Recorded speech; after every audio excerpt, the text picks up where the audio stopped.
Welcome everybody to day 2 of the Tournament of Doom regional quote-unquote championship. I guess you can quotes, whatever. I'm Senior Doom, your tournament organizer, professional illustrator, part-time lumberjack, and new kitten owner who is trying to walk on my keyboard again.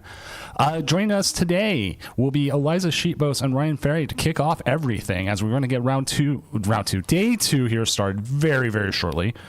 So hopefully you are having a good day and we will be getting this going. Ryan, Eliza, if you want to do some quick introductions, go for it as I get this going. Ryan, all you. How's it going, everyone? I'm Ryan Ferry. For those of you who weren't here yesterday, I'm from Lexington, Kentucky, and I love Pokemon. I've been playing for about 10 years, and there's very few things that make me happier than getting to talk about the game I love. And my name is Eliza. You can find me over on Twitter at Eliza Sheetpost. I am the owner, general manager of Project Artemis coming out of Boston, and I'm just so happy for the opportunity to be here again. I'm a little bummed that we're first thing in the morning, but that's my own scheduling conflict fault. So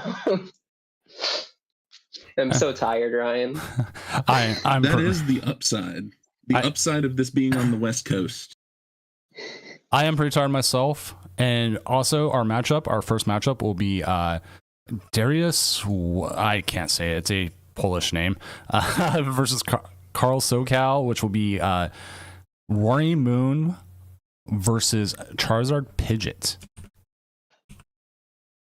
Super exciting to see this one. Both of these pre-rotation decks, so going to be seeing how post-rotation hits them. Obviously, Charizard keeping that Pidgeot package and still using those Dusknors, so going to be able to get pretty good use out of it. I do say they're running the Gouging Fire, which I find interesting, and a one of Energy Search.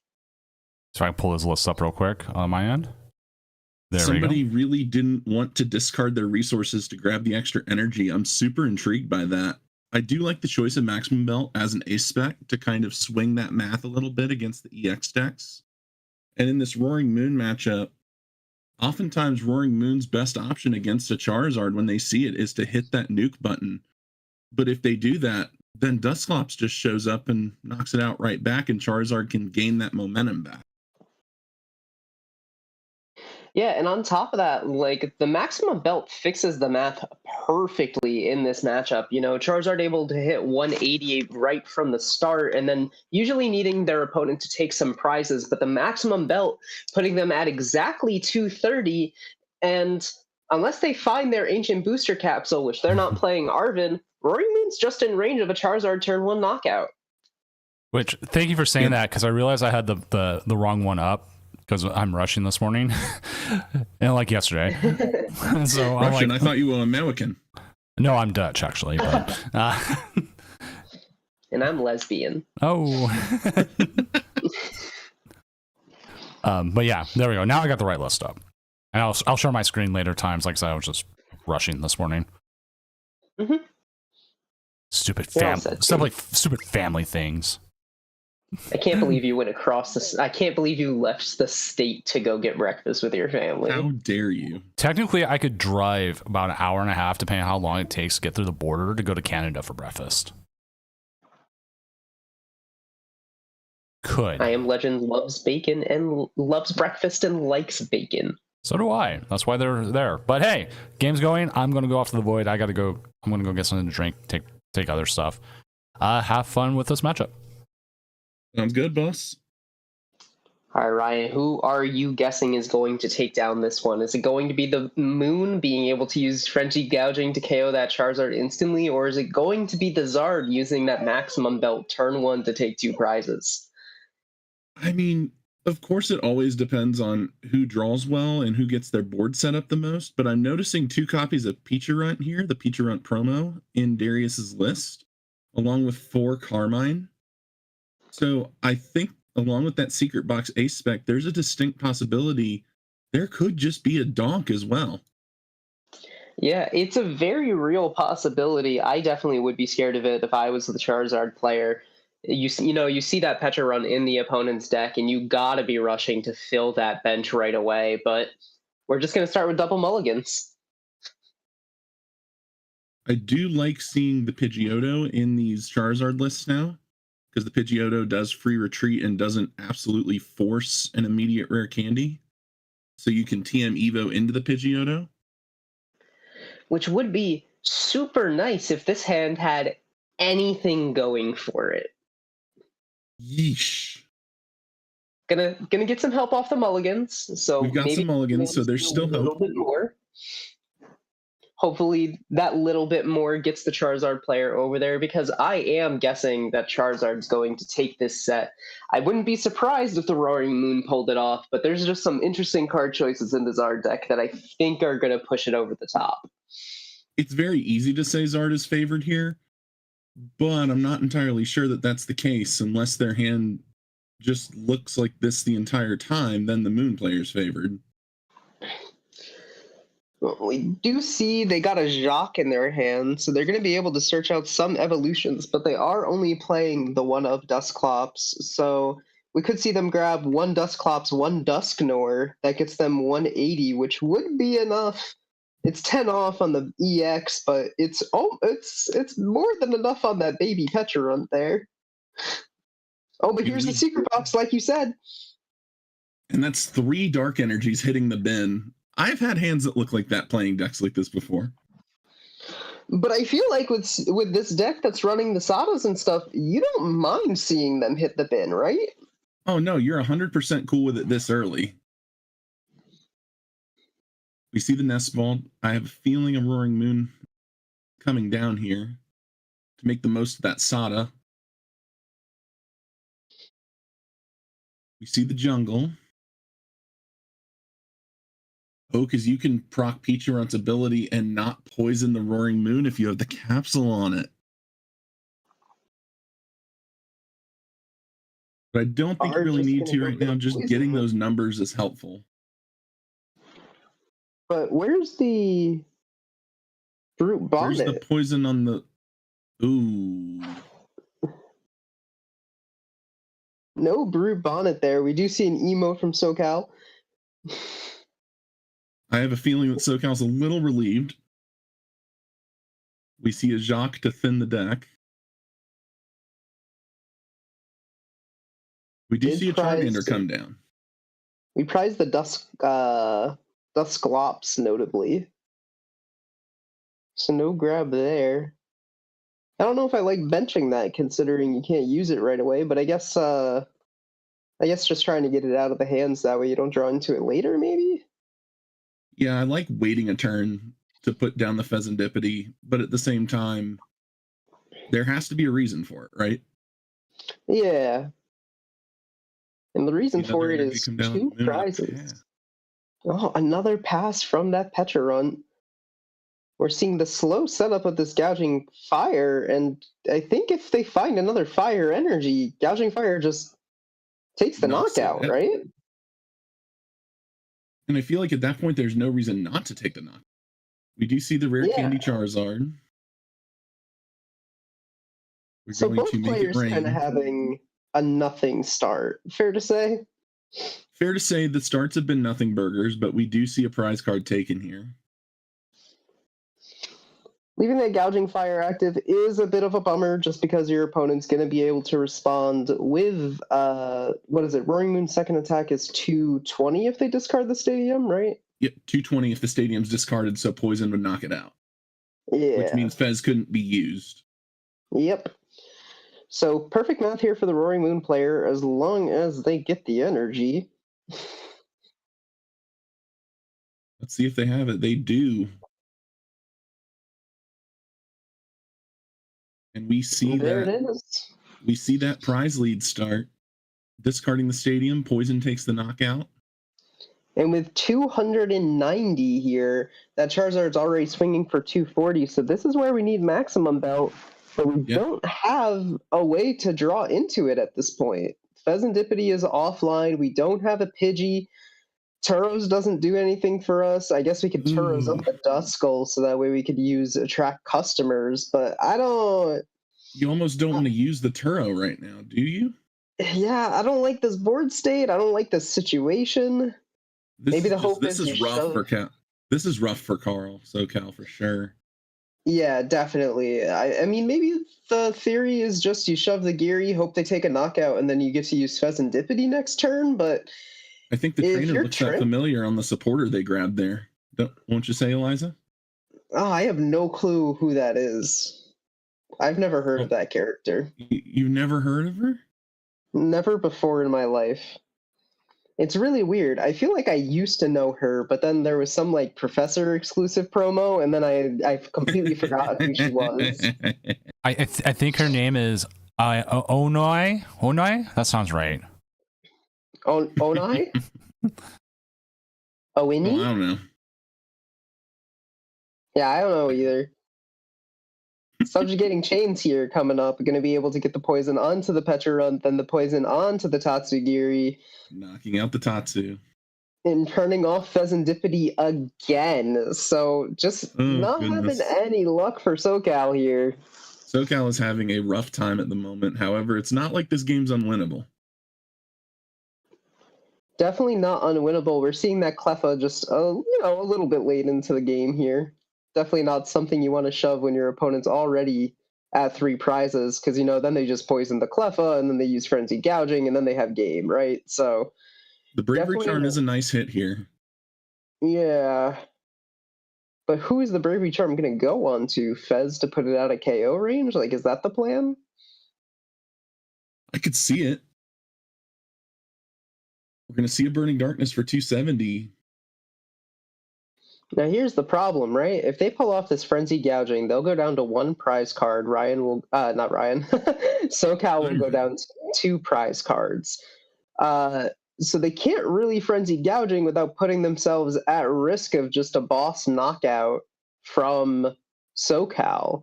What they could do is try going after one of the 1 prizers or setting up damage somewhere else. We see the concede button.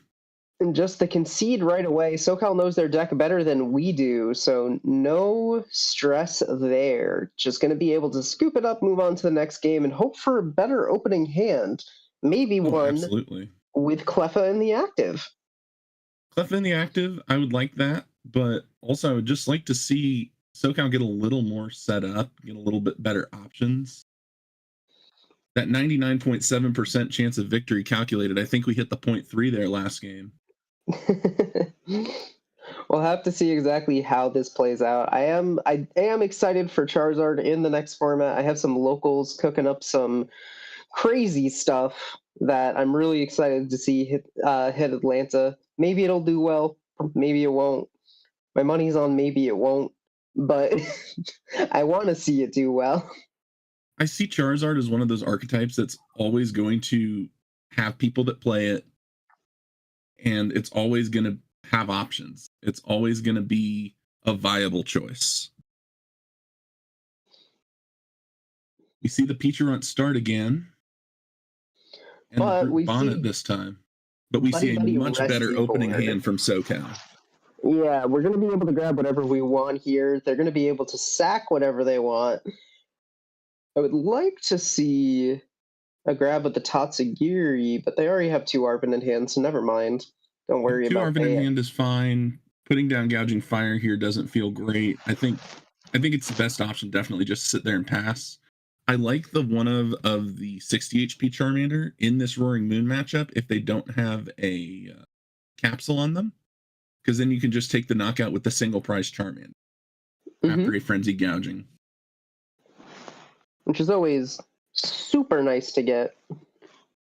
But see the jungle come down.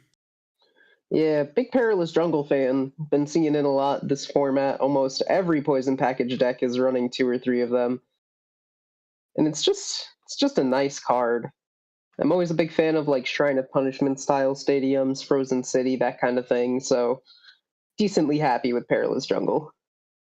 I'm happy at seeing some play because I've got about 6 to 8 of those league promos just sitting here. Never been shuffled. We got the Duskull hitting the active, Pidgeotto. Well, see what SoCal has here. There's that energy search. We are feeling the loss of Forest Sealstone here because we can't just go and grab like Ultra Ball for something and Forest Sealstone off of the Arvin, so that way they can just continue to set up. So Charizard definitely one of the decks that is missing those consistency pieces that's the Silver Tempest rotation brought, but they're still here. We do see an evolution into the Charmeleon and Pidgeot from SoCal. You know, Let's we see haven't what seen happens here. a Roaring Moon put onto the opponent's side of the field yet, so these Pokemon are just going to be safe for a little bit. Obviously, with E-Switch, with Sadas, with Attach for Turn, it is possible for them to set up a Roaring Moon in one turn with this current board state, but I just don't see it happening. We do see the Carmine come down, discard, draw 5. I keep hovering onto the stream to try to look at their discard piles without fail. I wish it worked. I really do. I had to go to their deck list so I could remember what Perilous Jungle did yesterday. It was just Verbank for non-dark types with poison, right? Yeah. We see the Pidgeot here for the Dusclops. Oh, and I have a feeling we are going to see a board wipe this turn potentially. Well, we're going to see the knockout here. The Brute Bonnet has 180, so they still need to find Rare Candy Charizard. But they have I don't think they've Arvin this turn, right? Well, there's the game. No Rare Candy necessary. Oh, yeah, huh? So they had game no matter what. Game 3. That's the thing with this format. A lot of people say that it's slowed down. A lot of people are saying that this format is just infinitely slower and games are going to take longer. But I also feel like decks are so slow to get going that situations like these are just incredibly common now. Oh, yeah, for sure. Poison package adding to the math. And we are going to game 3. Just last game. Here I come. Unfortunate start from Charizard in game 1. Unfortunate start from Roaring Moon in game 2. Still pretty excited to see how this matchup plays up. It's really anybody's game, and I would just love to see a game where both of the players get to, play the game. Absolutely. You definitely want to see both players able to play the game for sure here going into this game 3. We've got plenty of time. And this is many why options I've for been both playing players. Pokemon Pocket instead of Live, because the games are more consistent, which is impressive. I do like I do think the energy pool option in Pocket's very cool. 10 out of 10. Big fan. Let's see. So I'm assuming, yeah. So we're going to have the Moon player going first here. We're going to have Darius first. Oh, no. Uh-oh. Cleffa start. Do we have a Peacherunt start? We have a Brute Bonnet start. Okay. So you just need the EX, the capsule, and the baby. Oh, not even that. You just need the stadium. There's the capsule. Here's Nest Ball. Yeah, the Squawk to get the cards. They know they can reach. Let's see it. There's the jungle. That's it. There's the game. What a bummer. Carl SoCal has been asking to get on stream all weekend, and we finally get them on stream, and it's this. Yeesh. All right, we should have some other games. Let me see who is on. Yeah, we do have the Mitchell Chambers game. So let me go see who they're up against. And then there's obviously other players we have I could always ask that haven't been on yet. They're up against Arthur Hore. So let's go there and we'll get that set up and we'll join their game in progress. Works for me. All right, let's see how this is. I will find out if it's game 1 or 2 here in just a moment. I will just get the game up and then I will update everything on the screen for our viewers at home. Yep, I've got both the deck lists pulled up right now. This is and easy enough. It's Terapagos versus Raging Bolt. This Raging Bolt has 3 energy on it. And this Terapagos just set up for the knockout, and so Raging Bolt's conceding. So we are now in game 3 as we've come in. Okay. The maddest partier in the game. So I'm assuming that went pretty fast, and then I know some of the games have already gone pretty fast. We did have 4 players not show up for round 1. So at 37, I think it was 36. We have everyone showed. Only 4 didn't show up. Did any of the players who didn't show up hit each other? No, I think they all hit somebody. No double game losses necessary. Good. No. So everybody played. The ones who didn't show up was Daniel Mendez, Paulo Reyes. I say Carl SoCal, but we just watched him lose. Magnachu and Nathan Shaw. Okay. So like Jake Gearhart got the 7-2 now. He's 2 games away from securing it. If SoCal wins with his Goldango Dragapult, he's in cut. 9 wins is cut. Easiest way to do it. Mathematically guaranteed. Yeah. 27 points or top 8, whichever is more. So that's the how you figure out cut. So like I'm looking at like Luke Morsa, he can take a loss still and win his next 3. So 6-2 is there. 5-2-1, you're on the edge already. Like 1 loss and you're just that's it. I'm Mitchell. I'm feeling pretty good about my starting hand here. Yeah, honestly, just looking at this hand, you're pretty confident about it. You're going to be able to use that Fan Rotom, could grab a Hoot and 2 more Noctowls, just big chillin'. Would like to see Sada, but, no way to discard the energy anyway just yet. Yeah, we definitely have whatever's at the top deck, and then whatever Noctowl happens the next turn. So Cal says didn't even get to Bravery Charm the Cleffa, Sag. What's up, Cash? How's it going? Greetings, Peeves. We see the fan call here. Cash, do you know how many Americans don't know Singapore is a city smaller than New York City? Because I was one of them until like 2 months ago. Our education system entirely failed us. Yeah, Kentucky's ain't great either. I'm not going to lie. Washington's is okay. Honestly, the state of Rhode Island is pretty decent.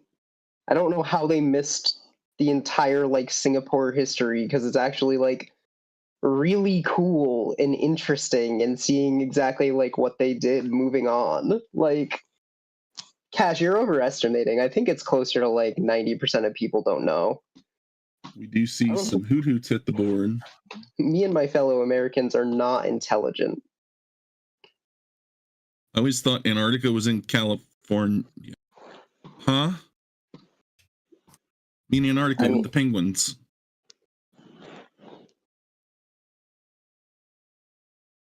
Interesting. Real quick, someone asked how did I do at Vancouver? Poorly.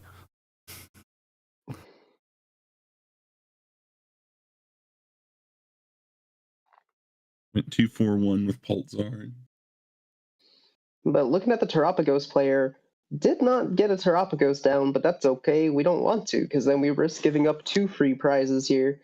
You see the Earthen Vessel come out, just doing a quick deck search before we lock in anything. I didn't see what the top deck was. I think it was the Fighting Energy, because we tossed it with Earthen Vessel. Just vesseled away. Yeah, so we're definitely going to be looking at this fan call. What are you thinking? 1 Noctowl, 2 Noctowls, 1 Hoot Hoot, 2 Hoot Hoots, a single Noctowl. What's your guess? I see a world where 2 Noctowls are grabbed along with a Hoot Hoot, but I see that second Hoot Hoot coming down and Noctowl obviously being conserved. What if all Hoot Hoot, no Noctowl, because we're Burst Roaring? You can see it. Yeah, that makes sense. Gets the Noctowl, gets another Raging Bolt, and gets an Ultra Ball with the Squawk ability, which works out because you don't really want that. Crazy how one commentator insulted a whole country. I'm from America. I are American. USA, but also like. Did you see the Noctowl come down? The Tropicos player going to be able to start setting up here. Just big chilling.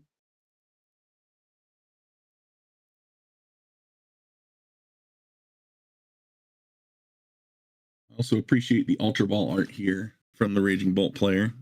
It's just the optimal art. Anyone that doesn't like that specific Ultra Ball art has no whimsy in their heart, and it breaks mine. My problem As is an Ultra Ball connoisseur, I want to hear what Doom says first. My problem is I love that art, but I have the League Cup stamped art from like pre-COVID, and that's the one I play with because it's just a little bit blingier and just a little bit rarer to get. But if I think there's play promo stamped versions of that one, right? Yeah, I have 3 full sets of the play promo Cosmic Foil stamped Crown Zenith Ultra Balls. That's if I had those would be the ones I played. So, but as an Ultra Ball connoisseur, I do prefer the League Cup promo myself in terms of overall aesthetic. But for me, it depends on what deck I'm playing. Like if I'm playing a deck with a bunch of silly little guys, then I'm going to play the Crown Zenith art. But if I'm playing some more serious looking Pokemon that need to be locked in, I'm going to play the League Cup promo because I don't feel like putting down a mortgage payment on Gold One. I do think the best Ultra Ball art is just the Plasma Gold Rare. Just, I love it so much. But I could put a down payment on a house for that amount of money to get a play set. Right, but you could also buy those 4 and their bubble won't burst.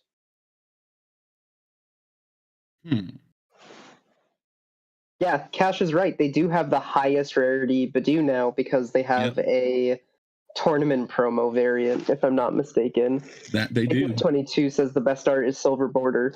Unfortunately, no. I think all the Silver Borders are actually...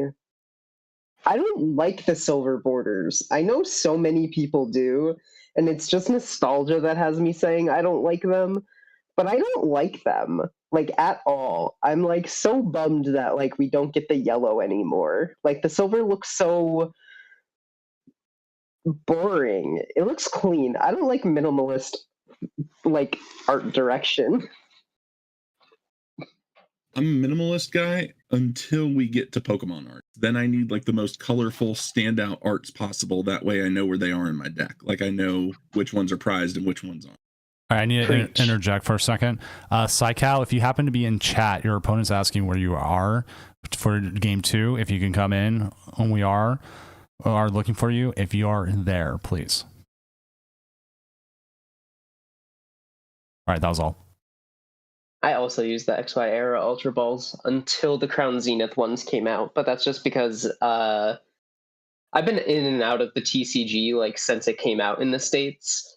I played a little bit when it first came out up until I think base set 2 dropped. I played a little bit of 2006. I played a little bit in 2012, and then I really got back into it in like winter of 2015.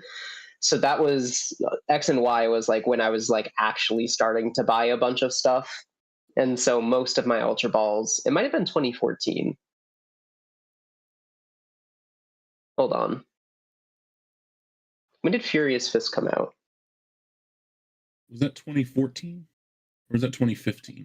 I think it was 2015 was when Roaring Skies came out. Because that was when I started. Furious Fist was summer 2014, so I would have started playing in spring 2015. So it was like in the midst of the X and Y era, which is why I'm so fond of the XY Ultra Balls. Unfortunately, my Roaring Skies Ultra Balls had to be replaced with basic Narctis energies at my first nationals. Boo. So I submitted a 56 card deck list. I got there stupid early to the venue, and I see somebody walking around with deck lists with my buddy's face on it, and in lieu of a favorite Pokemon like they had on the Pokegym list. So I thought it would be funny to put my list on one of those with my buddy on it. The problem is I didn't transcribe the list properly. And after round 2, they call me up to the judge table, and I'm like, all right, what's going on here? Did I do something wrong? What's happening? And he's like, well, we need to check your deck. And we have the entire deck laid out on the table, and neither of us are able to figure out, myself nor the judge, were able to figure out what was wrong with the deck list and the deck. And another judge walks by, glances for a second, and goes, oh, there's no Ultra Balls on this deck list. So I had to replace them with basic darkness energies because I was playing Evil Tall Darkrai. It's and really like that sometimes. The thing was, they looked different from the energies I normally played at the time because didn't want to spend money on more of them. So I just used ones that were laying around. And every time I played a Max Elixir, the rest of the tournament, there would be one of those 4 darkness energies in that 6 card. And I hit a Trevenant player a couple rounds after that. And every time I played an Elixir, oh, this one would have been an Ultra Ball. I went 5-3-1 at that Nationals and did not have a better finish at a national level event until this past season. It was a hard lesson learned. Hard lesson learned. That doesn't mean it hasn't still happened at other events. There's a League Cup where I didn't put my rare candies in my Gardevoir GX list and put VS Seeker in the list instead because it was stupid early in the morning and I'd driven 4 hours to play in the Cup. And nobody realized it until we go into top 8. So I got to play my Gardevoir GX deck with 2 Curlias and no rare candies. Then there's a time this past season where I submitted a Baxcalibur list and did not put my 2 Baxcaliburs in. Made top 8 of the Cup. Tio walks over to me and goes, I can't believe I get to say this, Ryan. You have a deck list error. So one of my friends always says, name a more iconic duo than Ryan Ferry and deck list errors. And yeah. It's really like that sometimes. See, I see a situation here in this game where it's supposed to be over, but we saw Raging Bolt just pop off this past turn. Yeah, I could very well have seen this being over until this Raging Bolt player started their turn and had the pop off that they did. You know, their opponent has Fez in play, they have Pidgeot, they only have 2 cards in hand, so they're going to get 6 cards and then being able to quick search for anything. So we could easily see them reset up something to take knockout on this Raging Bolt. I mean, if they can just get 2 energy on this Terapagos and fill their bench, they have it.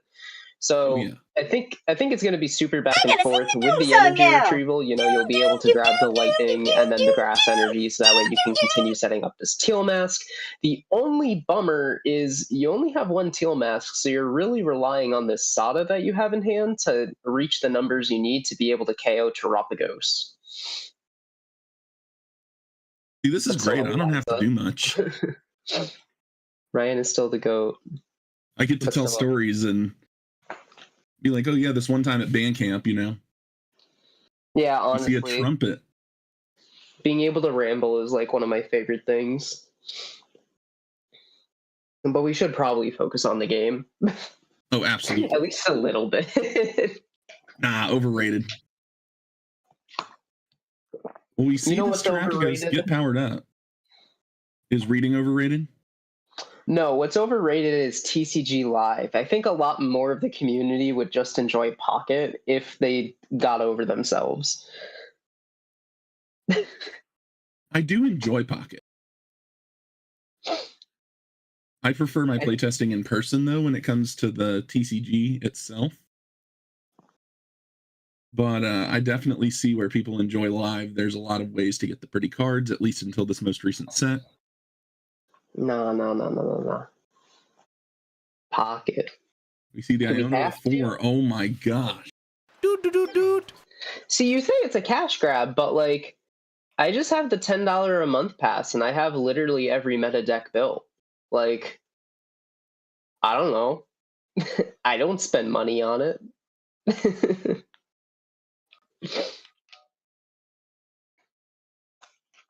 Yeah, The Noctowl decks often ask themselves, what's the worst that can happen? They're going to Iono me, right? Well, we in fact did get Iono'd. And when you lose those Noctowls, you're just kind of living on a prayer. But we do see they have the Pheasantipity, they have Nest Ball to reshuffle the deck. They'll be able to use that Nest Ball to either grab another Raging Bolt, so that way they can have a backup attacker, or they'll be able to grab another Teal Mask, so that way they can guarantee get both of these Grass Energy onto the field. I'm a bigger fan of setting up the second Raging Bolt, but I don't play the deck, so we'll have to see what plays they decide to make.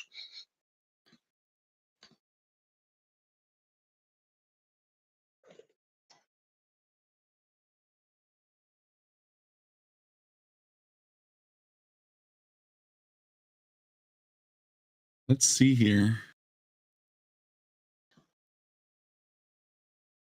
See the fan Rotom promote.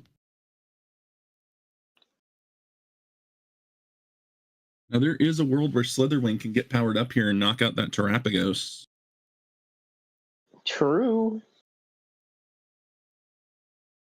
See the Teal Dance. Maybe we see another option for a Fighting Energy come up.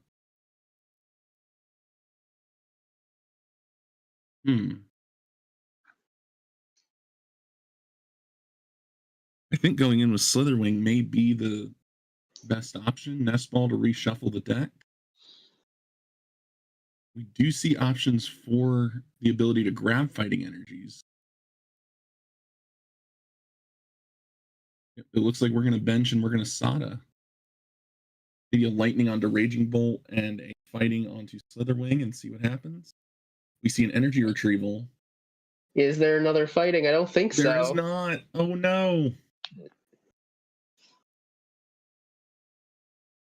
It's okay, though. They do have the energy for this Prime Catcher to take a knockout. It's just, what do they do after that? Right. Because their opponent, they can't Prime Catcher, because then if their opponent just gets a bench Pokemon, they KO with a Raging Ball and laugh at them.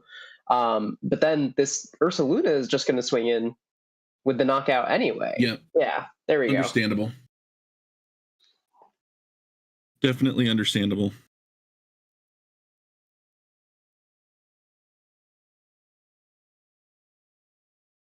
And that was game 3, correct, Doom? Yep. Correct. So let me move over, get us to our standings as we are getting games done. So let's go ahead and update everything. Update standings. We have half our games done right now, and we can see which ones are at what. Prince Vortex is in game 3, so sadly I can't ask to jump to him. Oh, Cilio's on. Oh, Prince Vortex is on. Okay, so we got games. We got some extra games. Luke Morsa. Nice. Let's go to Luke Morsa's table real quick. Sounds good. Because they are currently in game 2, and depending on where they're at here in game 2, okay, it's in a good enough spot we can jump over to this one. So let's go ahead and jump over to that. Because Prince Vortex was another game we possibly could have had, but they are currently in game 3, so we possibly show up and then, game would be done. And which game is this one in? This is in game 2, and this is Luke Morsa versus Nairobi Gamage, which is Terapagos versus Dragapult Dusknoir. This matchup normally feels pretty great for the Terapagos player if multiple Bufalon hit the board. We see they're tied at 4-4, but this Drawcloak having a very difficult recon directive could just be trying to figure out what their game plan is. See what they really want to see what they took. Only we could see that. Yeah, probably dig in for, I'd have to imagine, just Dragapult here, right? Nothing else to really grab. Oh, yeah. I do love the Pokeball art Drawcloak on the bench, and then the regular art Drawcloak in the active. They're mismatching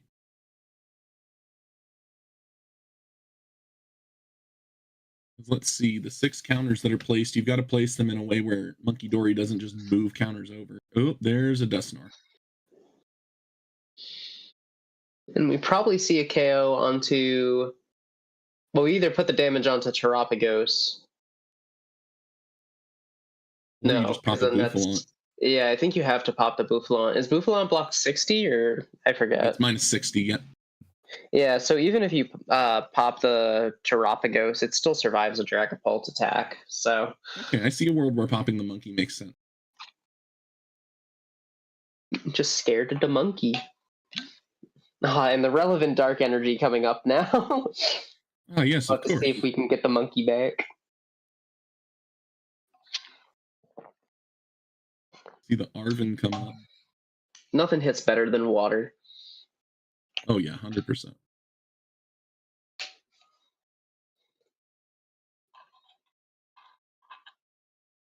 Even that nice cold, like 33 to 34 degree water. Yeah, right honestly. before freezing. See, I actually don't like cold water. I prefer room temperature, I think. I'm a room temp if I know I need to drink a decent amount of it, but if I'm just sipping it, I'm into cold. Nah. I just carry my water bottle everywhere, so it's always room temperature.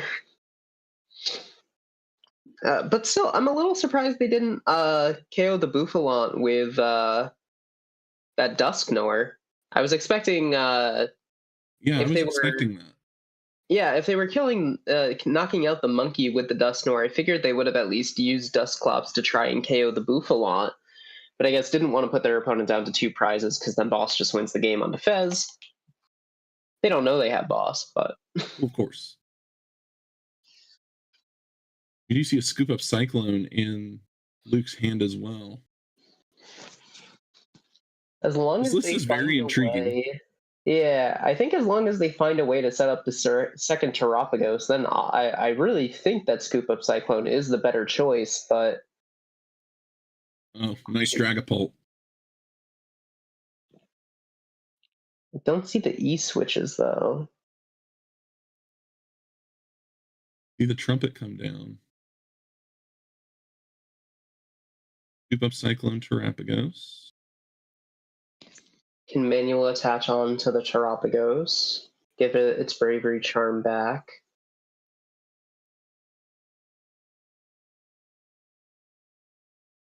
Another Terapagos in play just to have options. No reason to put Clefairy down right now unless you're attacking with it. Yeah.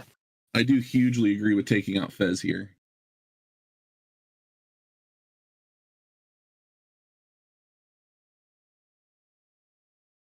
Celios gets Monkey back and the Turtle's safe for another turn.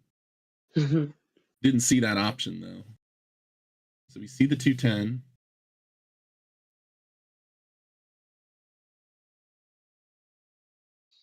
Look at that Ditto. Now, there could be a world where it's Dusclops, onto Fez, Boss Fez, 3 prizes. I don't think it'll happen, but it's possible. It's an awful lot to ask for, but at the same time. Aren't they at 1 prize? They're at 1 prize. I'm making things up. Yeah, see, Luke's at 1 prize, so popping anything right now is a bad. Yeah. Oh, Defiance Phantom Band. Dive. They just needed the boss. Defiance Band wins. They didn't need Defiance Band wins. Yep. So it was always the play. It was always the option. I just had the wrong line to get there. Win some, you lose some, but the important thing is not to give up.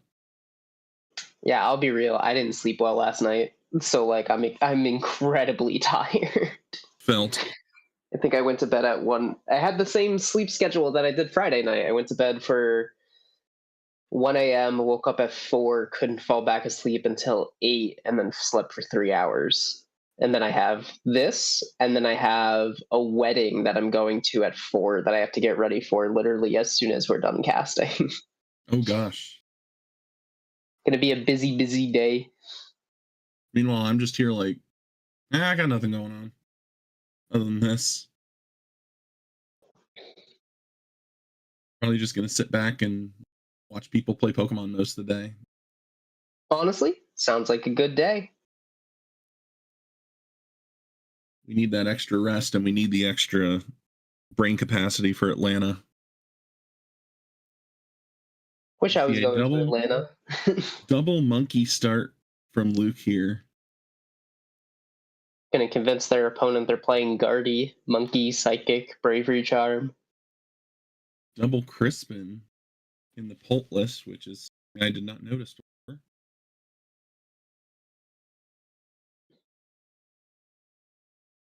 This is an interesting matchup.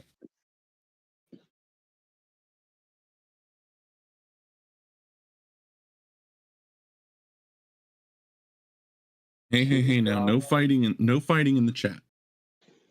The Dragapult player is also playing Lily's Clefairy, which makes sense because they have Crispin and can set up the Clefairy. Yes. Let me go read Clefairy again. Make sure that I'm not reading this improperly. Psychic, Colorless, Lightning Rondo. Not that part. That's not the part I'm concerned about. Only your opponents. Only your opponents. That's what I wanted to make sure of. Because it sure would be a way to balance the card if it affected your own too. But I guess if both people have a Clefairy out, it really doesn't matter.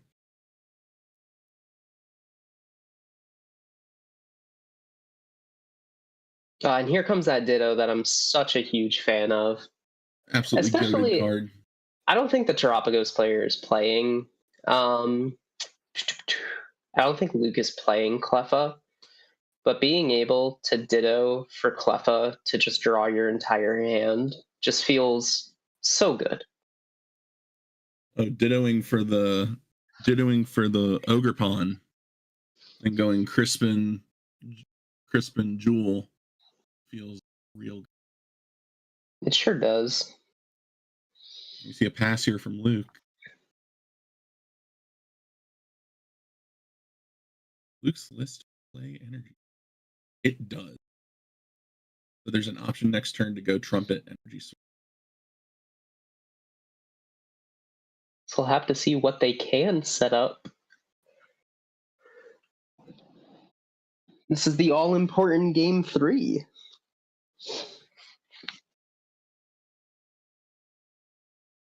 Most important game of them all. We had Budu and a Dreepy come down first Poffin, and now we see a Buddy Poffin everywhere. 2 of them. Skateboard on Clefairy. And I believe we're going to see some Itchy Pollen here. Itchy Pollen. Pollen is in fact itchy. Itchy Pollen. We did joke this weekend about running an ends PP up counter, but really it should be an Itchy Pollen counter by now. For real. I wasn't going to take the risk and be the first person to say ends PP up on camera. It's an item in the video game. It has been since like 95. I don't get why TCG players are overreacting. Because there's a person in front of it, and it's the first time that there's this person's name in front of it, instead of just like, oh, it's PP up, there it is, PowerPoint kind of thing. And now it's like, oh, PowerPoint it's up. Now, but PP up on its own was already funny. Like, we didn't need the name in front of it. Like, you gotta remember, some people think they're hilarious. They are. It is funny. Like, I'm not saying it's not. It's been a thing for so long. I'm astonished at how many people are like, oh wow, this is real.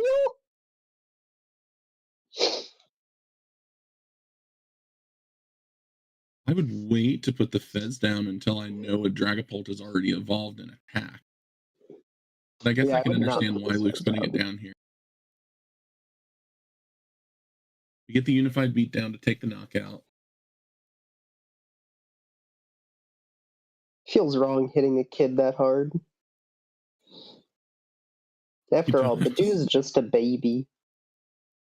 You don't have to say PP up out loud to a stranger in the video game. You know what? You got me there. That's a fair point. You got me there. We see double Dracloak hit the board. You still could. I mean, good. We see the toss of the rare candy to go and get those energy. We have double recon directives still available for us. Obviously not going to be taking a knockout on this Terapagos, given that we tossed away the rare candies to Dusknoir. Probably not an option this turn, but maybe they tossed it because they already have it. I mean, I think, let's see. We do have the Ultra Ball. Don't forget him. I forget everything. Ultra Ball and Eliza hit the discard pile. That's not me anymore. My hair's you brown. anymore? I want to dye my hair back into the Iono colors with like the 4 sections where you split your hair into quarters and do blue on opposite corners, pink on opposite corners, because I actually loved that color and was obsessed with it for the longest time. But I want my natural hair for mine and Emily's like actual wedding ceremony in January, so I haven't dyed my hair in like 2 years, and I miss it so much. I have a hair appointment. That's a pretty good reason. I have a hair appointment the day after our wedding to get my hair dyed. To get it back. Yeah. Yeah, my place of work has an explicit policy against non-natural hair colors. See, for some jobs it makes sense. I mean, I'm not even in a customer-facing position. If I were, I would totally get it. Now it doesn't make sense. Oh, I have all kinds of ramblings about my place of work, but I'm not going to talk about them here. Especially not when someone at your work could be watching. Precisely.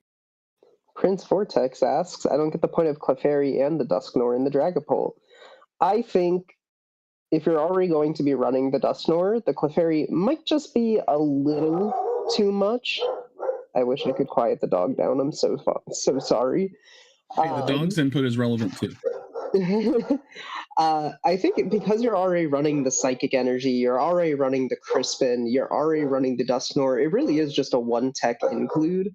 So I don't think the Clefairy takes up too much space. It helps you in the mirror matchup so much. It also it helps you with the Raging Bolt matchup, so that way you don't have to be using the Dusknoirs or the Dusclops as much, and then the Dusknoir is still able to help you out with like Charizard matchups, Gardevoir matchups, that kind of thing. So having just a one-of tech that doesn't cost any additional resources that you're not already running, I think it's a sound inclusion. I agree.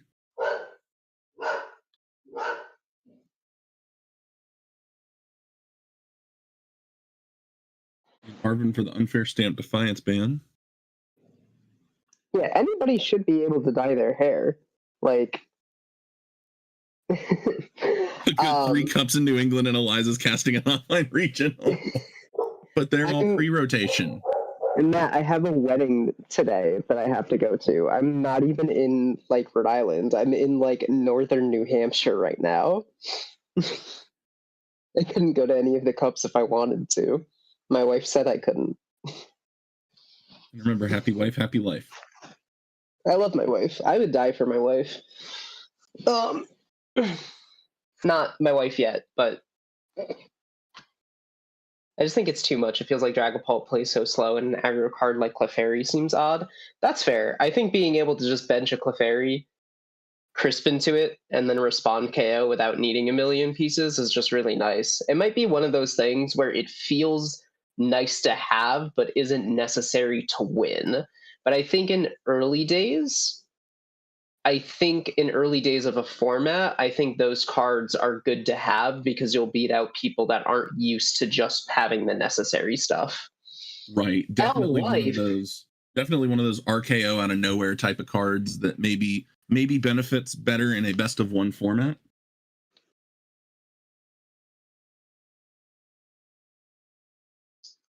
Maybe.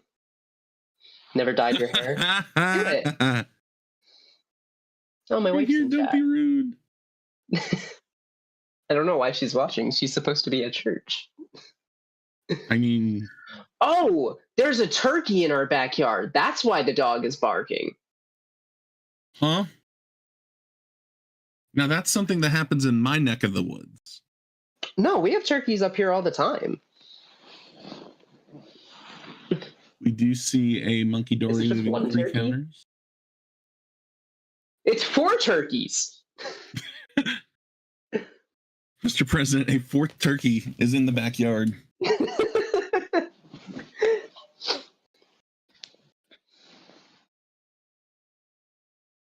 We do see the turtle swing into the Dragapult for another 210 after moving the 3 counters over from Monkey Dory.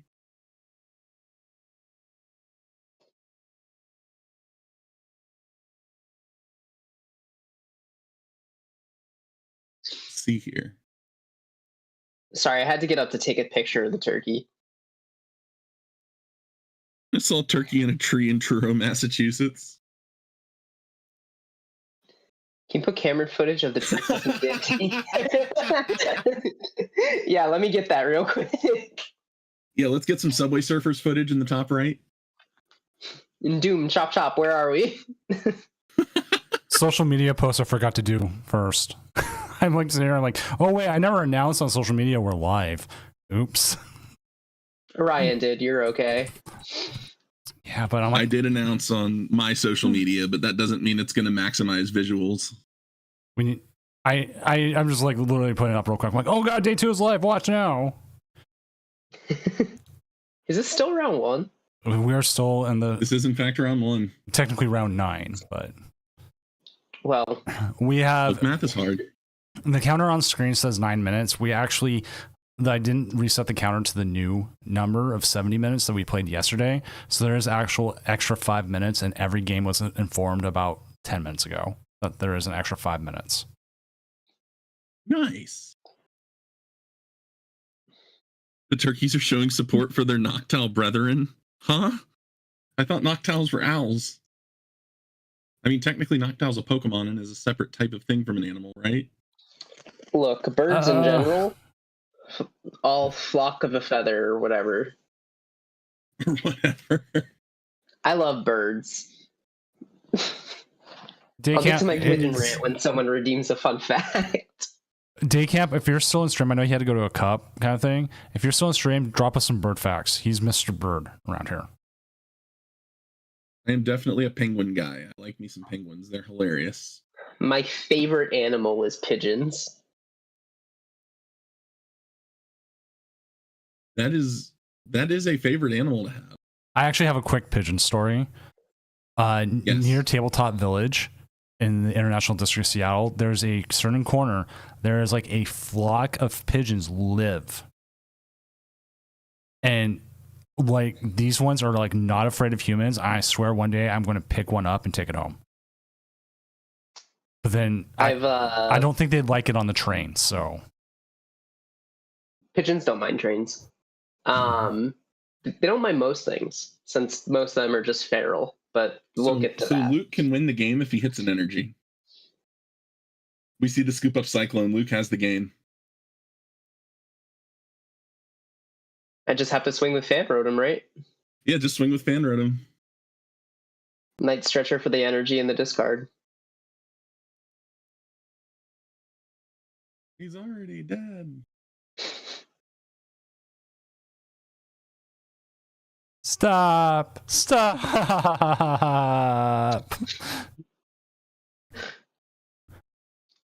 There it is. See some very nice turns from both players there at the end.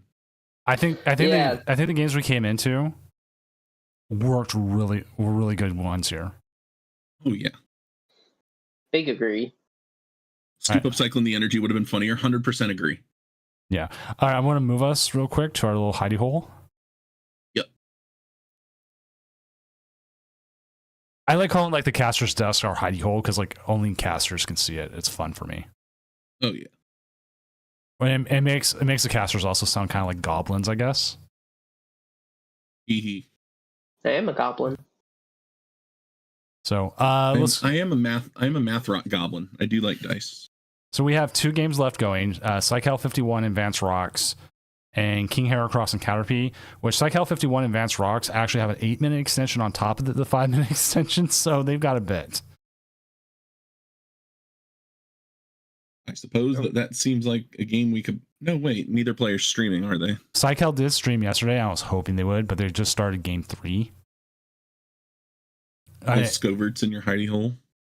And the other one is King Heracross versus Caterpie TCG, which is also in game 3. That's Terrabox versus Archaludon.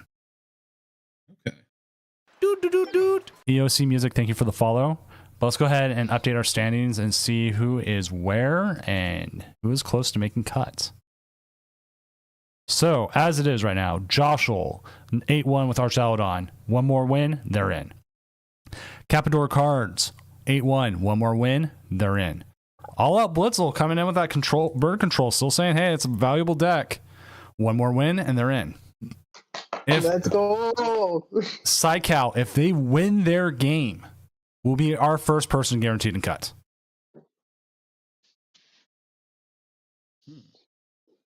Goldango Dragapult. I'm so happy. Whereas if Advanced Rocks wins that game, they will be one game away from making cut. That'll be so many people that are one game away. That'll be 5, right? Right. Doom, it's 9 wins or better in cut, correct? Correct. So if we don't have enough people making 9 wins, then it becomes a straight top 8, which we just had a game finish, which was not the Psycal one, it was the other one. So let me update the standings one more time. What's up, Only Game Show?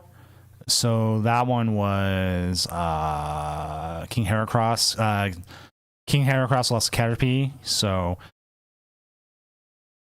well, we did have a 5-2-1 drop. I didn't even know that.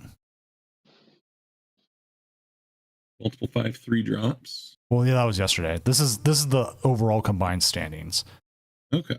This is what everyone's done today. This is just Gotcha. This is just kind of today's phase standings, but the combined is where it matters.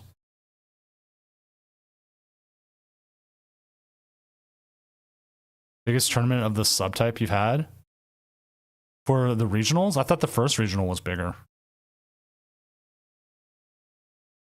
How big was the first regional? What a flex. All right, let's look it up. Like this is every single tournament I've ever run. We'll look up I can just do literally the largest ones. The World Championship Day 1 was actually the largest tournament I've ever run. What of this regional subtype? There's 283. 283, 276, 273. So 289. So yeah, this is actually the biggest regional we've run yet. Whoopee! If you count Worlds then, but Worlds is the biggest.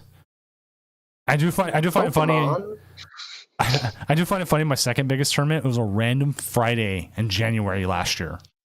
Random Friday challenge? No, just a regular cup one. It was just like my regular best of one, a 309 tournament on January. There was like no tournaments or anything coming up like near it. There was no rotation, nothing. Did a set release? No, it was like middle of January. I think everyone just came back. Isn't that usually when like the micro sets come out?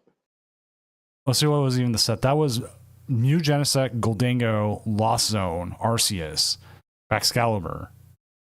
Hey, Rapid Strike. So yeah, this was an older one. What was it, January 2024?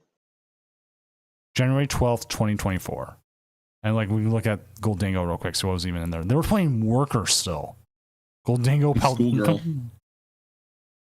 Yeah, no, because Paldean Fates came out 2 weeks later.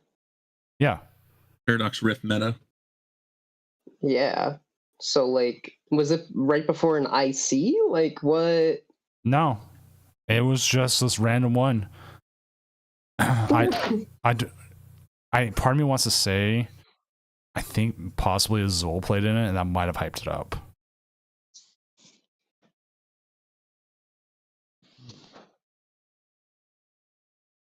But that one was just random. Like I was sitting there, I was like freaking out. I was like, "Oh my god, 300 people! Help me!" Let's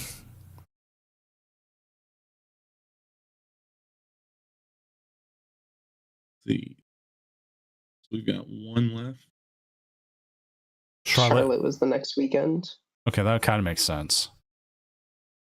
Does it? Well, we usually the weekend before a regional, we usually have an uptick in players. And Charlotte's usually a decent sized one. I need to make sure I'm in this other matchup so I can reset their thing and tell them they have 14 minutes.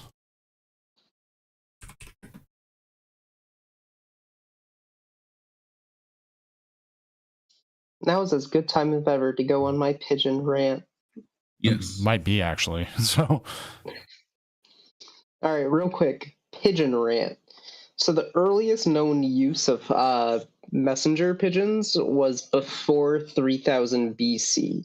And the last known use of messenger pigeons was actually in like the 2000s. But the last use of them, like large scale, was in the early 1900s, sometime around like, it was around both World Wars.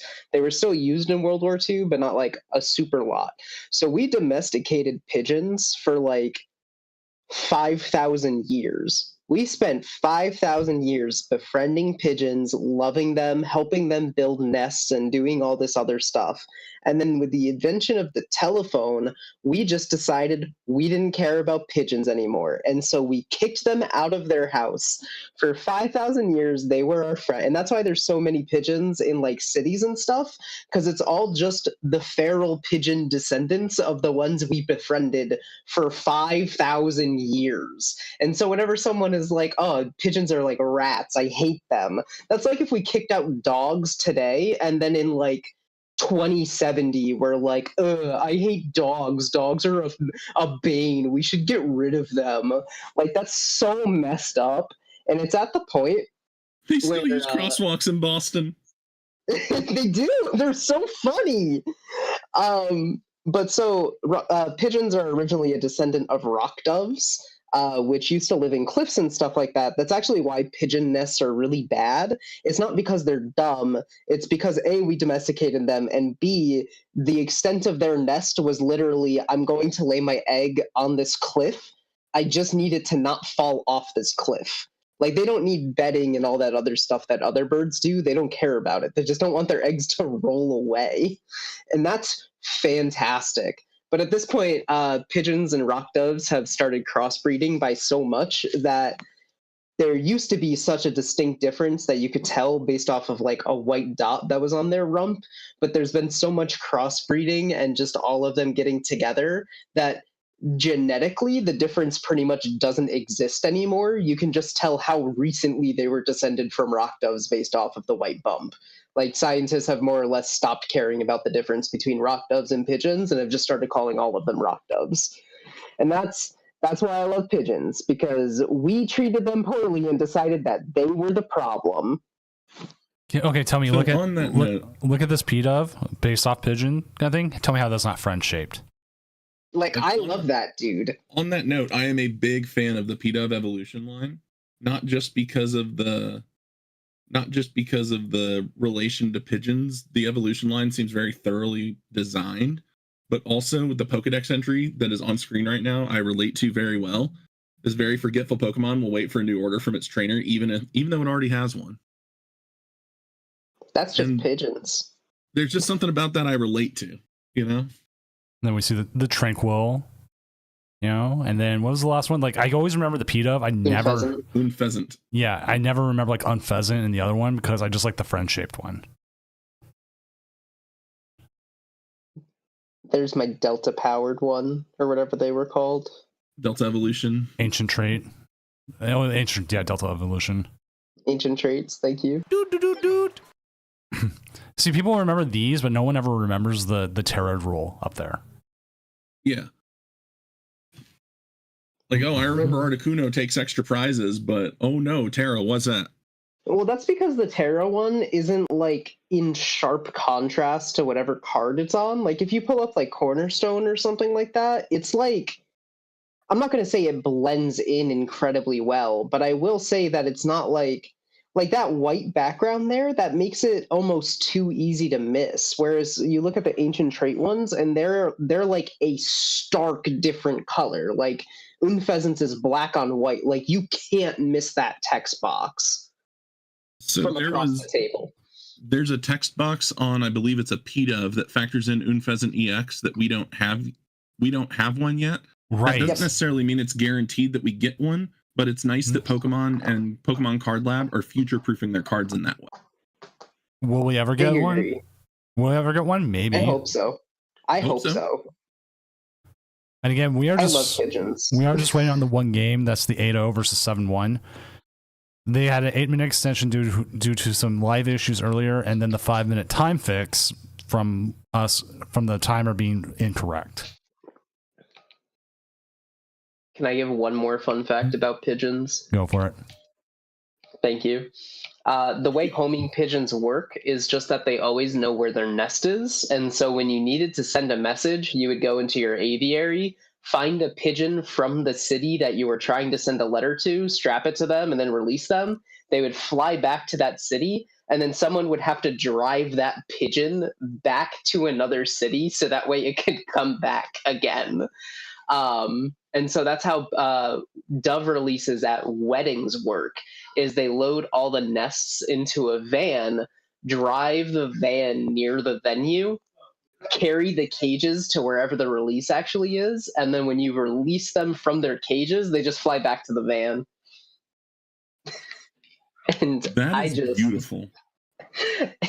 And it's like me driving around my neighborhood. I don't know the names of anything, but I do know how to get back to where I came from.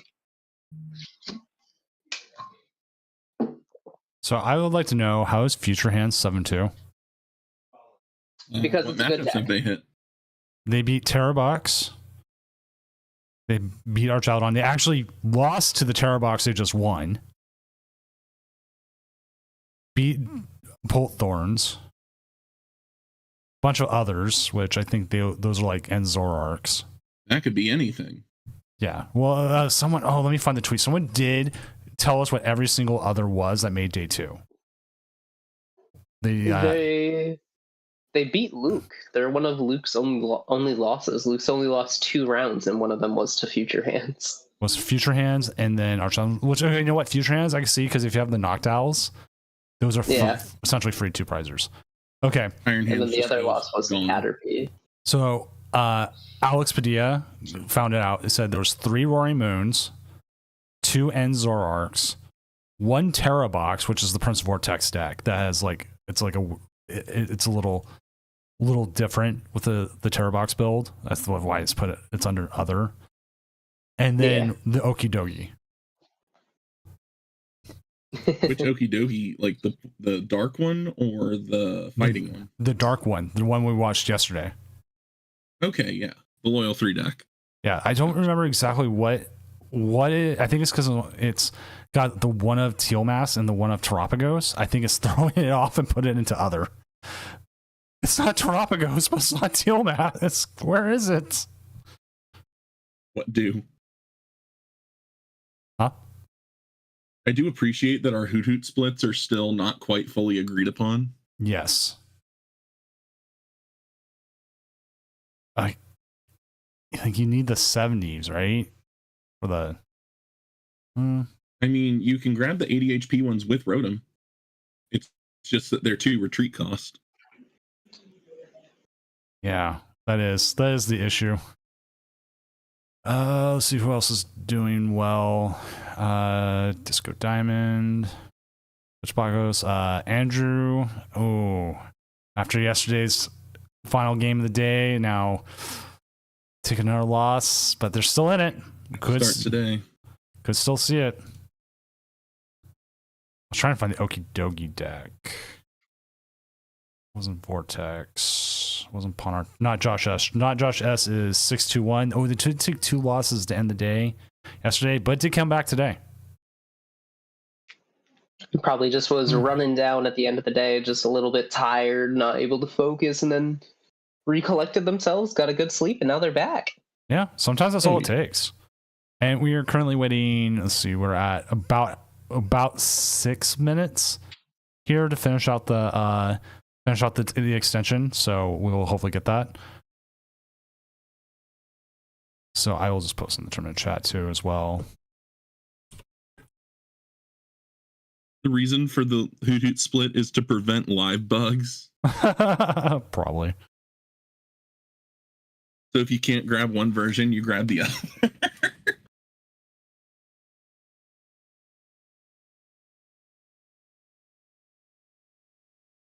I mean, sometimes with live bugs, it does work that way. Live bugs Metagaming. Really something. Metagaming for your program's bugs. Yeah, here's the complete list of everything that made day 2.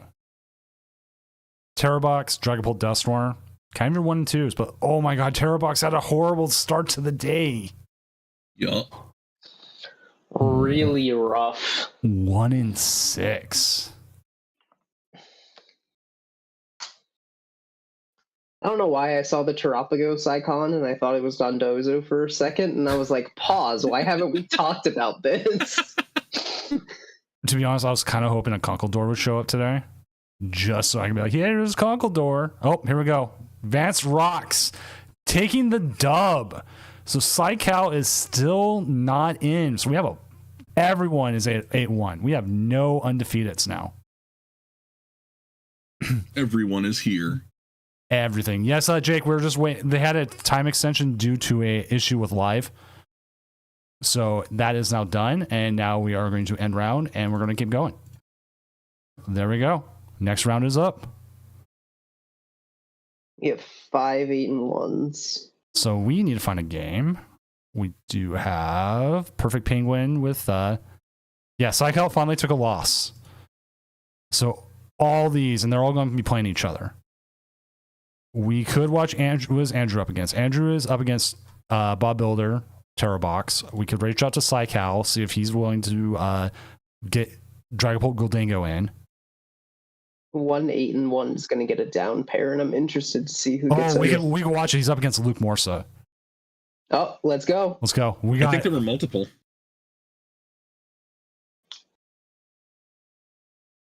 Don't even need to ask. We've got a person already streaming it. We'll just go ahead and set it up. As this will be, if Luke wins, Luke continues getting closer to being the only, would be the first and only 2-time Doom regional winner. And if Psycal wins, they get themselves in the cut, and we'll have Goldango Dragapult in cut, and everyone's going to go, why? Because it's good. I guess it is. I don't know why people say why when a deck does good. Because it won. What is the question? I don't understand. People complain how did this deck do well? It won games. Next question. If I didn't want a Pikachu playmat for no reason, I would play it in this. Some people, we're at the point with cups too, also where they're getting kind of smaller, and you can kind of get in. Like I'm going to a cup actually on a weekend when like all the good players are going to be in Atlanta, and so hopefully I might be able to finally break my COVID curse. Stuff like, well, it doesn't even matter. Matt's a senior. He's like one of like 3 seniors in New England that plays, and so he just rolls up and win. He's at like 15 challenge wins and like 8 separate cup wins. Like he just walks in and gets a play mat. Like that sounds like our juniors and seniors. We had last season, before quarter 1 ended, 3 of our juniors had Worlds invite. That's good. I gotta check the tabletop village ones, but we've got multiple. I think we have multiple regional winners now, so we have multiple ones with like Brian and tabletop. They're just like trying to make a force of junior players. Yeah. So, but I'm going to the void, so you two can commentate on this game, have fun, and I will see you after this round or after this game. I am so excited for this game. So it's Goldango Dragapult versus Terrapagos. Yep, it's the Terrapagos Bouffalon Monkey list that we've already seen once, and then the Dango Dragapult deck. I keep opening stream rather than the Discord. Oh, this is one of the hands of all time. Yeah. I'm gonna put both deck lists up on my screen here. Let me pop out chat so that way I can go to different screens.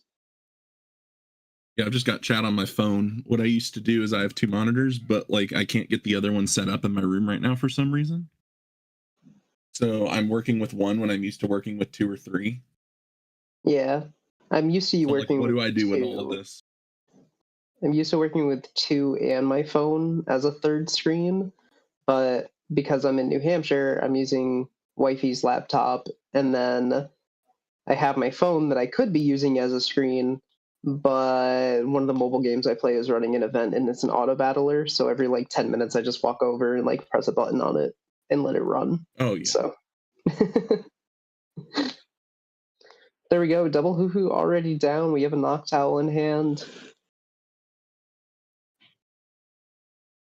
If I didn't know any better, I'd say this is a decent starting hand, but not much else going on with it. Yeah, but do you need anything else going on with it for next turn? You already have a Crispin in hand, so this Terapagos is going to get set up. You have Hoot Hoots. You'll be able to throw down this Noctowl, throw down into Area 0, and then be able to get more Pokemon for your bench. So honestly, we're looking pretty good if you're Luke. Pretty quick turn. Double Buddy Buddy, no supporter, so we'll have to see how they're able to establish their board state next turn. Probably hoping for a Goldango in the hand, so that way they can just get that draw 2 off if this Pheasantipity gets knocked out.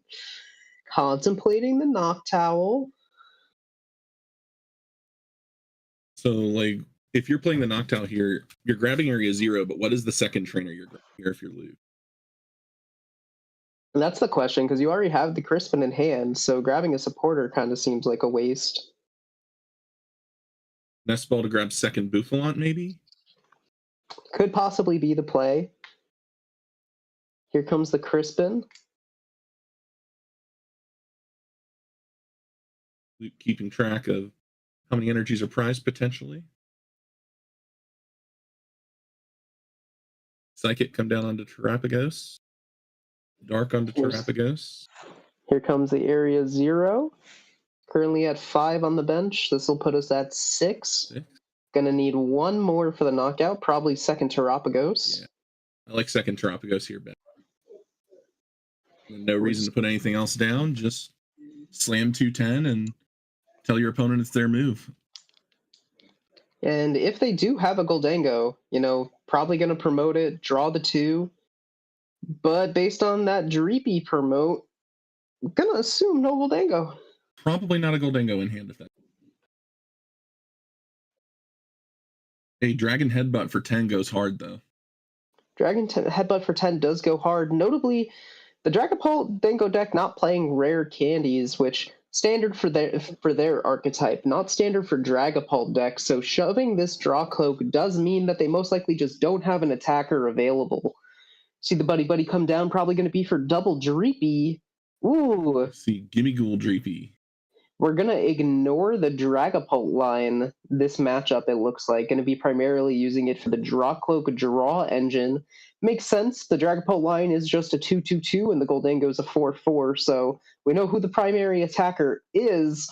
Just looking to get those Draw Cloaks set up so they can get through their deck more efficiently. Skateboard into pass.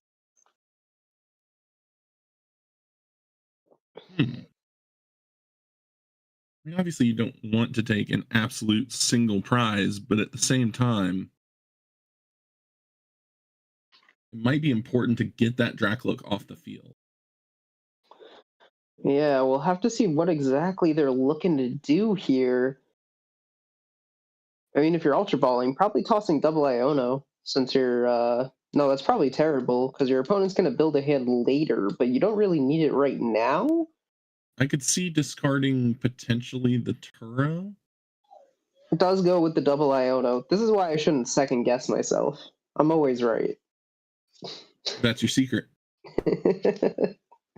We see a Jewel Seeker. What do you think Luke's grabbing here? Ooh, probably gonna see. I would have to imagine some kind of energy search. We don't have any. I don't know. Boss seems good. Bravery both Charm, of those cards seem like good grabs. Yeah, it puts the Terapagos even more out of range. Instead, gonna go for the Cyclone. Have to wonder what they're cycloning. Maybe gonna pick up the Maybe a Noctowl. Yeah, throw back down a Hoot Hoot and then keep the Noctowl in hand so that way they can have access to it next turn. Just really putting the pressure on here.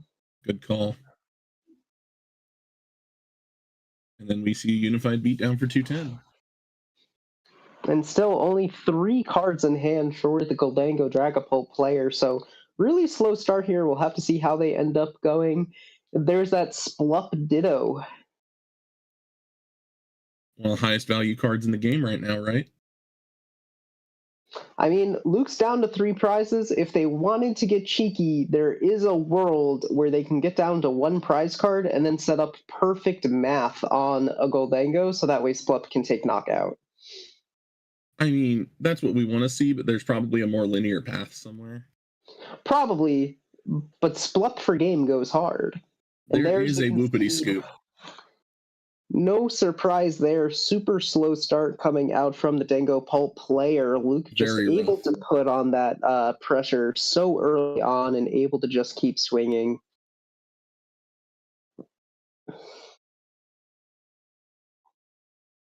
Gonna have to wonder then, is the Dragapult player gonna go first so they can try and put themselves into their evolutions, or are they going to go second to make sure they have access to Arven Buddy and risk Luke having another pop-off turn 2? Yeah, I was about to say there's a valid reason for Psychal to go second. TM Evo. I walked away for a second and came back and the game was done. A second. I just went to open my door. Luke had a very dominant board state, to say the least. You went across the street again, and you're surprised that the game ended? I mean, that is quite a ways. SMH my head. SMH my head.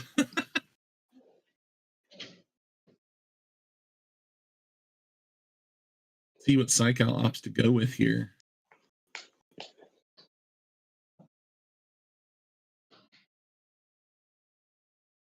Yep, we're getting the second. It is, in fact, a donk with extra steps, basically, is what happened. Correct.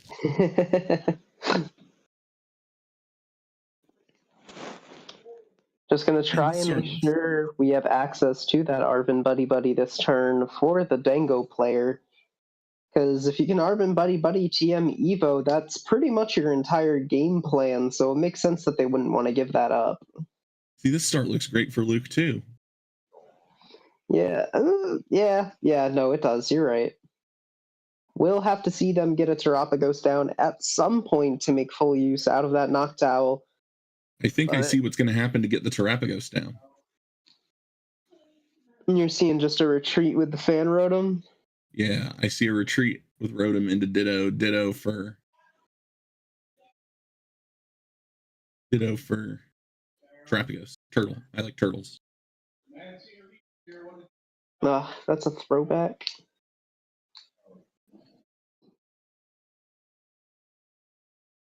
Not as much time to prize check as there usually is, but that's okay. See the attachment, we see the retreat. You know, we have that Crispin in hand, so if we grab the Terapagos here, we will be able to take a knockout next turn, assuming our opponent doesn't Iono us. Right. Can't imagine they will turn 1 since they're reaching for that Arven play that we mentioned earlier. Oh, man. This is a, solid start. Yeah, this is a pretty ideal turn 1 coming out of Luke here. The only why can't I do like this? That is a grass energy on a... Okay, so we there have... There it is. Okay. I was a little concerned for a second. The question is did we whiff Supporter turn 1 again? We did, in fact, whiff Supporter turn 1. Heartbreaking. But we do see Double Dango come... Single Dango! Oh, no. Of the TM Evo. How many are prized? How many are in the hand? That is the question. Oh, no. Luckily, we know Luke cannot Crispin and Boss on the same turn. They do not play Prime Catcher, and they don't have a way to turn on Counter Catcher. So they do not have a way to go after that lone Goldango that's on the field over there. So going to be at least a little safe, but comparing the starts here, it's a little hard to say that Luke is not going to dominate this game. Oh, no, I think Luke's fine right now. But as long as we have a Dango in hand, we are going to see 4 cards next turn minimum. So the Dango player still has a chance to claw their way back into this. Obviously, with that Buffalant, they're going to need 6 energy in order to knock out this Terapagos, not counting the metal that they're going to need. So they're going to need a lot here, to put it lightly. It's a lot to ask for sure, but if any deck can draw out of it, it's Goldango. And I mean, they are playing Energy Search Pro, and they are playing 8 different types of energy. So it is entirely possible that if they get that Energy Search Pro, they just have knockout. Yeah, because we would need 6 energies to take a knockout here, 7 if you count the attachment. It's a probability. We see the switch, so we can have the second Coin Boingus for draw 2. What a powerful card. Just draw. The end. I mean, I can just No draw cost. 2 when I'm in the active. No cost, no downside. I guess the downside is your main attacker is in the active, which I don't know if they know how costs work, but that's not really a downside. I suppose, well, we see a Pheasantipity, so we're going to see another draw 3 for sure. Another Gimme Ghoul hits the board as well. We did see them discard a water energy, so I have to imagine that those cards left in their hand are powerful. Important to note that unless they can get Monkey Dory down, this Goldango is going to be out of knockout range. Yeah, it is pretty... Here it is. We already know they don't have the water energy, though. So we already know there's 2 energies. Because there's a grass 2, so grabbing 5. Oh, that's right. So we just need a Night Stretcher and then another energy in hand. Oh, true. Because I believe the metal was grabbed there as a part of that search. It was. Night Stretcher for 1. So the question is do they have another metal in hand? Second Night Stretcher? Because they play 3 metal, 2 fire, 2 psychic, so it's possible the psychic and fire are still in their hand. 240 takes the knockout. That is 6. There it is. They had the second fire. And now I wouldn't say Luke is in the backseat by any stretch of the imagination, but things got a little bit more difficult. Well, that helps. Definitely helps. Let's see. So, but no damage counters. So Monkey Dory is not online, which means that Goldango is out of range. So Countercatcher up Pheasantipity is an option. I assume we Ultra Ball for Noctowl to grab Area 0 and something else. Area 0 and Trumpet potentially. Could just be going for chip damage here. Force your opponent onto an odd prize card game. Yep, force an entirely single prize board. I like that play. Definitely puts their opponent in an awkward position. Because now Goldango has to burn 3 energies to take 1 prize card. 4 energies if they want to take out a Buffalant. The only downside is it gives Goldango a chance to set up more of their board state. Ooh, we're just going to have a little bit more time now. Countercatcher knocks out the Dreepy, puts Luke back on even number prizes so they can just get the Goldango bonk bonks. And good move. We're sitting pretty comfortably. That Bravery Charm going to make these Terapagoses even harder to knock out. Yeah, forcing another, let's see, so 230, 60, 290 plus 50 is 340, so forcing 7 energies to discard if both Buffalants remain in play. Granted, they do play 4 superiors, so it's not impossible. That's just 2 superiors, right? We see the flip the script there to get an extra 3 cards. And we've seen both coin bonuses used this turn. And this is where this Goldango player is starting to get an increased hand.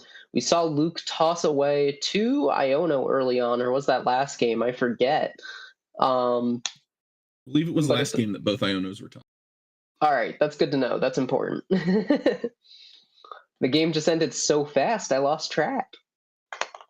So Luke does still have options later on in the game to alter Saikal's hand, and that's going to be big in the mid to late game here. Because if Goldango keeps stacking up more and more and more cards, it continues to be able to make it rain every turn more consistently. See that fire energy come down onto the Dreepy, maybe setting up for a Dragon Ball play later on in the game. But like we said, no rare candies, so it's going to take a bit to get that Dreepy there. Probably just attaching to it so that way they have a pivot if they need it, since you don't want those energy on the board long term with this deck. We see him make it rain here. Having to burn 3 energies to take a knockout on a single prize feels rough.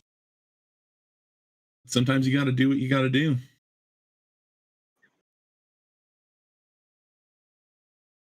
I'm assuming we see a Hoot Hoot hit the board here in the active. Yep. Oh, and there's the area 0 off the top deck. So maybe Artisan to double check your resources and then put area 0 back down.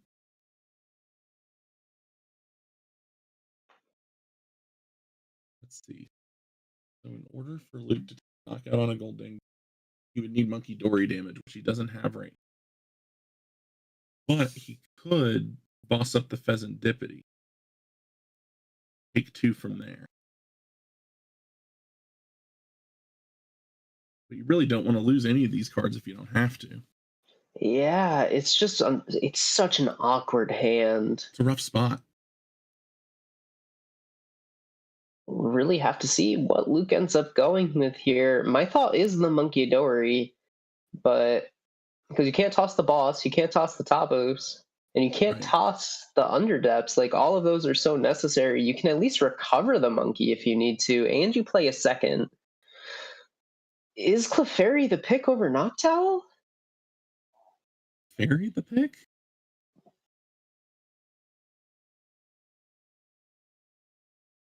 I would think Noctowl would be the pick here. Maybe Luke knows something we don't. Yeah.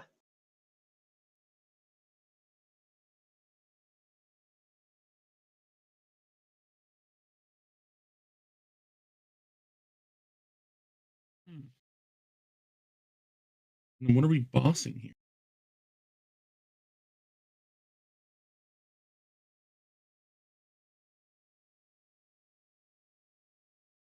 I mean, I'm very curious about not grabbing the Noctowl there, maybe realizing that they weren't going to be able to get the knockout, because even if they grabbed the Noctowl, they would have to then be able to set up the Terapagos and get the retreat, meaning that they would need Latios off of it. So maybe just realizing that this turn it was just too much of a stretch. But going down to 1 card in hand, just showing your opponent, hey, I got nothing. Like, it's on you. Show me what you got. I don't. Yeah, why would you show your opponent that? Why would you not just keep your resources at that point? Yeah.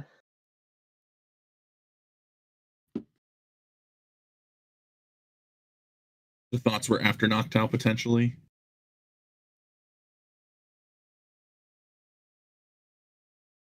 Hold on. We see the retreat. Yeah, true, because Clefairy could have one-shot a Goldango. Right.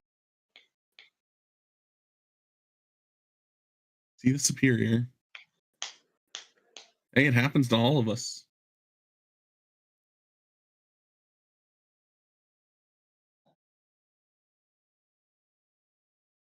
You know, people think this game's easy. Sometimes it's not.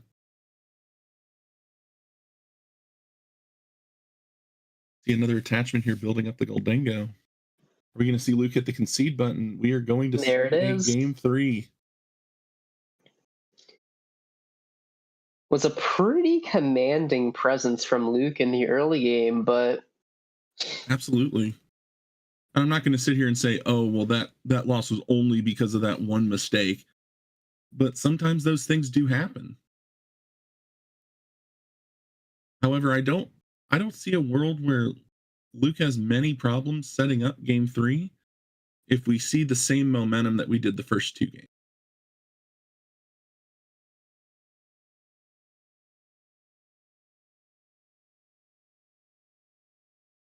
Waiting. Waiting. Doot. So about Maridon taking down Brisbane Regionals. Maridon won Brisbane? Oh, it's Sure did. pre-row, isn't it? Yeah. I'm not as surprised by that in a pre-row format.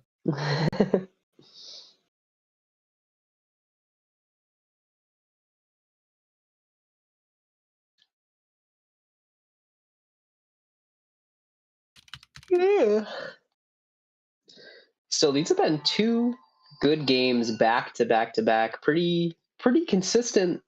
Pretty happy with it. Obviously, that game one was rough for Goldango. This game kind of went a little sideways, but round one we watched some incredible games, and now we're in for another incredible game here. Pretty awkward start. Not really. Never mind. Ditto for Fan wrote him. Set up your board. Oh, we're fine.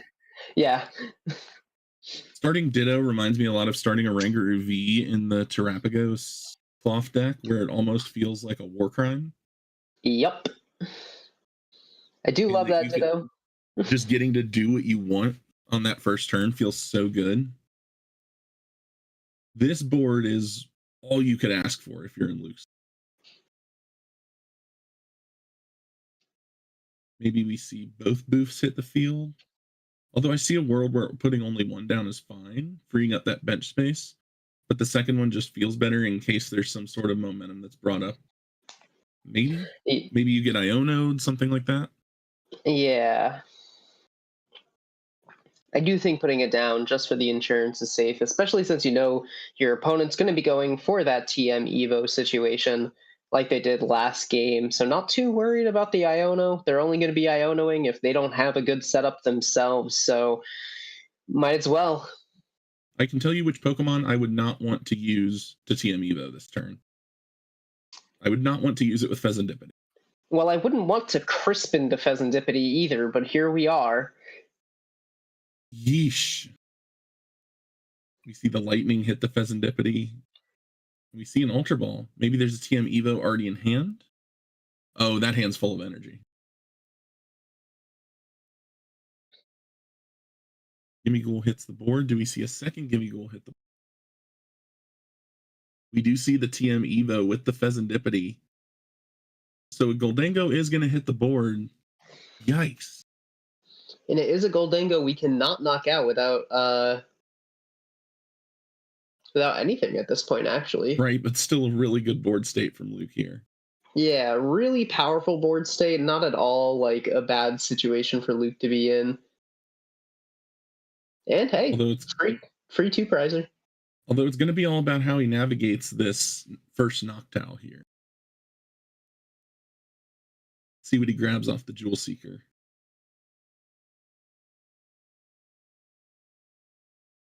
Well, we need Area 0. Yeah.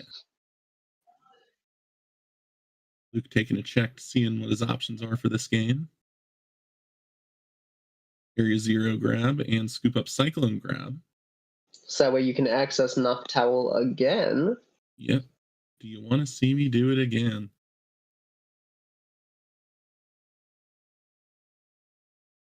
Yeah, I think this is a pretty good turn for Luke, all things considered. Scoop up Cyclone Noctowl. That way we can use Noctowl again. Maybe grabbing a couple Nest Balls. And then we Crispin for the attachments. Because if he rebenches that Hoot Hoot, we'd be at 5. We need to be at 7. Yep, double Nest Ball gets you to 7. One of those is going to have to be the Latios, so that way you can get the retreat. And I'd have to imagine the second one is going to be Monkey Dory. Yeah, that way you don't even need to use the Crispin. Ooh, second Topagos, probably. That is a Cornerstone Ogerpon hitting the board. So we no longer care about second Topagos. Oh, yeah. Don't need it when your opponent can't hit you, right? Exactly. And Dark is the second energy of choice. The Dark into hand, fighting onto Cornerstone. Attach for turn onto Terrapagos. Free retreat. Yeah, this is This is an outstanding turn from Luke here. Yeah, and we know the Dango player already going to have 3 energy in the discard pile of all different types too. So Dango reaching for knockout going to be a little hard. They're going to need 7 energy if we're counting the attach for turn. Incredible prize cards for Luke to take here. Oh my gosh, what things are looking up Celio here. It's incredible. Let's see if Psycho gets to play the game. Because you almost don't even want to hit the Terapagos unless you're going to one-shot it, because then a Monkey Dory can potentially come down.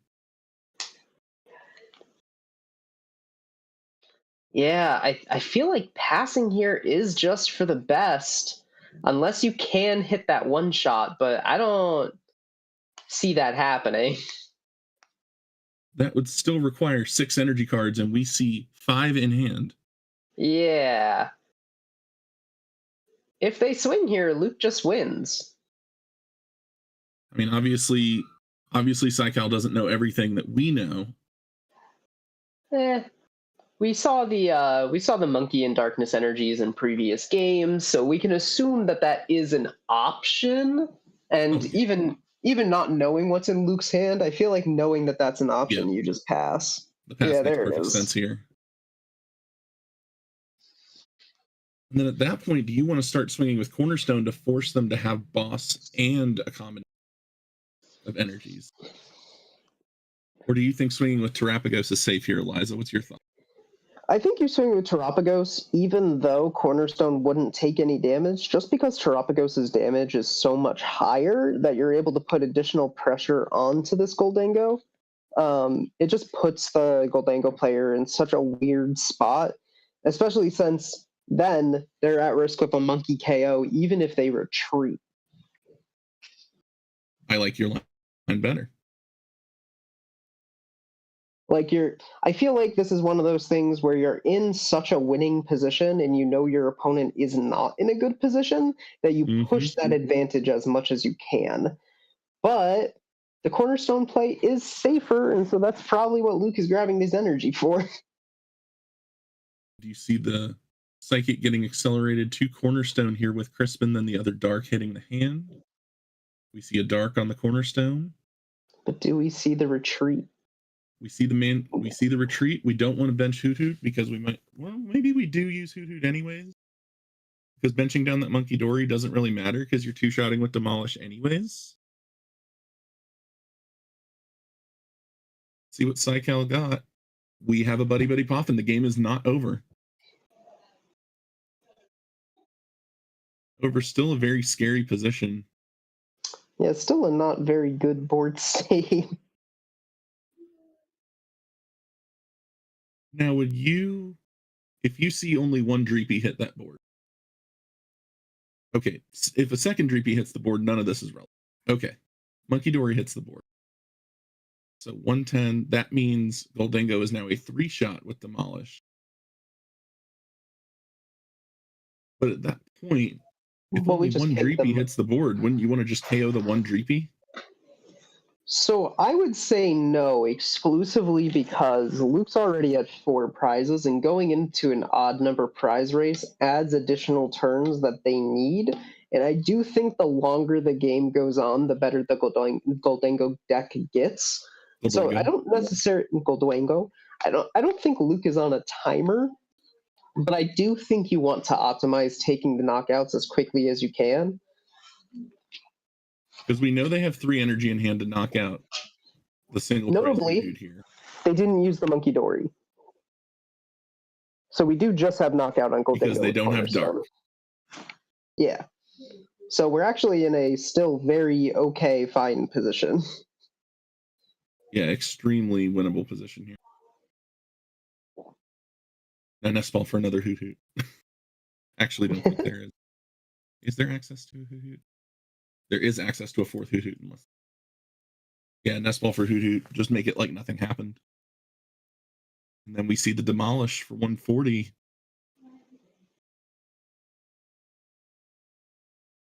Oh man, this board state's insane. Going down to 2 now.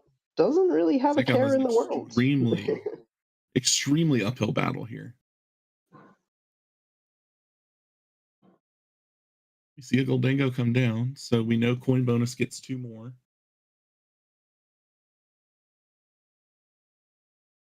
Always still no way to KO this cornerstone. And we see the scoop. There is no Scovillain EX line in this list to get around that cornerstone because there's Dragon Ball. Such a shame too, because they're running the 2 grass energies, so they easily could have incorporated it. Actually, I think they're on 1 grass. It was 2 fire. Yeah, it was 1 grass. Yeah. We still on the Scovillain from yesterday. I am still on it because the player who played it tweeted me back and said, "Oh, by the way, my list for Atlanta is even more insane." All right, let me see if Prince Vortex is still playing. They are our other person who's still streaming. They are currently, it looks like they are, so let me check the pairing real quick and see what game they're in. They are in game 3, so we'll go down there and see where they're at, and we'll make a choice if we want to pop it up real quick. Works for me. And they are how far into it? Really early into the game, so you know what? We will pop this game up. So we'll be in sounds good. Game 3 of Prince Vortex versus King Heracross. Yeah. No, Pawnart TCG. I'm sorry, not King Heracross. Pawnart. It's Turbo Moon versus Terrabot. All right, I'll leave it to you. Sounds good. Super interested to see how Terrabox handles this matchup. The instant knockout from Roaring Moon, as well as the poison damage, just kind of going against everything that Terrabox tries to block and set up for. So I'm super interested to see how they handle it and how they take care of it. Of course, they do have the weakness onto the Roaring Moon, so not too big of a concern as long as they're playing multiple of the Teal Mask. We do see what we want to see if we're the Terrabox player with that Rotom start. Getting that fan call, getting some owls into play, maybe a Ditto if you want. You have a way to retreat into it, which you do because you have Latios. We are going off to the races with that transformative start potentially. No. We're going to see just a more consistent aim with a board state going hoot, hoot, hoot, hoot, Noctowl. And that's a lot of owls, a lot of birds. It's what we want to see. As many as possible. Ideal board state. Now, Liza, is there a reason you wouldn't bench the 3rd one? I thought that delay there was interesting before benching the Trying to think about it. I think the only reason I wouldn't do it is because I would be worried about getting bench locked out if my opponent chooses not to take the knockout. Really depends on what this grabs here. This is a very familiar looking board state we are seeing here, considering what we saw last game. Yeah, so they're just, they're following the script. They're checking it twice, making sure that they've got everything set up all good and nice. I don't know. I do appreciate how thorough the prize checking was there.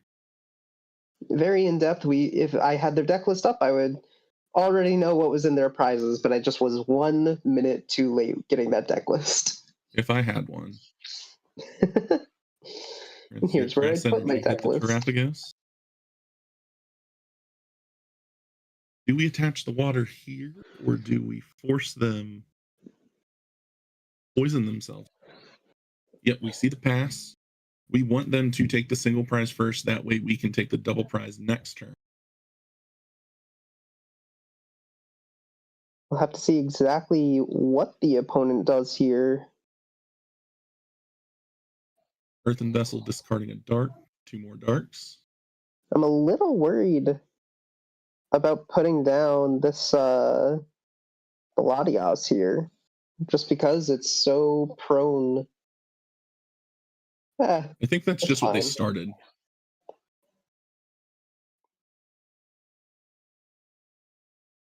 I'm not sure. We see the Pokegear, and I believe that was a Sada hit off of the Pokegear. Do we play Mist Energy or something to stop the Frenzied Gouging? Because they could be setting up for Crown Opal. I do not see one in Vortex's list. I see 4 grass, 2 water, and then 1 metal fighting lightning psychic. So no miss What energy table is here. this? 11. See the Jewel Seeker come down.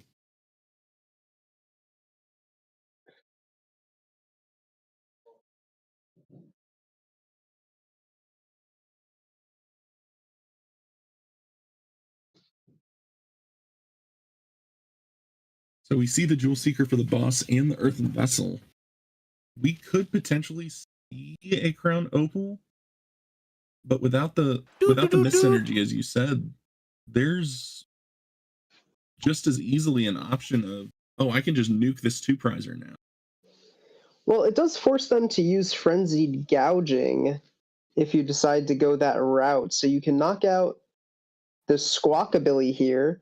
Once you take out the Squawkabilly, they have to respond with Frenzied Gouging. Once they respond with Frenzied Gouging, you get to respond with Fan Rotom, puts you down to 2 prizes and your opponent at 3 unless they boss KO the Latias. And if they boss KO the Latias, your Fan Rotom already has an energy on it, so all you need to do is just set up another Terapagos. And Area 0, but we'll get to that. We'll get there eventually. We'll get there when we get there. Sooner or later, we'll get there. Might not be right now, might not be in the next 10 minutes, but we'll get there. See the nest ball come down, grabbing the Pheasantipity.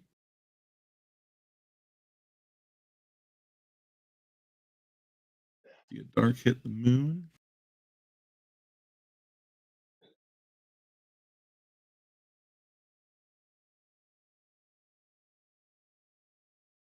Well, Isaac, you were so right. Water is gas. Water is so good. I'm literally in bed cuddling my water bottle right now. Heck yeah. It's just the way to be. Thought I was going to have my stream set up to where I could drag my microphone over to my bed and be able to watch the stream on my TV. But I think I messed up somewhere along the lines of setting it all up. I'm pretty sure my HDMI to DisplayPort only goes one way. And that might be why TV isn't picking up the computer. But I had that plan. I was like, I can do this from bed. I'm going to be comfy. Wait, you should be able to... Huh? I wanted the microphone. I wanted to sound good. Oh, okay. Yeah. I understand now. I was like, what are you on about? HDMI, if it's just display, it is one way. What are you on about?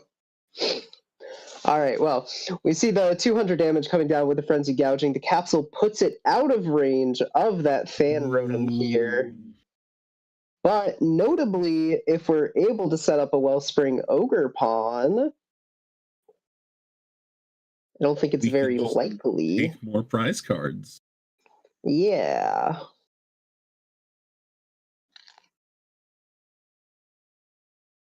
If we take the Wellspring... Ooh. Pikachu? Now, correct me if I'm wrong, but Frenzied Gouging... Frenzy Gouging just says no to that. Right? Like, I'm not imagining it. Like... Frenzy Gouging says, no, that's nice, but you're still gone. I guess it still it continuously forces the opponent to find the capsule to put themselves out of range of a 1-prizer knockout. So it fixes the issue of their deck not really having high scaling damage aside from the Pikachu. Now have the MeWe X copy Frenzy Gouging. Oh, and we also needed a Terra Pokemon, so Noctowl would work. Right, that's why we were going to grab Wellspring Ogerpon. See what the plan here is. Is there a Kristen? Area 0 Ultra Ball. See Boss Pheasantipity.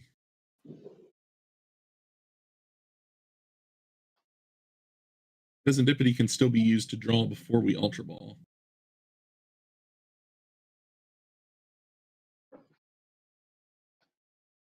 Energy Switch, Cornerstone, Mad.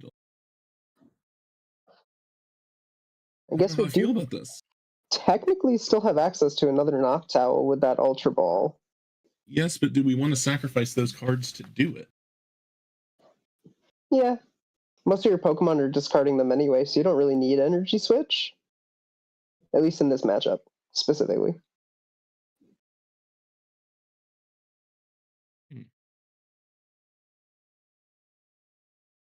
You see the Noctowl come to hand. I'm not quite sure I understand. Yeah, I'm not. I don't see the vision here.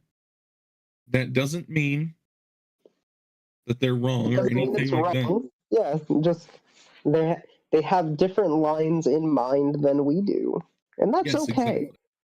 I'm just still shocked we're not seeing the Wellspring for double prizes here, because then you can just hold on to that boss and boss a one prizer later. I mean, you would still need Crispin, and you would still need the Crystal. That's okay though, right? Like, if we had just grabbed Wellspring before.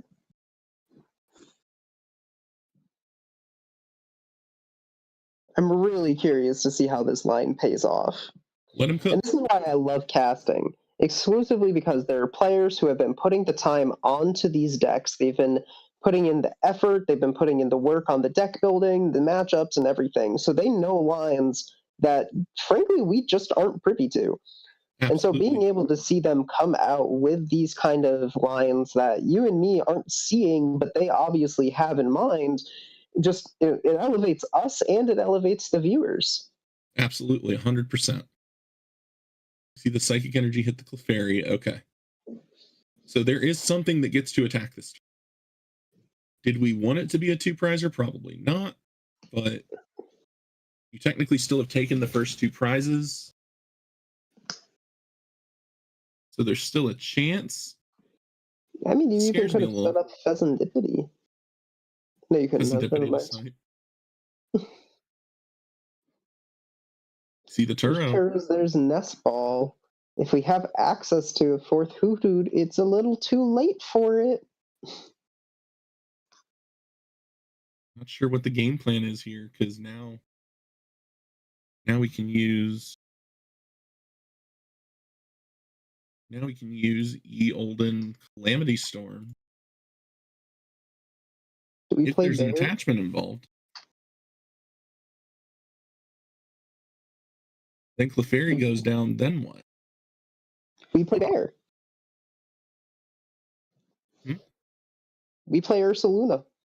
Oh yeah, Ursaluna exists. Yes. And with Boss Nest Ball, we basically have knockout onto Fez, Pecharon, Roaring Moon. Yes, Ursaluna does exist. Ursaluna is a Pokemon. There's no way to Iono in this, because it's Turbo Moonless. Yeah, there's no way to alter the hand. I think, yeah. I think Vortex just has game here. It all works out at the end of the day. In the end, it did matter.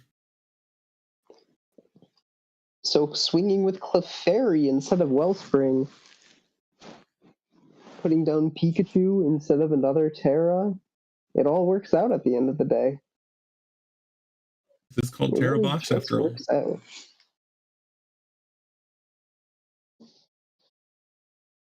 Ultra Ball for a Peachrunt promo.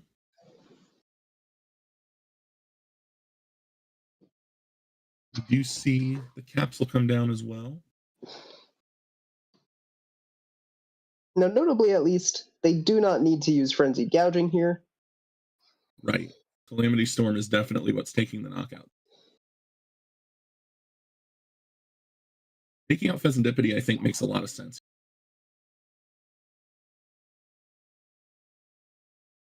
Alternatively, they could Owlstall here, but I don't think that benefits them in any way.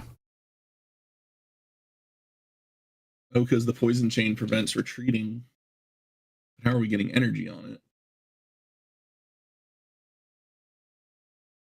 I feel like there's no reason to Turo next turn. Maybe Turo into Fan Rotom, but you don't really need to. I mean, you can Turo into Fan Rotom to get access to Hoothoot Noctowl again, and still be able to take the knockout. I think you can just boss up the 190 Pecharon, and that's KO. Yeah. Yep, there it is. See, we were just overthinking it.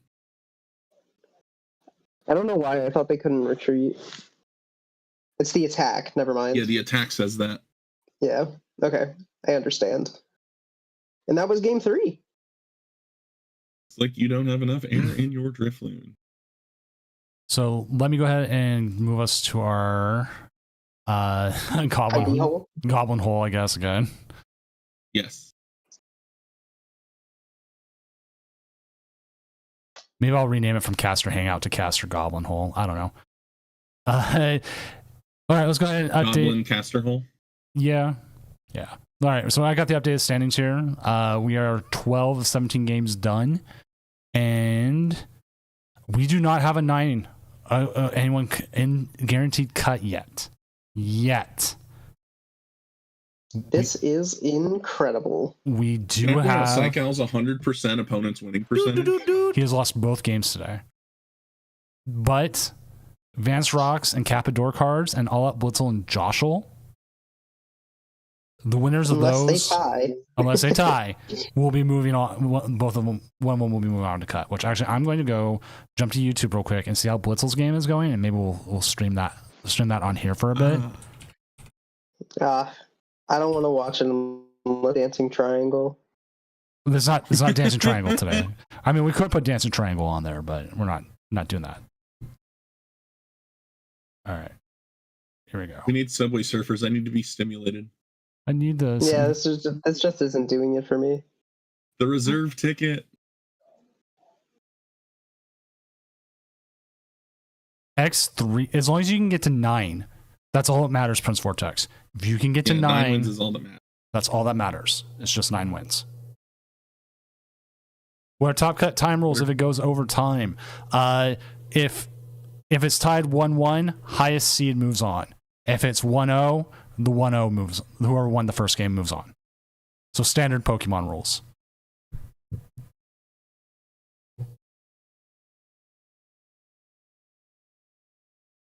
Now, I'm not gonna lie here. Blitzel knows a lot more about this stuff than I do. Yeah. But Blitzel knows a lot more about this stuff than any of us do. I do love the free retreat Pidgeotto having a skateboard. That had to be a regular Pidgey at one point. They had to get out of there. Had to have been. Ooh, we're gonna see the bear. Now, surprisingly, Arch Alladon, at least,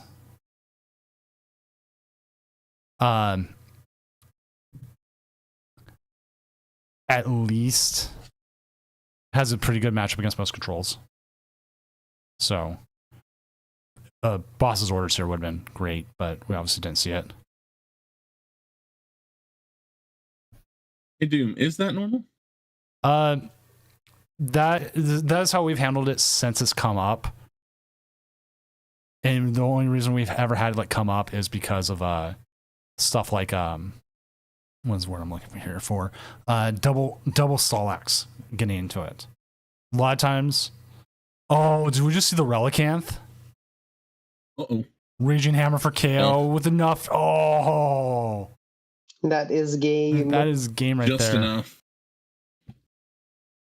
Was that game 3? That was game 3. So Joshel has just snapped their ticket into Top Cut.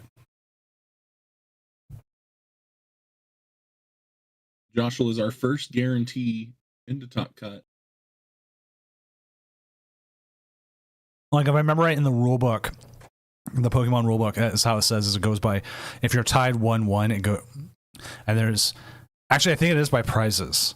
And then it goes 1-1 if it's not prizes. I'm sorry, so Jake is correct there. Because I'm always thinking about like Stellax versus Stellax is whenever we get 1-1, and ran into that lately. Usually they have enough time, like it's like they need like another turn. We just go play out the turn. So yeah. So Jake is correct there.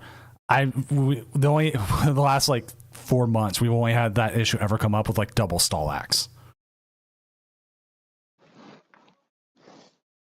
So like I'm so used to just like, oh yeah, it's a double Stellax issue again. Now we don't have double Stellax issues. got to remember. So yeah, Jake, you are correct there. I did think about it wrong.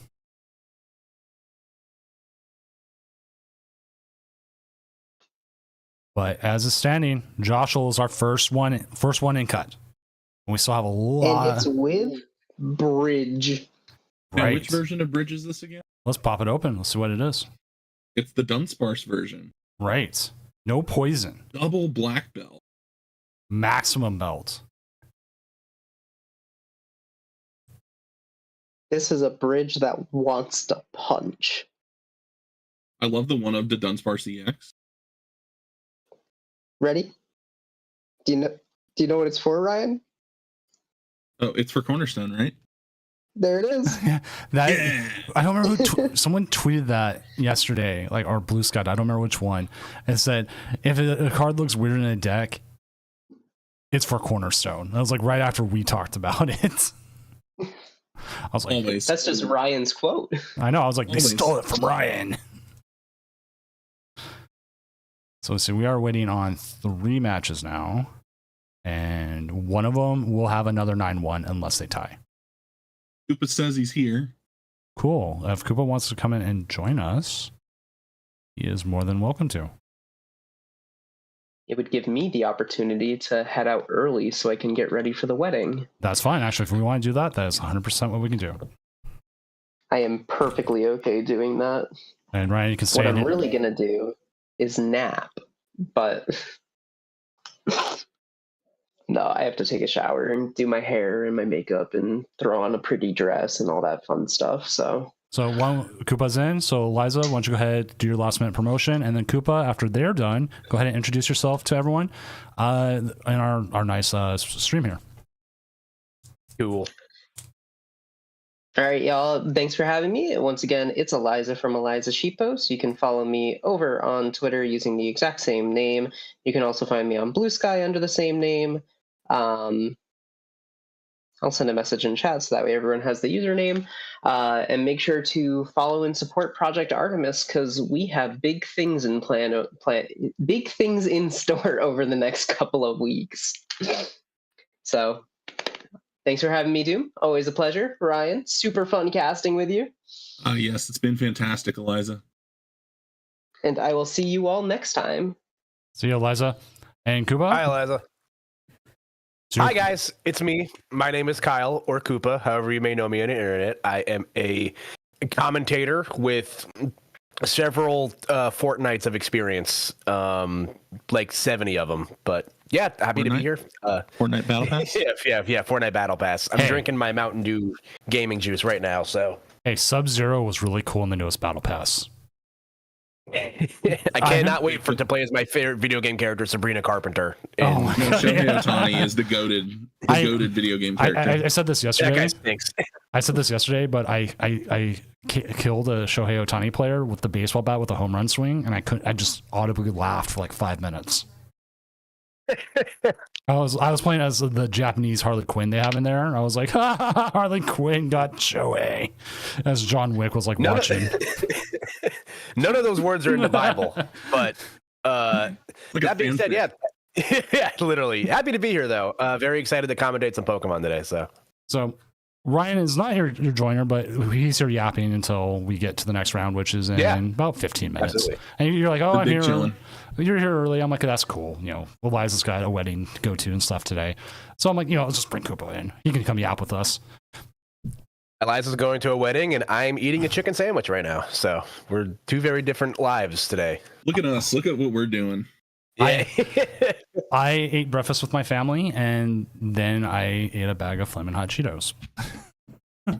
As one does. Eat hot chip and lie. Yep. Pokemon Hot Chip and Pokemon Lie, my two favorite games. So Yes. let's take a look here. I'm going to catch up on the standings because I just sat down at my desk. Yes, we do have the standings up. Joshua, 27 points gets you into cut. Joshua is our first person in cut. All right. Vance Rocks and Shout out. Vance Rocks and Capital Cards are both 8-1 playing each other. One of those will be our next person. So we'll have 2 people in cut after this round ends. Yeah, pretty cool stuff that I'm seeing at the top. I was rooting for my goat Goldango. It looks like, pending next round, looks like we might get Goldango in Top Cut, a deck I'm very excited about. Ryan, have you been doing a lot of post-pro testing it? Is there anything that's caught your interest? Anything that's surprised you? So all of our locals here in Central Kentucky have been playing Postro as their local format. So I've been getting a little bit of testing in. I've played a little bit of Terravox. I'm also looking at Arcalodon, and I'm looking at... I do like Luke's Terrapagos list a lot. Yeah, Luke's list is really cool. That's been one that I've been kind of like, it wasn't really on my radar until yesterday. And every single game we've seen him play has been good. It's just been incredible. Yeah. And I do love the Scoop Up Cyclone inclusion. And he is trying to become... Big fan of that inclusion. He is trying to become a 2-time Doom regional champion. And then Enzorark is another deck that's on my radar as well. Not as many of those converted today. We had 2 conversions of it, and they're both Prince Vortex is not one, not Josh S is not one, because Josh S is on the Okidogi, the Dark Okidogi, and Prince Vortex we just watched with the like mutant Terra box. I know. Okay, Neznaru is one. They are on the Enzorark, and they are currently in a game 1-1. Yeah, this is a deck that I'm still unsure of how. It's definitely a good deck, but is it like a good enough deck is my issue. It's fun. Being able to draw cards is cool, but I just feel like there's still a lot of stuff that moves way too fast around it. That being said, though, I do like some of the inclusions in this list. The Power Glass is cool. It synergizes well with the they totally took so much aura away from Darmanitan by changing that second attack's name to Flame Body Cannon. What was Darmanic Cannon it was Darmanic Cannon, and it was the rough Japanese translation. Yeah, Darmanic Cannon was incredible. See, then so much aura lost. Because then if we had Darmanic Cannon and ends PP up, this deck would be the best deck to watch. It's a wrestling deck. Yeah, it's literally a wrestling deck. I mean, okay. Reshiram's controversy. Okay, we have a new record for how long it took before a wrestling reference now of 2.5 hours into a tournament. All right, good job, guys. I usually piggyback off of everyone else's references and never make my own. Yesterday, I didn't think it would be coming from me. That's funny. Because yesterday was Ryan, and it was what was it, hour 45 or something like that? I was like, wow, because usually I hit a wrestling reference right off the bat. I kill that, and I realized that, and then today I was like, oh wow, this is the first wrestling reference. 2.5 hours in, I'm like, we're losing our touch, man. I mean, why else did Cena go heel? Let's be real. Yeah. Cena saw because of the poison package. No, he went heel because Snorlax rotated. Yeah. Okay. If Heat Miser was on, he has a whole. He likes to take wrestling promos and put them to decks. He took Dusty Rose's famous a son of a plumber or whatever deck and put Malamar. I'm trying to get him to do a new one. It's from Tony Storm about fighting God. I'm going to make you. I'm not going to kill you. I'm going to make you have a mediocre life, kind of thing. It's a new promo. It's a new promo against Mariah May. It's so good. And I'm like, man, I got to make a copy pasta about it, like a deck. What deck would do that against another deck that was hype? If you've got well, maybe Mew VMAX did that to someone, And it's just so good. So I've seen people talk on Twitter oh, we need heals or something. No, no way you can really do that. But promos of we get they came up after a thing and just cut a promo on their opponent somehow. I mean, if you look at the FGC and you look at Yu-Gi-Oh, we Pokemon players may be a little bit too soft for actual heals. People get upset when it's oh yeah, I won the game because I made this play.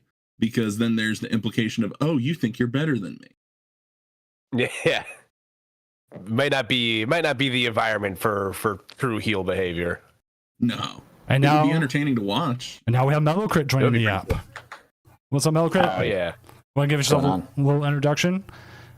Sure thing. Yeah, my name is Melocrit. I sometimes play the TCG when I can find the time, but I love watching and casting, of course. And yeah, I'm really excited to get into day 2 today. Awesome. So Ryan, you don't have to leave right now. You can stay. We can all just yap right now. It's all good. Yeah. I'll stick around. We're like NBA Tonight right now or whatever. Like who wants to be Shaq? Who wants to be Charles Barkley? I love saying unhinged stuff. I will happily be Charles Barkley. Charles Barkley. So I'm Ernie, right? I'll be Shaq over here doing a shimmy the whole time. That Anzor deck is terrible.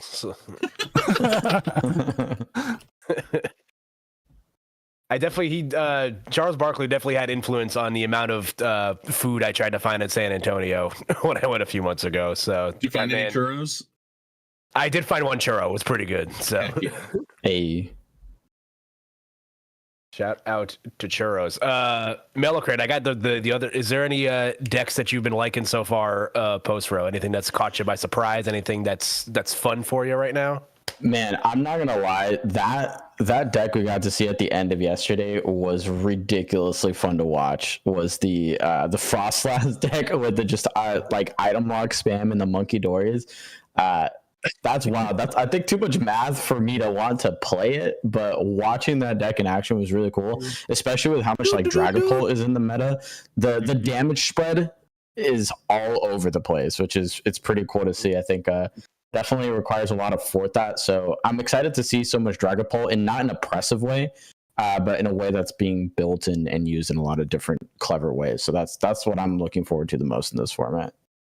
This deck is so delightfully evil. Like Yes. it is so sick. Yeah, it's pretty wild, especially because it seemed to flow really well, which I think is it's really important for a deck to have, right? You can have all these incredible tools, but if it doesn't seem like you can piece your turns together, it doesn't really get as far. But as we were watching it, I don't know, maybe the player was blessed, but every time we were watching it, it's like we were talking about, like, well, they could be a really good turn if they can find their way into this, and then they would top deck and be like, well, that's exactly what's going to happen this turn. The one of Devo, super impactful, especially against those Dragapult decks that are running the candy lines. But even without the candy lines, we're seeing that has just a massive crippling impact on a lot of those matches. And of course, those Dracloaks do suffer up against that Frostlass and the Freezing Shroud. So I think it's a really cool answer in a format that's going to use a lot of like smaller mons that have really good abilities, because it's just going to rack up that damage so quick. Yeah, I agree. It's so cool. And this is it. Sadly today. Oh, that's not fun. A little bit of a rough start today. Yeah. Oh no, hate to see it. Not Bob, Builder. No, man. Builder, Bob. Builder. Bob T. Builder. Yeah, I guess he doesn't have to work today, so he doesn't have a municipal parking lot to fix or whatever they do in that show. It's been a while, so. Oh, I hate doing this, but we just had a person lose due to slow play. They've had in all 3 games, they've ended up with almost a 10-minute difference between their opponent every game. Yikes. And at that point, Jeez. I have to call slow play on you. Yeah. It sucks. But I warned them, and looking at the screenshot, I can kind of guess like maybe they could have won, but I don't know how it fully would go. And it sucked. Like, I don't. Moment of silence. Really unfortunate. Like, all right, moment of silence over. Yeah. What deck were they? It was really cool, by the way. Sorry, go ahead. They were playing End Zoroark, which, I mean, there is time with like trade and everything, but I've also looked at the game log, and there was times they only took like 2 actions,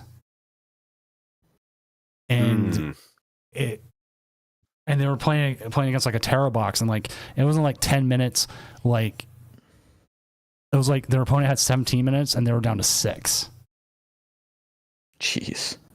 Womp womp. And then like another time, it was like 16 minutes, and they were down to like 3. How can we blame this on John Cena? Yeah. Is that the meta right now? That's the real meta. Playing everything on the heel arc of John Cena. Yeah, exactly. Yes, Cena goes heel explicitly because Snorlax rotated. We should have known. We should have known. I'm running with this. This is so good. This is a good bit.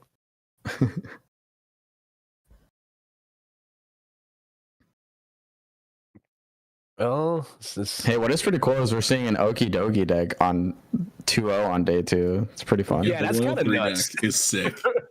We had it on yesterday. That's wild. That's kind of gas. What an odd choice, but I'm into Big flex. it. That guy's kind of sick. The deck does have that dog in it. Literally, Okie Dokie a dog? Yes. That's why the Dogie. Dogie. Okie dokie, but there's no artichoke EX, which is a shame. Yes, but there is Pheasantipity and there is Monkey Dory. That being said, speaking of Pheasantipity, if you guys ever find yourselves in New York City, there's a restaurant called Pheasantipity that makes one of the best milkshakes you'll ever have in your entire life. So I'm making note of that. Yeah, put that in the back of your mind.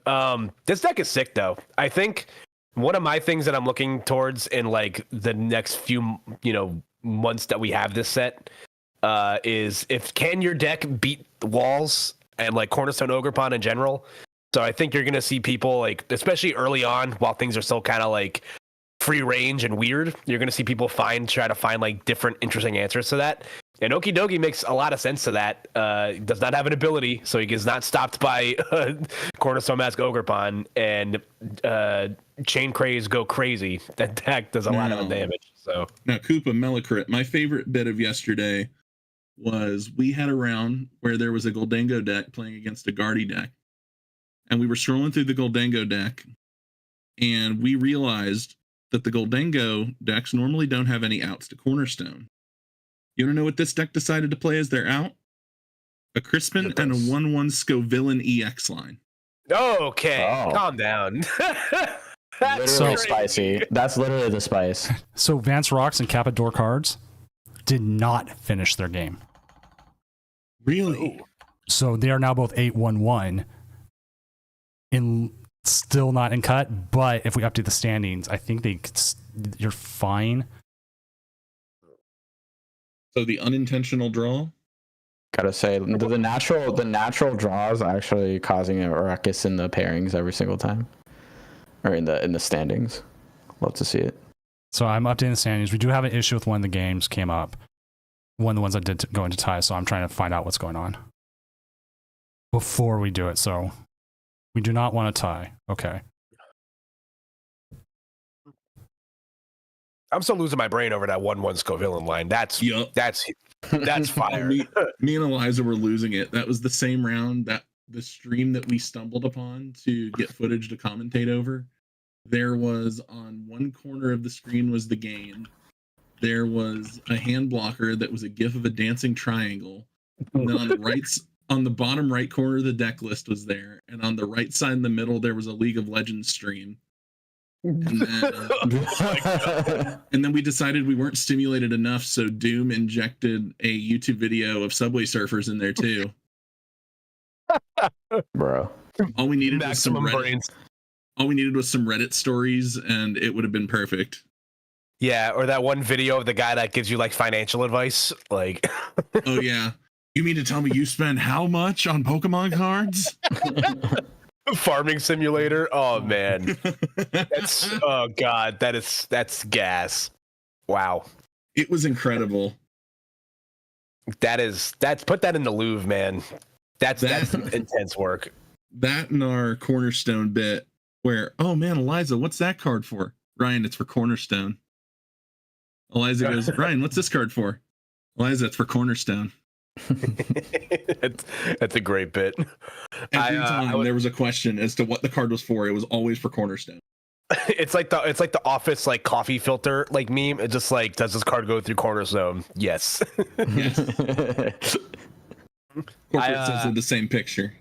Yeah. I was watching some of the Full Grip Games release weekend tournament yesterday while I was at work, and I watched this guy like I think he like purposely like gusted up a Cornerstone Mask Ogrepon, and he's playing Archaludon, and he did not read what the card did, and he lost that game because he tried to attack into it, and someone from like across my job was just like, "Are you okay?" Because I just heard you scream, and I was like, "Oh yeah, sorry." You guys don't understand. This guy was cooking like real hard, and then he just like ran into a stop sign that he put himself in front of. You hate to see it. You ever seen that video of the dude jumping out of the car and just slamming into the stop sign? Yes. That's what I'm visualizing with that. Yeah. Moral of the story is, folks, read your cards. Yes, reading the card helps to explain the card.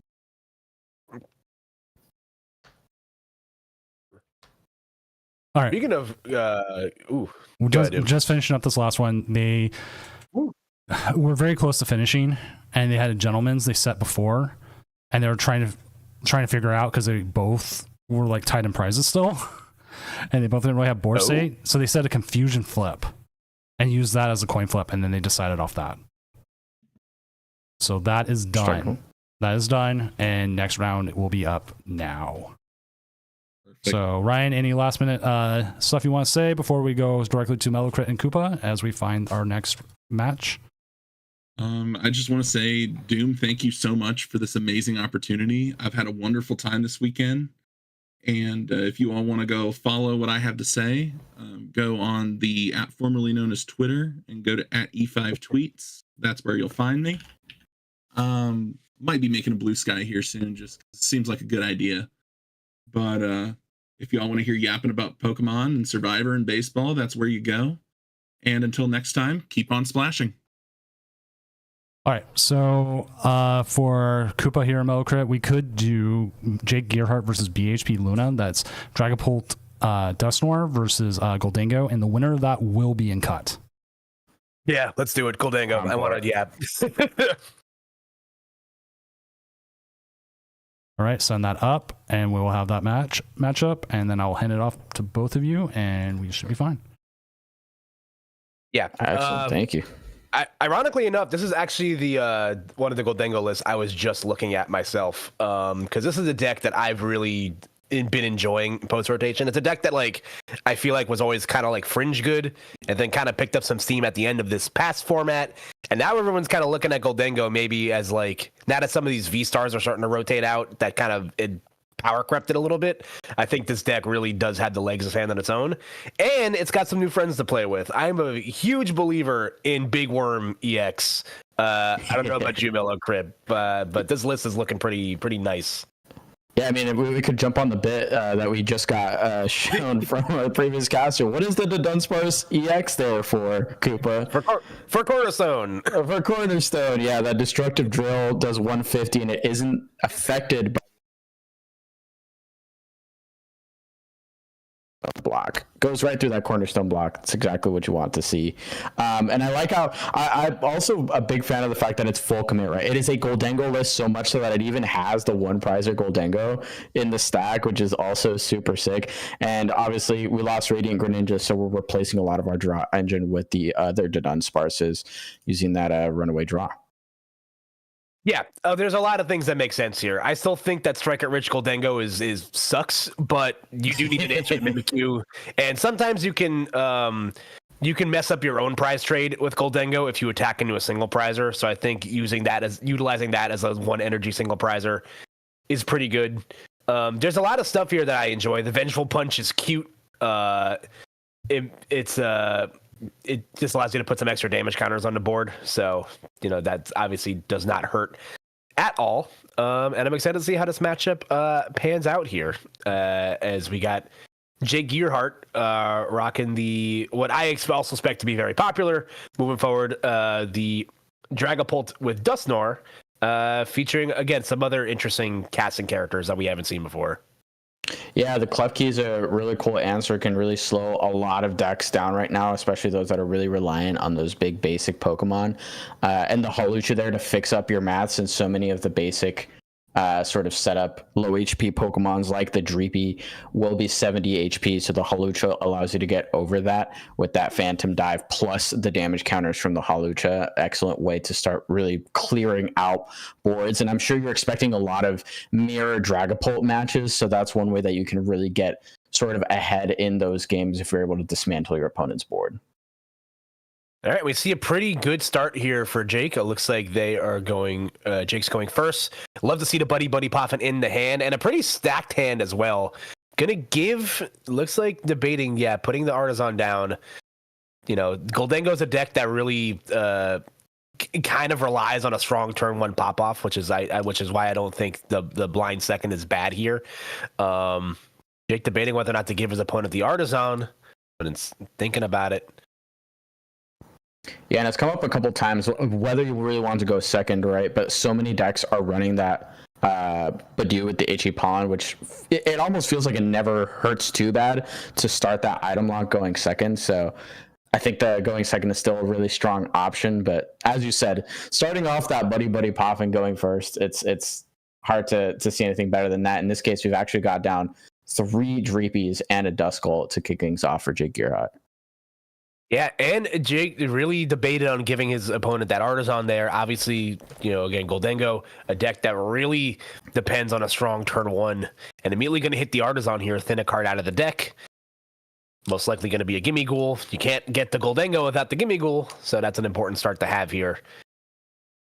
So, without knowing what's on the other side of the hand, again, there are lines of play here. You know, I believe this list is playing, you do play to 1 Technical Machine Evolution, so ideally you're able to find that turn 1 Arven, get yourself a couple of Gimme Ghouls on the bench, and then immediately get yourself some onboard draw power for turn 2. And that is going to be the first Gimme Ghoul hitting the bench. Nest Ball following it up for another basic Pokemon, going to be that second Gimme Ghoul, setting up the whole mob here, and a Buddy Poffin to respond. So the Dunsparces are going to start to hit the board as well. Energy Search Pro just flying through, and obviously there's always a danger of getting that Itchy Pollen lock right when you really don't want it to be there, right when you start playing those Ultra Balls and especially your Energy Search Pros. So actually preemptively playing this to get all of the energy on the board, and you're not too afraid of an attack either, so actually going to get that attached onto the Monkey Dory as well with that dark energy to end the turn. Yeah, really smart stuff there. That's like as good as a turn you want to see with Goldengo. You have your draw engines for the most part established, and you also have a pretty efficient attacker in the active as well. So even if you get item locked here, you have plenty of energy at your disposal to be able to attach to the Monkey Dory to attack with, to knock out the Badoo. And also, sometimes it can be a little risky, like letting that Energy Search Pro rip, but knowing that you're going against Dragapult on the other side, you're most likely not going to get your hand disrupted this early in the game. So a safer play to go for it there. Make sure you burn those items as fast as you can, knowing what's on the other side. So we'll see what Jake can establish here on the second turn, and a pretty solid hand here. Able to get another Dracloak on board, has the Dusclops online as well. So going to be able to set this board up, and, you know, if it means Badoo meets its demise on the next turn, then so be it. Yeah, and I love the use of the EXP share here, right? Because you're going to be able to make 1 attachment. You're really afraid that the 1 Dracloak is going to go down. So kind of protecting that energy attachment here into your second turn can be really valuable. If your opponent does end up finding that gust to get rid of that energy, you can put it right back on your board. But I'm not going to lie here, hand a little bit empty. You're going to need a lot from those next 2 Dracloak draws to be able to respond to whatever BHB Luna can put together next, and they have a much easier time being the aggressor. Even though they're under item lock, it's still not too difficult to get an attack off. Metal Energy, we saw a ton of energy hit the board, and we might start to see the Dunsparces fly as well. So going to be drawing through even more of the deck and possibly starting off this prize trade. Okay, gonna go for the boss's orders. Again, recognize the threat in front of you, and because you retreated out, you're able to get maximum value out of that coin bonus. You draw 1 card if you're on the bench, but you draw an extra card if your Goldengo's in the active and use the ability. So we have plenty of draw on board. We have the Monkey Dory established, which is also very important in this matchup. And we're going to be able to take out the lone Dracula, one of the two Draculas with energy on it, but EXP share will keep that train a moving though. So we're going to take one super important there. Super important to have that EXP share, I feel. So now we get one draw. I think this nest ball can't grab us a Pheasantipede if we so choose to get 3 cards off the top, and we draw into an Iono. Yeah, heck of a top deck there for Jake. And we're going to Iono at least a good decent amount of those energies away as well. So now getting those energies back after using the Energy Surge Pro might be a little bit more difficult here. Now you have at least 6 card draw on deck, 8 card draw also. So getting those energies back might not be terribly hard, but we'll see what Jake has in going here. We're gonna get the Hawlucha. We do have the Dusknoir, so we could do some real damage here. Curious, what do you think? What do you think the best line of play here for Jake is, Melocrit? Yeah, I mean, another point of note too is the counter catchers are live. So if we actually wanted to just play around this Goldengo and maybe save that KO for a little bit later and start to set up those damage counters on that Goldengo, could be really valuable. You could maybe even counter catcher up the bench Gimmighoul and then take out a Gimmighoul with a Hawlucha. So yeah, as you said, there's a lot of opportunities to do a lot of damage here. It does look like the Dusknoir is going to be utilized for taking out one of the bench Gimmighouls. And that is still going to keep our counter catchers live since we're trading one prize for one prize. So the possibility of another counter catcher following up here, getting into that Dragapult. The only real complication as well for the Goldengo player here is they actually don't have access to all of those energies. They just got shuffled down to the bottom, even if they were, holding them in hand after that Energy Search Pro. So they just lost all those energies. Hawlucha is going to go down to start placing down this damage. So I imagine we're going to see a big swing here into the active with the Dragapult, holding on to those counter catchers maybe for a later turn, and really starting to piece apart this board. And an underrated aspect of that whole play there, Melocrit, the prize card that Jake got off the Curse Blast was the Psychic Energy. So now you have a fully established Dragapult here in the active. We're going to punch this Goldengo for 200, immediately knock out the second Gimmighoul on the bench. So that's going to put a lot of pressure here on BHB Luna to try to reestablish those Gimmighouls, or otherwise you are out of any relevant attackers in this matchup right now.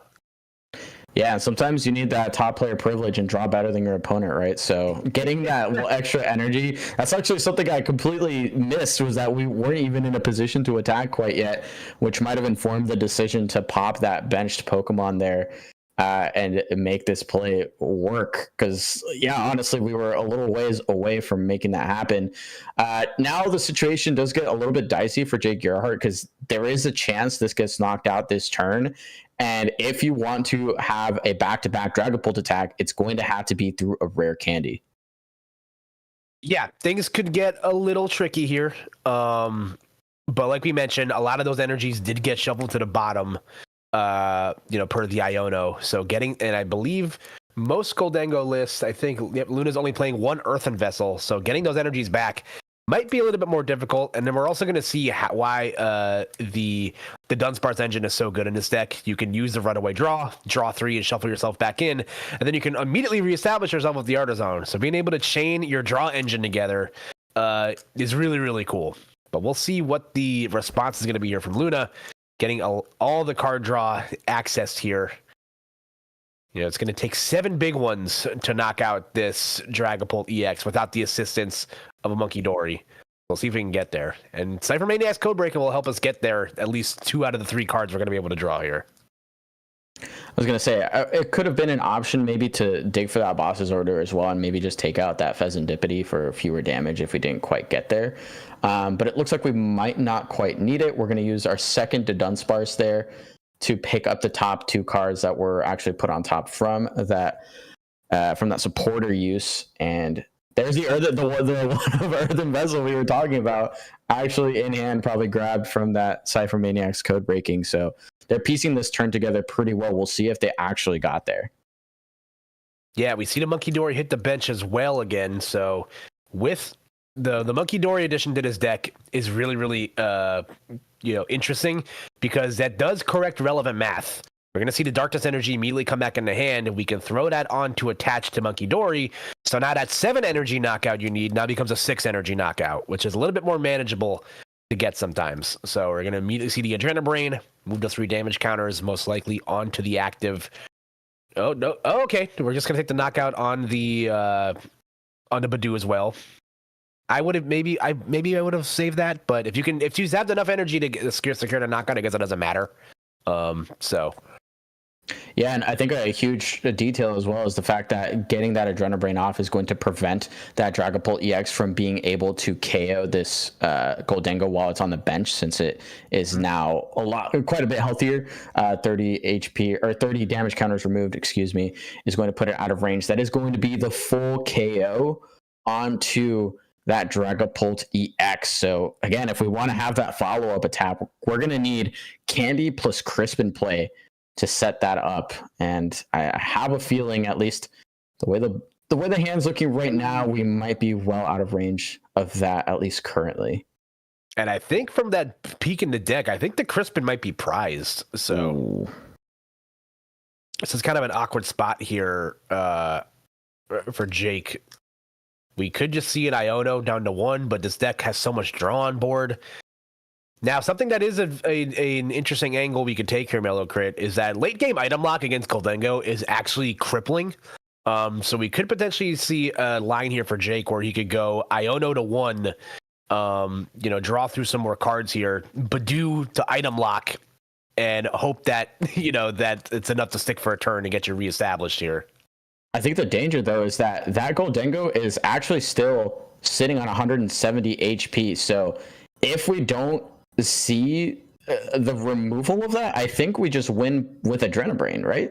We actually put down a Badoo, so that Badoo just dies next turn off the Adrenabrain.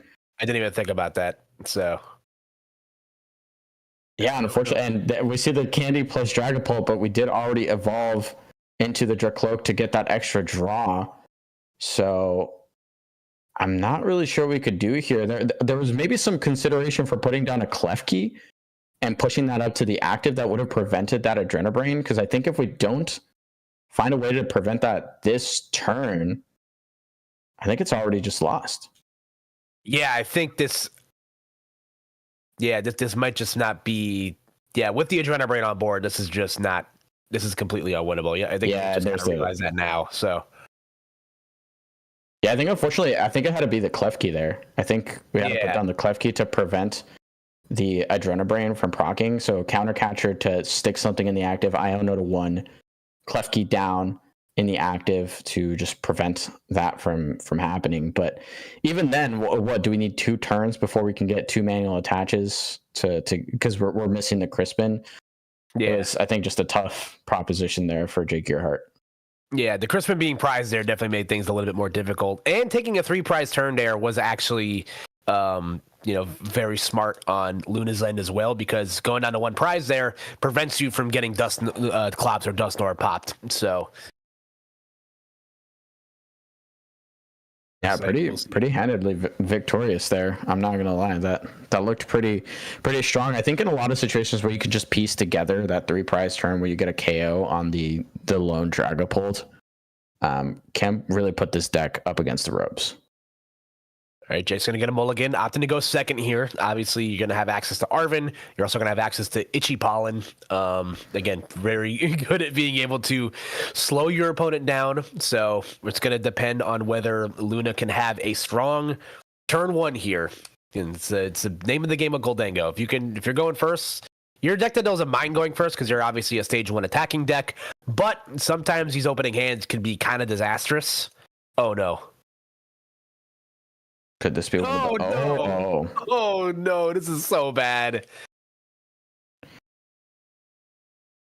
Yeah. In the meantime, we're actually going to get the full setup here. No rescue board.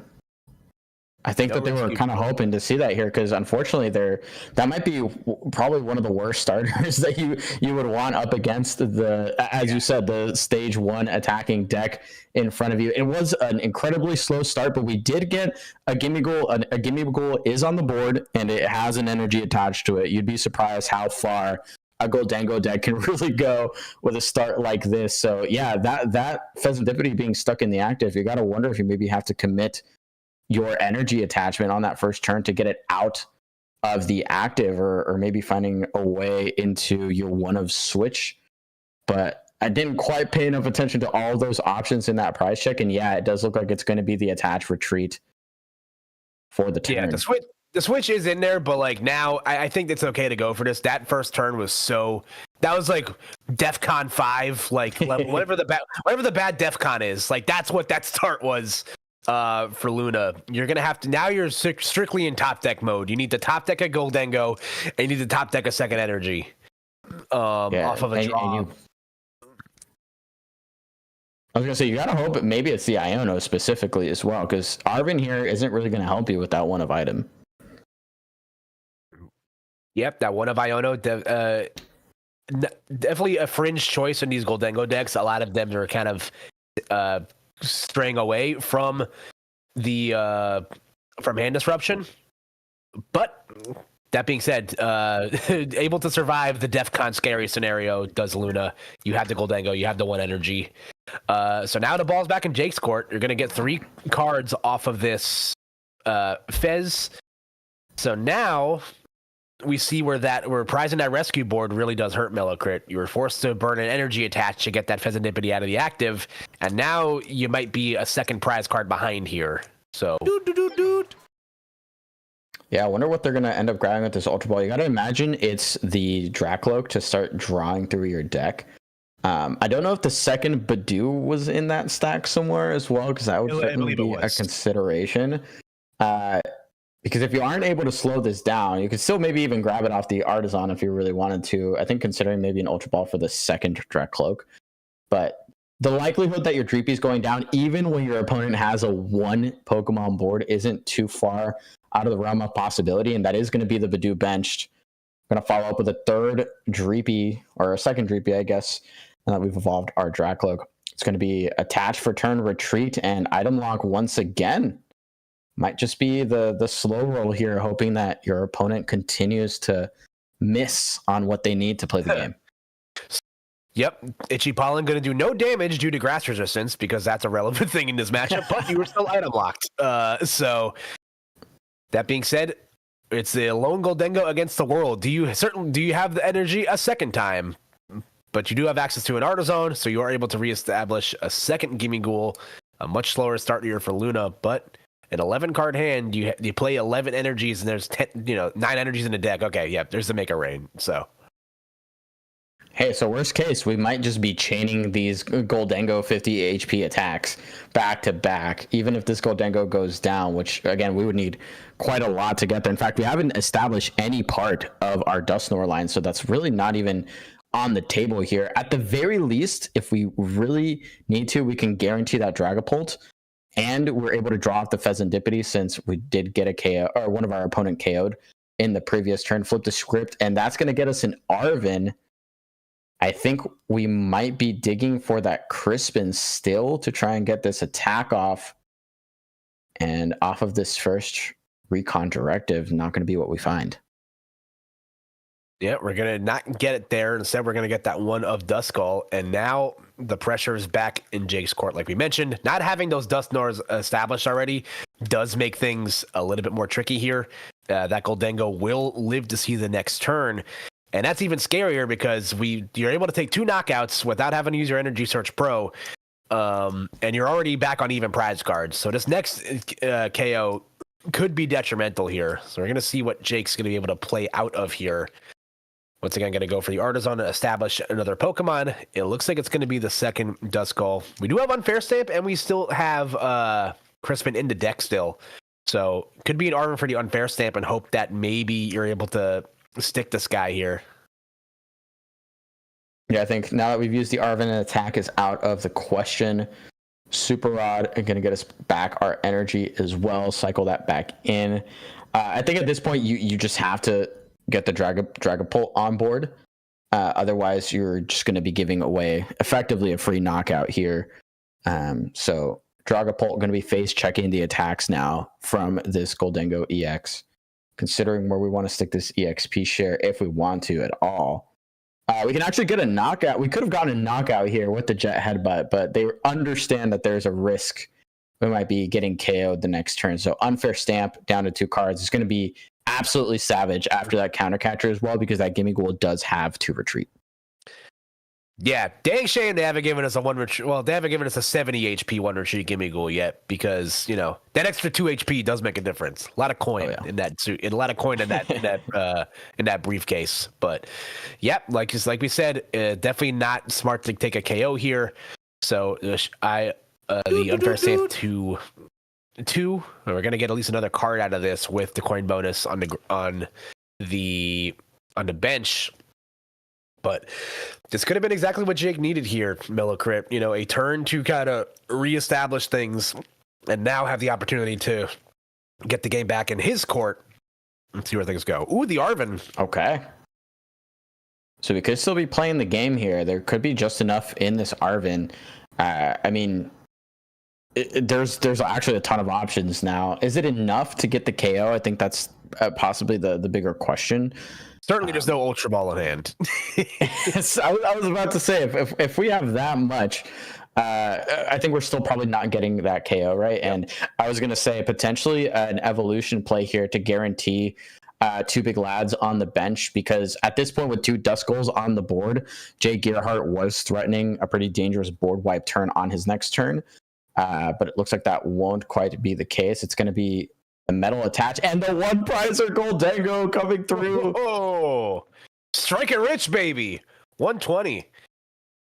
I think, okay. I was going to say the another strategy you could have gone for there is to grab the vessel and go for the evolution. But instead, going to bring out old baby baby Dango. Going to throw that 120 on the board. So now, things are going to get weird, Mellowcrit. I'm curious what Jake's line's going to be here, but having a couple of Duskulls on board to play with, that does make things a little bit easier. Ooh, the Jock's a nice pull there. Yeah, we already have 2 Dracloaks on the board, one of them holding an EXP share. I think, all things considered, they were really hoping that we could get into a Chrisman, because right now we just kind of have this big Dragapult still in the active with no energy. And now you're not even getting a KO on your opponent's active, because Baby Dango does have 130 HP. Jet Headbutt not doing nearly enough there. So it might just be a situation where you continue to get, you start to get your Duskull lines sort of set up and dangerous here to still threaten a board wipe maybe in a turn or 2. This is where I think I need to interrupt for just a second. Just some updates. All Out Blitzel has stamped their ticket into Top Cut, and Andrew here with Frost Sauce Mucky Dory is 1 game away from Top Cut. They've taken their game. They are 8-3. Oh, I used to dream of days like this. So that is your updates right now. And also Luke Morsa is up 1-0, so he's very close to stamping. Capadora Cards is 1 game away. And Joshua is keeping Vance Rocks out with a 1-0 right now. So just some pairings updates for everyone. All right. So we're getting thank you. Great stuff happening all around the regional today. And again, we're just going to see Jake go for that evolution in the Dusclops, punch his Baby Dango for 70. And I will say, if there's one thing like we're really feeling the weight of in this loss of rotation, Mellowcrit, is the loss of Luminion. We've been seeing Jake try to find his Crispin for what feels like the last 2 turns, and the lack of Luminion to find those one-of supporters just makes things a lot more difficult. Maybe you're seeing a lot of decks play heavier counts of these supporters that you probably wouldn't commit much more deck space to, you would commit more deck space to those in formats past, but because there isn't reliable supporter search anymore, we're seeing these turns kind of come together a little bit slower than they would have. Yeah, I love that you bring that up, because I think the last 3 turns we've had 6 to 10 card hands with Ultra Balls in them, and so previously that's exactly the line that you would have wanted to take, but no options for, as you said, just instantly summonable supporter has been slowing things down quite a lot. We're going to see the manual attach here onto the active Goldango, which is going to bring the big Goldango EX back up to the front, which is going to let us, I don't know if the coin bonus has been used quite yet. No. So it's going to draw us 2 more cards. And now this Dragapult after that Baby Dango attack is actually quite a bit softer than it was previously. So if we can piece together a KO onto this Dragapult, suddenly this next attack isn't quite as brutal as maybe we would have expected. Arven is going to come down as well to get us access to even more. And is that going to be just enough? Maybe, I think I saw 4 energy there in the discard. Is that enough to piece together the KO with a superior energy retrieval? Actually, I don't even know if the A-Spec has been used yet. The A-Spec has not been used yet, so there is an opportunity to pop that here. Maybe the hand is still pretty mediocre, which is tough. We're going to get the Ultra Ball and the Vengeful Punch, which has been a non-factor, unfortunately, in this set, because that card is really funny. But we're going to see what we can piece together here. We have the Superior in hand already. We're going to ditch the Cypher Maniac and the Vengeful Punch. Going to get some energies back into the fray here. Most likely going to Ultra Ball to get another Goldengo back on board. All right. Yeah, there it is. The second cheese stick has arrived. Yeah, now our Dry Engine is really in full force. Make it rain there. We saw 4 energy grabbed. I assume they already had that water in hand previously, so that's going to be 4 energy getting dumped. Dragapult is going to be KO'd here. Oh, did he mean to put that there? Actually, he had to put it there. He had to put it there. Yeah, the EXP share does not work that way, unfortunately. I was also going to say, why would you put it on the other Dry Cloak? Maybe because that Dry Cloak does not have the EXP share on it. We can blame that one. Now the response here is still going to be pretty solid, I think. We've got Counter Catcher available, so we could Counter Catcher up this Dunsparce to prevent the Dunsparce from coming up. And we can actually get the KO here, I think, by proccing this Dusknoir. This does put us at a massive risk of being 1 prize card away from losing the game, right? But I think a bit of a board wipe is imminent here, Koopa. Yeah, there's definitely, again, it's just so awkward. Unfortunately, having that psychic energy be the only energy attached is really unfortunate here. But we're still gonna have the energy to attach here. We could see a scenario where, like you said, we proc the Duskull, Iono to 1. Hope that they don't have enough card draw on deck for this to matter. Dragapult's one of those decks I just can't count out until it's all said and done. I've seen it happen too many times to myself. I've seen it happen too many times to other people. The 6 prize comeback is not something that is completely unheard of in this deck. So Jake going to try to play to all of his outs and see if he can piece this one together. Yeah, so right now we'd be putting down 130. It looks like it's going to go onto the active, which means we are going to be fishing for that KO. So we can guarantee the KO here, and 60 damage counters is exactly what we need if we want to KO the baby Goldengo. But I think I maybe would have liked a Halucha extension there potentially. We did have the Ultra Ball in hand. I'm not sure if the Halucha was still available. But we could have actually taken out this Dunsparce instead, since I think we're maybe a little bit more worried about the card draw than we are about the baby Goldengo attack at this point. Yeah. Because the baby Goldengo's attack is only good on the turn you evolve it. That second attack is like completely useless in a deck where you can't like power it up in 1 turn. Right. So that guy is just kind of that's why that card stinks. It's good in a splash, but now it's just kind of a bench liability.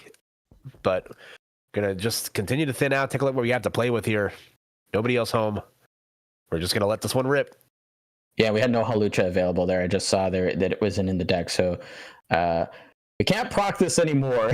We're going to just thin the hand out to make sure if there is any hand disruption that it doesn't come back and bite us a little bit later. It's going to be 60 damage counters going straight onto that bench Goldengo to set up the follow of KO. Now the onus really is on BHB Luna. Can they piece together another KO? Maybe find that gust to make their lives a little bit easier. This Iono down to 1 is brutal. Yeah, this is going to be tough. Now, you will be able to at least reshuffle the deck here with the Artizone, so you're going to be able to get whatever goodness is in your hand back off the bottom of the deck. We're going to coin bonus here for 2. Do we have the pieces to string something together here? It's going to take a lot You're gonna need Gus and a way to get some energies back into play. Arvin will help. Excellent start. And I think with that, could we get... Let's see. We just need so much energy still. We could get 4 energy back with a superior energy. If we maybe have a couple of other energies to work with, we would be in a pretty solid situation. Did we use the Energy Search Pro last turn? I don't know if we did or not. I haven't seen. I don't think I've seen it, right? I didn't see it in the discard pile there. Maybe it was prized. I'm unsure. At least to my knowledge, I don't think we saw it yet. So this could just be okay. No, there it is. Okay. What energy? There certainly isn't much energy left in the deck. So, well, we did use 1 superior to grab the original sort of clump of energy. So yeah, you might be right here. We might be a little bit lacking in the energy department. We're actually going to utilize some of that energy just to get some extra discard fodder here for the Ultra Ball, likely to get one of our Dunsparces on deck. So we're still digging, Cooper. We're still looking. Yep, there's still cards to be found here. We're going to see another 3 cards here. If we can find an out into a Pheasantipity, that will just add on to the help here. Do we have it? Energy Search Pro and 8 energy. So at this point, it has to be a stack of, I think, at least 1, if not 2, superior energy retrievals to piece this attack together. There's the manual attach from hand, and it's just going to be a make it rain with what we have in hand. 2 energy. Bold choice. Yeah, and I think at this point we're just out of gas, right? We're about to get our Goldengo knocked out, and our baby Goldengo on the bench is going to get knocked out. We're going to be left with a lone Dunsparce to Wait, follow up on this turn. Is this going to be a big sparse angle? Wait a second. Hold the phone. He wouldn't do it. There's no way. There's no way. Maybe I'm reading too deep into this, but that hand could have just been mediocre. That probably could have been the reason as to why we could. You needed a lot to happen there, but we were unable to reestablish any other gimme ghouls. So this Goldengo is gonna see its demise here. Countercatcher actually going to be grabbed off of this recon directive. And yeah, I think Jake has everything I think he needs to really cripple this board. We're going to be able to get 3 prizes off of this turn and leaving just a Dunsparce. I mean, if we did get the Dunsparce on board, there's 2 EXs in play. We'd be dealing 60 damage off of 1 energy, or 120 damage off of the energy attach. I think Big Sparse might be the angle here, because Big Sparse doesn't get 1 hit knocked out. So Jake's not going to win the game. He's not going to win the game on this turn, unless he puts some damage counters on there. That might help. But even then, no, because if he puts all 6 on there, the Dunsparce has 270, so it'd still live with 10 HP left. Oh my gosh, this is crazy. Yeah, we're going to just take the opportunity now maybe to knock out the Goldengo? No, we're going to let it go through. And there's the Hawlucha, so Hawlucha was not available. Could have wrapped up this game a little bit sooner if that was available, but unfortunately, this Dunsparce is going to go into the active. Artisan potentially to thin, but I mean, I don't know what access to draw we really have at this point. This is tough. It's hard not knowing what's in the deck right now. We're gonna grab the Monkey Dory. Oh, okay. All right. Cookery, but and we already saw the Hawlucha there, so yeah, just a pass. Unfortunate. Yep. Yeah, Jake doesn't have to do anything except just write a Hawlucha down and take 2 prize cards here. So, unfortunately, we were hoping a little bit too hard for the that big Dunsparce. Yeah, for Big Sparse coming through. But instead, it looks like those late game hand disruptions, really did make a difference there for Luna. So, unfortunate stuff. Who says hand disruption's a lie? Yeah, it does feel a little bit, even though we've retained the Pheasantipity in the format, right, being relatively new, it still does feel like I don't know, hand disruption is somehow more real and less real in this format. We've definitely seen some pretty crazy draws, and I think that's again an underappreciated strength of that Goldango deck is how much it can draw once you're a little bit set up with Goldangos. I mean, if you have 2, including 1 in the active, you're drawing 3 cards every turn. That's a Pheasantipity that you didn't even have to put on the bench. All right, coming in real quick, just some more updates. Joshel beat Vance Rocks, keeping Vance Rocks out. Capadora Cards beat Disco Diamond, so Capadora Cards is in at 911. Luke Morsa beat Bob T. Builder. So Luke Morsa is in Top Cut now. He's going for his second regional win. All Out Blitzel won. Not Josh S was the Okie Dogie.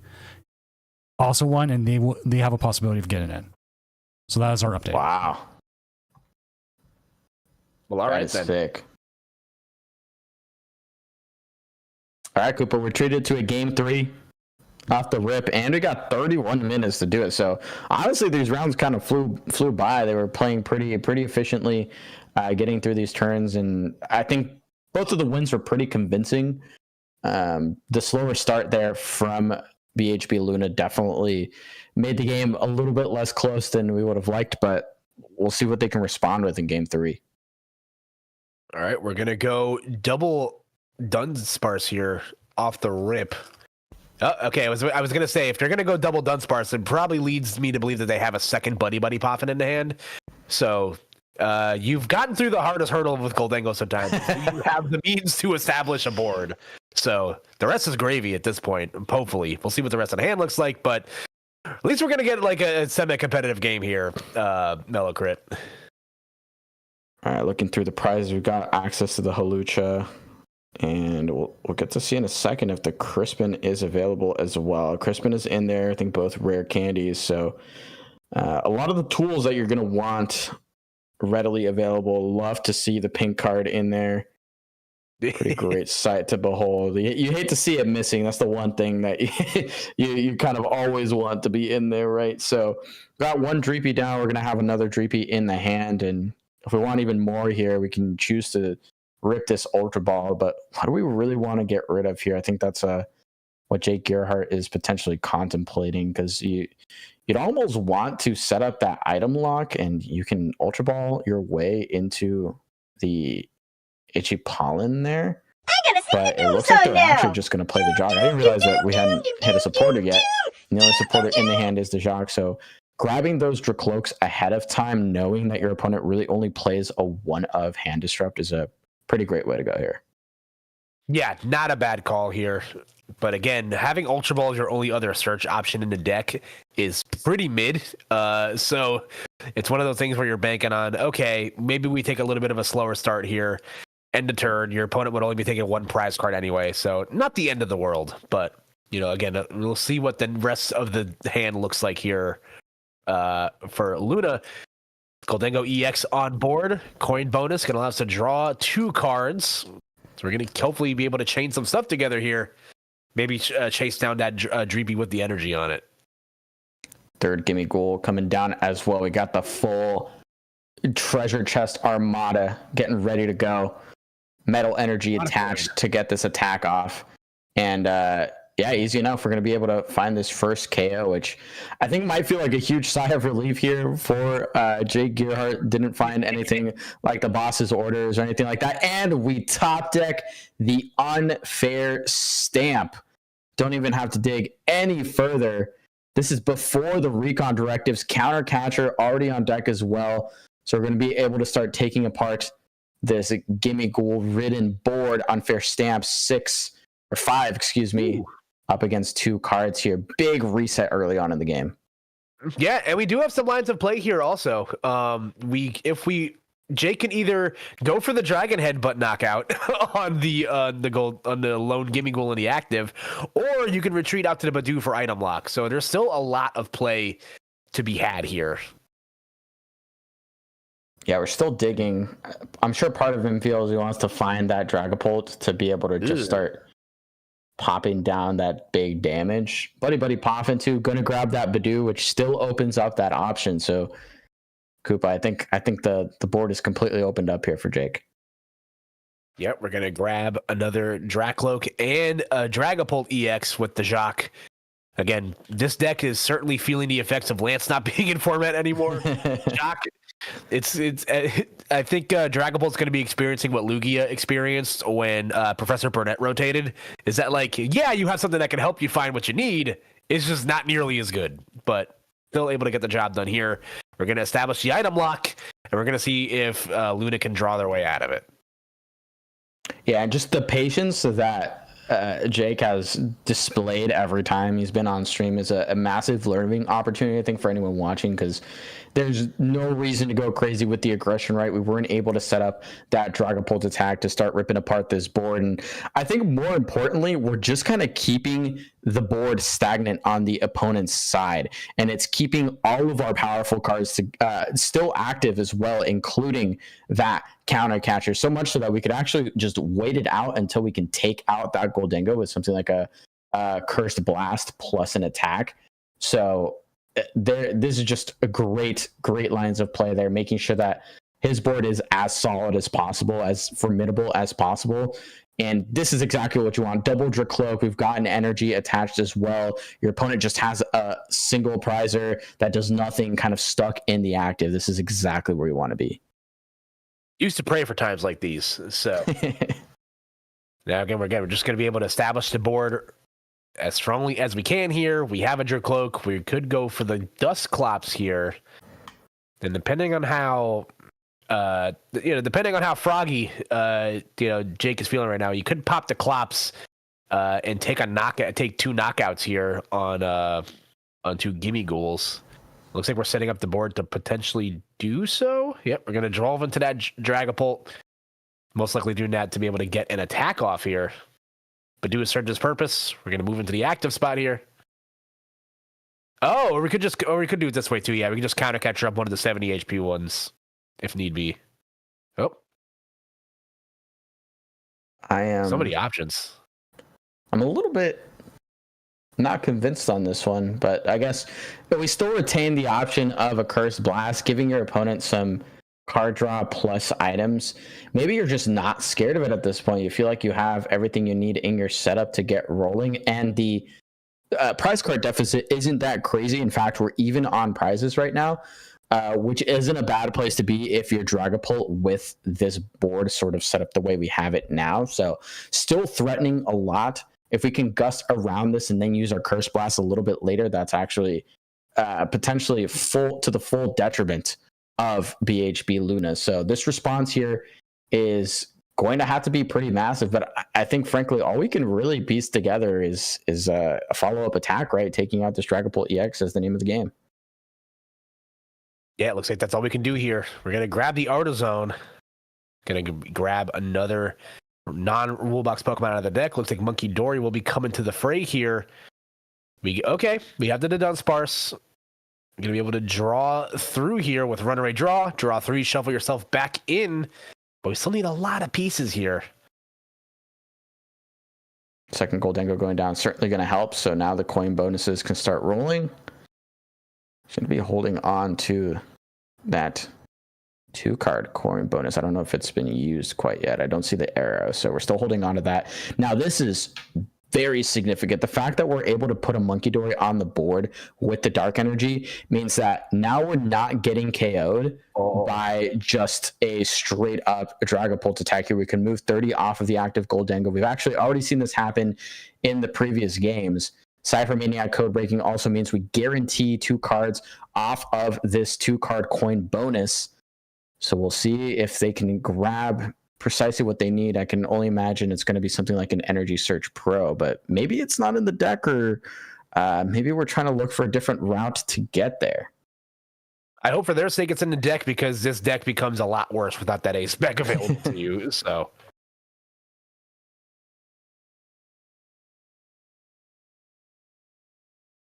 All right, three cheese sticks on the board, Koopa.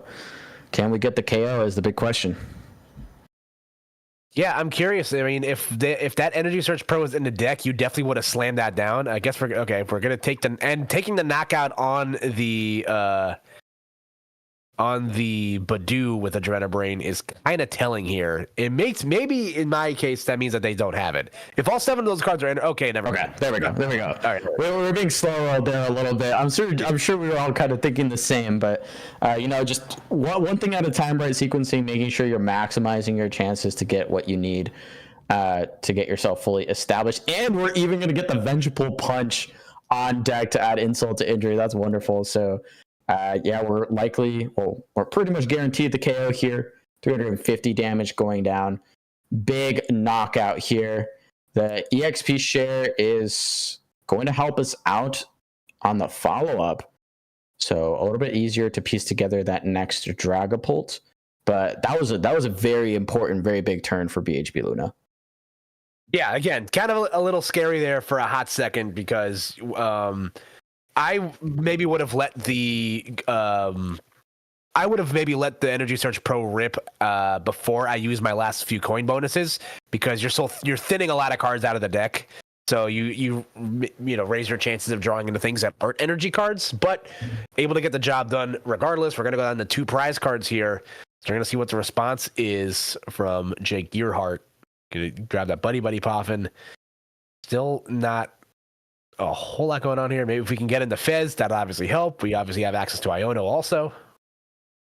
Recon Directive as well. Going to draw us up some more cards. Rescue Board and Psychic Energy. Not really, I think, what we're looking for.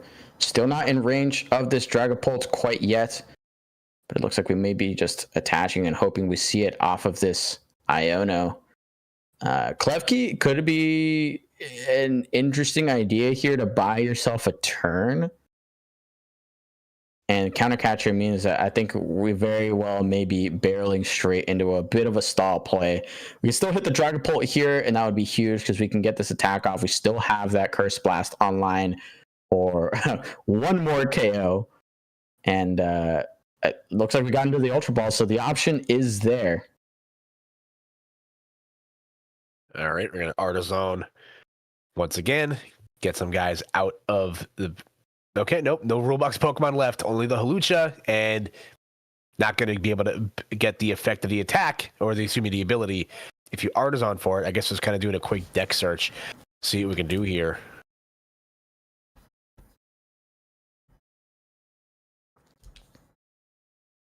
All right, the Super Rod's going to hit here. Most likely to get some energies back into the deck. We're going to grab a Dragapult, and I'd imagine maybe one of each. Okay, no, not going to go for the energies. I think we saw one of each energy in the deck, so at this point, a late game Crispin really only requires you to have those last 2 energies if you really need to attack with another Dragapult. But the Ultra Ball here is going to grab us that Dragapult EX. We are on deck for an attack. We're going to be punching straight into this thing. And now, I mean, you're kind of saying you got to have it, right? You were putting another 2 prizer up in your face. They're really asking the question of, do you get this attack off? Can you maybe move this Golden Go? Because after that, your next attack is effectively game winning with that Cursed Blast. Yeah, this could be the moment here. Again, sometimes doing nothing is very, very not doing nothing, but like sometimes not immediately steamrolling into a KO is huge, and I think that's going to be a big telling point for a lot of what this post rotation format kind of looks like for a while. These longer, slower games, I think is a change I think the game needed, personally. But I also think it allows for some deeper lines of play here. Like you said, setting up this board for a potential win here. So let's see if Luna's able to draw themselves out of it. Yeah, and here's the late game cheese stick stack that is letting you draw 4 cards a turn. Superior Energy Retrieval found, so we can get ourselves into our Metal Energy to attack, and 3 more energy. We're still going to need quite a bit more than that, and 2 of the energies are stuck on your Mons now, but we're attaching pretty confidently here. There's a second energy retrieval, so I think we're just there, Koopa. I think that's all the energy we needed to get the game-winning KO here. Yep. Adrenabrain's going to drop that we're going to take that Dragapult down to 290, meaning you only need 6 energies for the knockout here. When it rains, it pours, folks. That is going to be a big knockout there for BHB Luna. Gonna let it rip anyway. Didn't need all the energies, but hey, when you got it, you got it. That's going to be BHB Luna moving on with a win over Jake Gearhart. Yeah, once again, that late game card draw from those coin bonuses is crazy. We're really only seeing the Dunsparces used once per game to play out of some of these sticky hand disrupt situations. And after that, our board is just covered in card draw and finding the answer, it seems, right when they need it. So great game from BHB Luna, really showing the power of the cheese stick. And with that, BHB Luna stamps her ticket into Top Cut.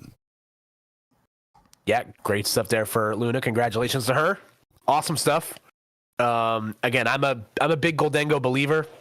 I love that guy. So looking at it right now, we have 5 people in Top Cut. They're all in.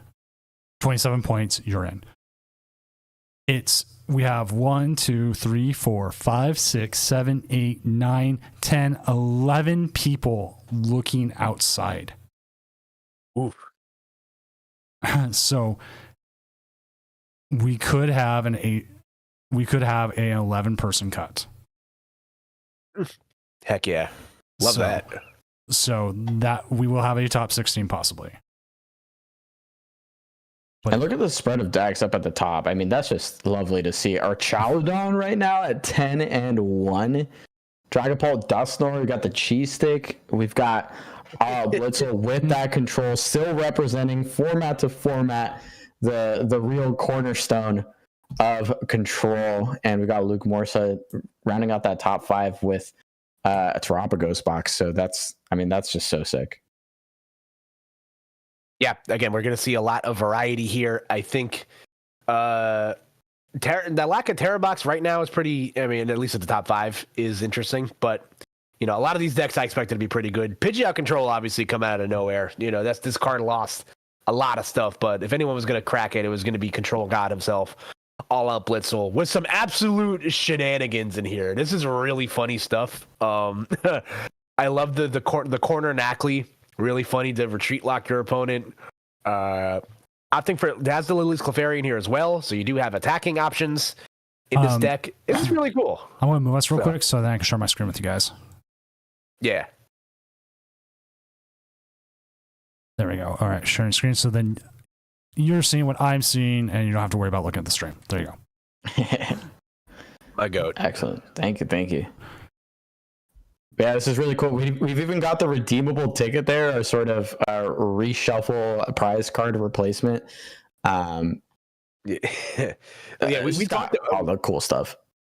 We were talking about, I was mentioning this earlier about like cards that you're going to feel the effects of that are gone in rotation. I don't think people, you never really appreciate how good you had until it's gone. I miss Hisuian Heavy Ball so much.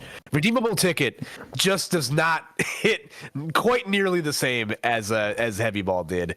That guy was severely underrated in his time in service. I was playing a game of Terra Box recently, and I missed it so bad. I was like, oh my god, there's my one of like Clefairy is in the prizes. Where's my Heavy Ball? Oh, dude, Heavy Ball. He didn't make it, man. Like he's gone.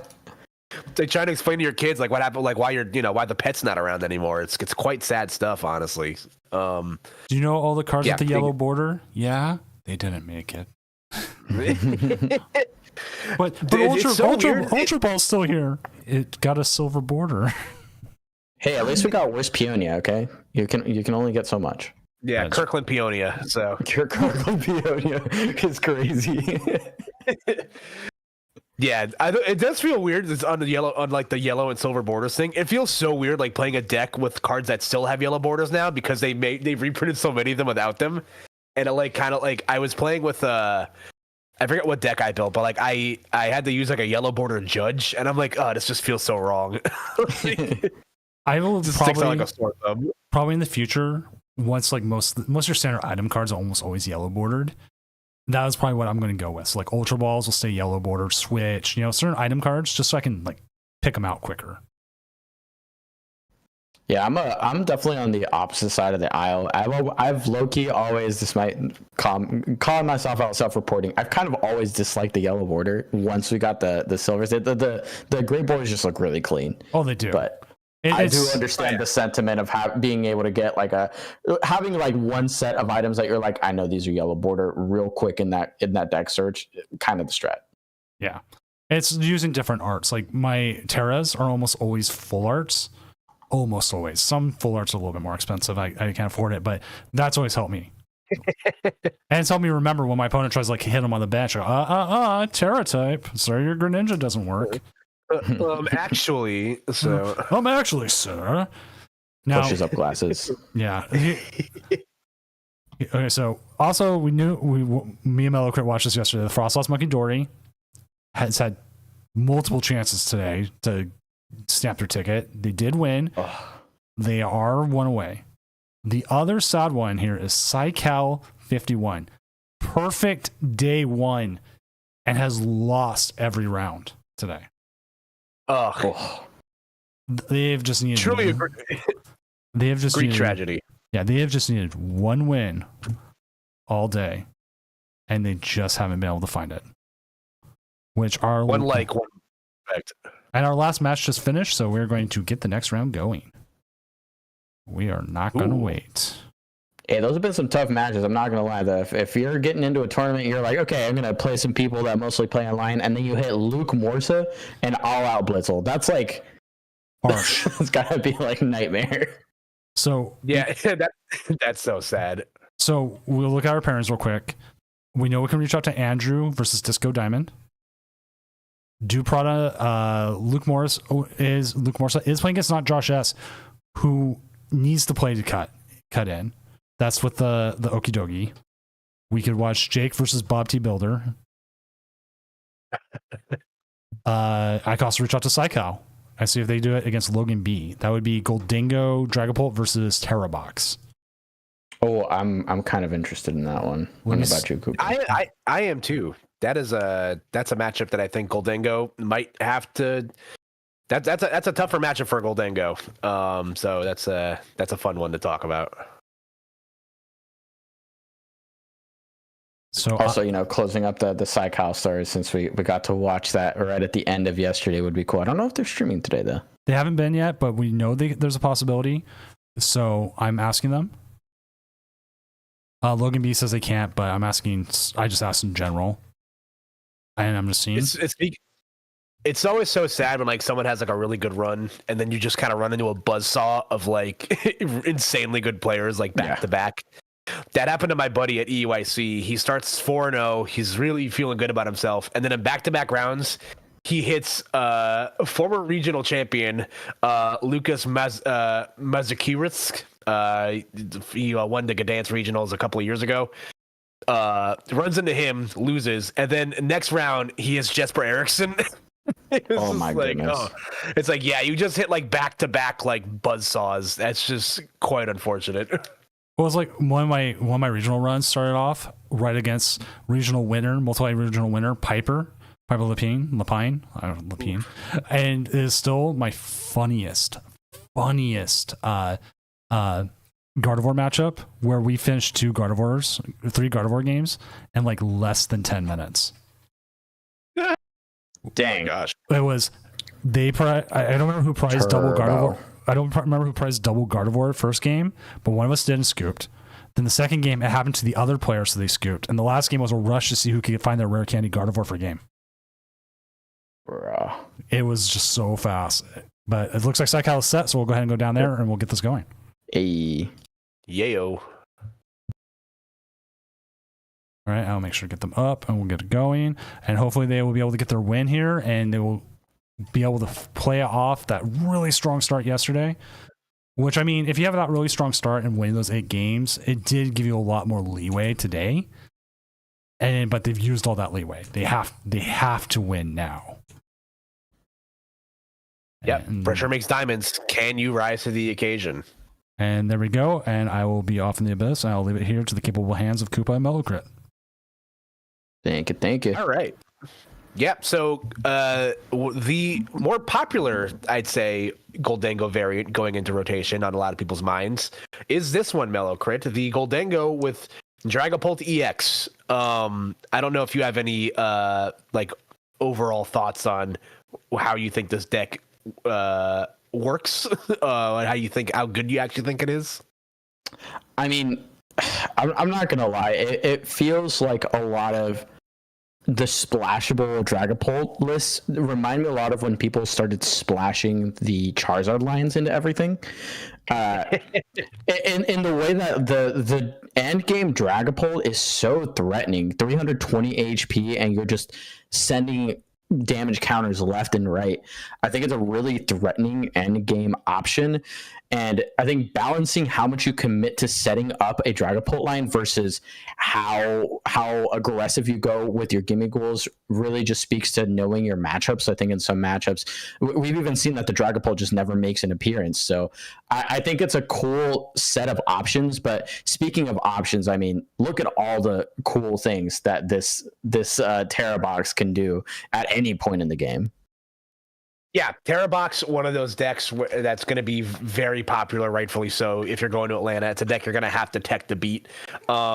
This is looking like a pretty standard Terra Box list. There is one card lacking in here, and that is a Cornerstone Mask Ogerpon. I'm very curious at the lack of that. There is a Terrapagos EX in here, so I guess that can also be your pseudo answer to getting through your own walling problems. But I feel like Cornerstone is just too good of a Pokemon to ignore. But to each their own. There's also the 80 HP Hoot Hoot, which I still don't understand like the logic behind that. But other than that, pretty standard stuff here. A couple of energy switches, Lily's Pearl for the Lily's Clefairy. So the hard part is you got a big old guy in the active here. Bloodwind Ursaluna is a horrible starter for you. That has got to be top one starters for this deck, other than maybe you don't want the Pheasantipity up there to start. But yeah, getting that moved. We've got, I'm trying to look for the one of switch, but this deck does not run one. So I think realistically, we might just be waiting for this thing to get KO'd out of the active before we can really get anything going, or maybe digging for your one of Turo as well to get out of the way. In the meantime, we've already got a Goldango on deck. We've got our Energy Search Pro just popping off. Switch TM Evo, not going to need it. Get on out of here. Let's continue to dig here. And this is the decision, right? Do we start setting up this Dracloak line? Do we put down another Goldango? It looks like Goldango is going to be the option. And we're going to fly our way into this first two prize KO Koopa. Yeah, definitely smart to establish the Goldangos because it looks like two of them are actually prized. So that's unfortunate. But yeah, the lack of switch in his deck, I think, is offset because they do play Latias EX. So getting those guys out is not hard. But this now you see the problem here where it's like you have to save a bench spot for a Terra Pokemon. So you can't bench stock yourself right now with the Latias. So that was just like a really unfortunate roll there. For Logan. And you started a two prize that you can't easily move out of the active, so Goldango is going to be able to do what it wants to do, and that's take two prize cards here. So you're going to reestablish the Dracloak, get some more guys on board here, and we have more than enough energy to get this done. We only need 6 to get this done. Going to discard the 6 energies, and that is going to be the first 2 prize cards going to Psycho, I think. Psycho, yeah. Psycho? Something like that. Psycho? Going crazy? Yeah, excellent start, though. That is like kind of worst case scenario is having any 2 priors on board, though. I'm not going to lie. Especially now that we also have a Dracloak set up. And the hand disruption on the opposing side is nowhere near as brutal as what we saw in the previous game where Jerry Hart was just spamming those unfair stamps against the Goldango player. Here we have so much insurance. We have the Dracloak for draw as well. This is something that we highlighted in day 1, bringing it to day 2.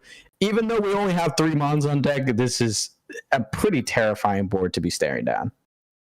That being said, though, you do have 1-hit KO potential of your own with the Pikachu, And now we're going to get the knocked out here. Jewel Seeker, search for any 2 trainer cards out of your deck as long as there's a Terra Pokemon to play. I imagine we're getting Crispin and Crystal. And just we're gonna try to keep pace and blow up the blow up the Goldengo in front of you. Nope. Okay, we're gonna grab the Nest Ball, which means we either have the crystal in hand or you don't have the crystal at all. Yeah, we'd be pretty sad about that situation, but Crispin, they could also manually instantly attach go down. Oh no, they can't. No, they can't. Yeah, it has to be. Well, we could see an E-switch. We could see an E-switch off of the fan rotom and then a way to move the fan rotom out of the active. I don't really see any other tool. So yeah, it is going to have to be the crystal. Maybe they have it in hand. Maybe they have it in hand and we're just waiting for that option. Or we're going to continue drawing out. Oh boy, looking closer than a dot Koopa. Okay, Area 0, going to open up the bench. Ogre Pond down. We're going to Teal Dance, attach Accelerated Grass Energy from hand to draw 1. Okay, there it is. All right, Crystal already in hand, so that's going to unlock that Pikachu EX attack early. Sparkling Crystal lowers your Pokemon's attack, the Terra Pokemon's attack cost by 1. Or it's any Pokemon's attached to. Yeah, that makes sense. Does that how that reads? I actually not. I can't read, so let me see what this says. Oh, when a Terra Pokemon is card is attached to. Okay, yes. Yeah, so it has to be a Terra Pokemon. Doy, that makes sense. Yeah, Topaz Bolt for 2 energies, 300 damage. Discard all the energy, and that's going to be a good night, Sweet Prince. This is one of the harder matchups for a Goldengo because, what most other decks can't do easily to Goldengo is one hit knock it out. 260 is a pretty awkward number to hit.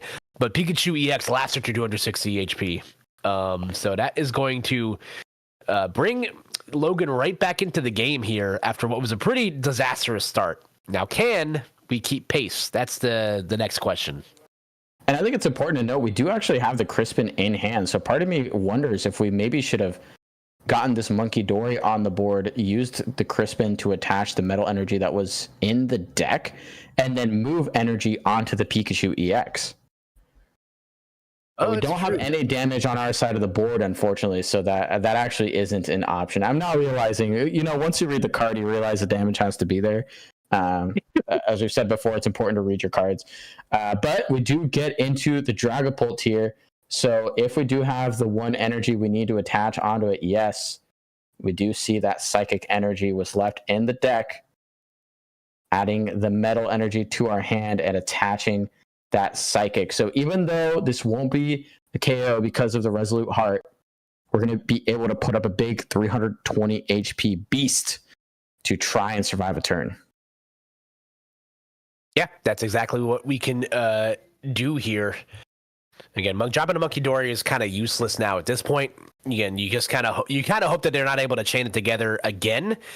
And 300 HP does not knock you out, so that is one of the perks of playing the Dragapult as your wall breaker versus like other non-ability Pokemon as your wall breakers.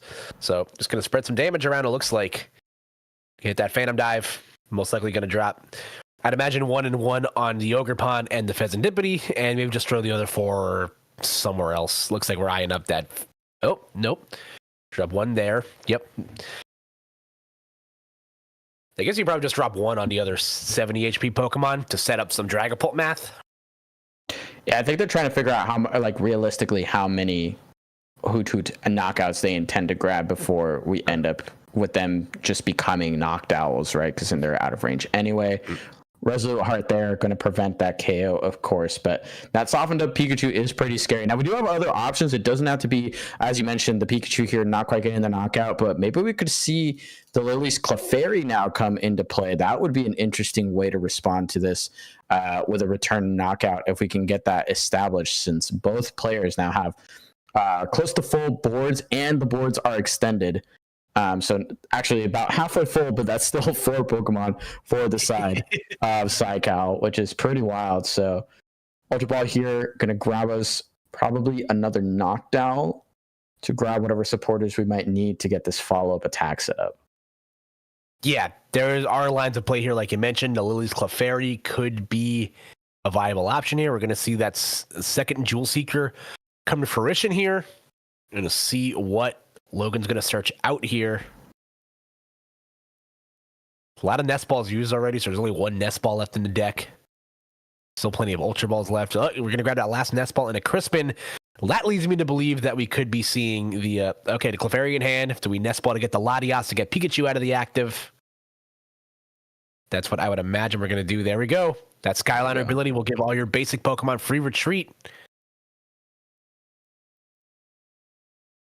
And there is no follow-up Dragapult set up, so all of this damage that has been pieced together is unfortunately going to end up being a little bit useless, because this is going to be a one-hit KO, and that's going to mean no damage can be spread by this Monkey Dory, even if we did find a way to load both it and this Goldengo up. So the prize trade now still in favor of Logan B, and the back-to-back massive knockouts here with that Full Moon Rondo taking the KO. Yeah, now there is one line of play we could. Oh no, we can't even do that. Now, let me see if there's a Super Rod on this list, then things can get a little bit interesting. All right, there is one Super Rod, so if we can find the Super Rod, then we can Super Rod and Crispin, because unfortunately, again, that having your Goldengo knocked out there is tough, because you don't have another way to get another energy on board. You need to attach for turn and attach for to Monkey Dory. So unfortunately, the prize trade, like you said, it's still in favor here of Logan. Let's see what we can do here. We do have the two superior energy retrievals. We already had the metal energy in hand. I think they're just maybe considering right now what they want to KO, what might be the most valuable. And they're actually going to bring that up before the energy retrievals, just going to rip the Iono. I'm not sure about this one. Am I missing something obvious? That's what I'm trying to figure out, because you needed a lot of stuff there for that to work out. I think, honestly, knowing that you might, I guess you're trying to stick your opponents like, okay, certainly you're not going to have it if with one knocked out and like a 2-card hand. Maybe they're planning on not taking a knockout there.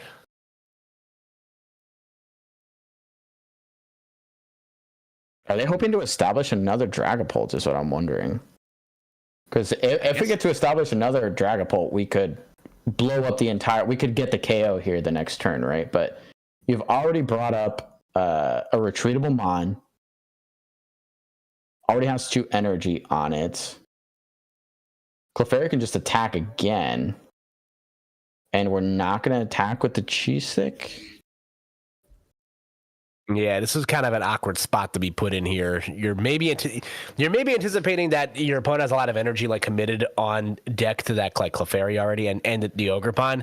But maybe you're banking on them just not having enough resources to get everything back. It's tough. I also didn't even see that other Chris was in the deck, because what I was thinking was the play was there is that you try to draw into the Super Rod and the Crispin, so that way you can get 2 energies in play at once on one turn. But unsure if but even then, or not. Even if we get the monkey loaded up with energy, though, we're actually not Oh, and the bench is just big enough for the Full Moon Rondo. Oh, that Dreepy bench is actually the no. Not the GGs. Oof. Oh man, that was tough. Yeah, I don't know.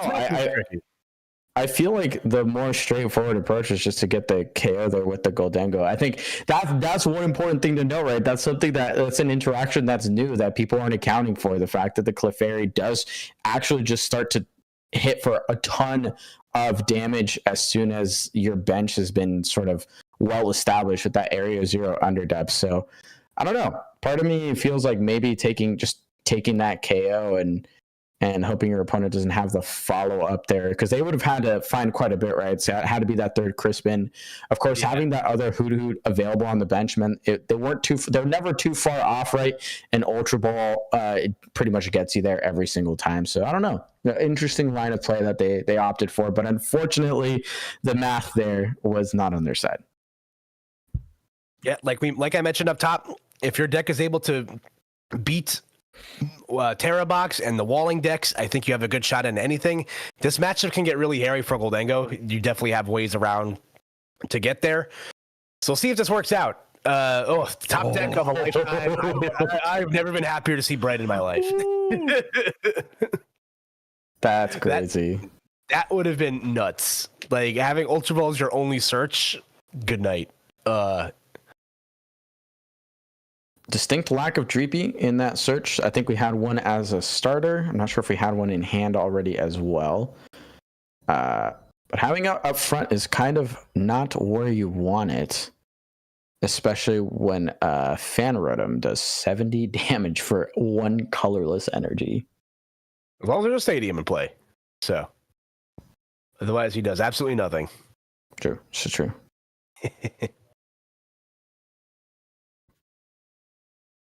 Yeah, and actually opting to retreat it there because I mean, the opposing side does run three area 0 underdepths. Oh, sorry, if there is no stadium in play, the attack does nothing. Yeah, so three area 0 underdepths, pretty good chance. Not gonna chance it here, and that wasn't a great start. But I mean, we have one Goldengo on deck. We have a Crispin. This is still looking a little bit dicey. We'll see what they can follow up with the following turn. Meanwhile, Fan Rotom immediately going to start getting these colorless Pokemon out of the deck. Certainly, your opponent can't get free retreat into Crystal, into Water Ogre Pond, and knock out both your gimme goals, right? Right? Listen. Certainly, it can't happen. No Noctowl's in play yet, or no options for the Noctowl yet. So I don't know if that Cinderella turn 1 will be the case. We're actually just gonna attach to the Hoot and pass on the turn. Ooh, okay. That's probably best case scenario for you if you're Psycal. So gonna get a Goldengo established, and you still need some more stuff here. If you can draw into a metal energy, and like if you can draw into like an earthen vessel, that'd be kind of gas, because then you can boss knock out a Hoot. At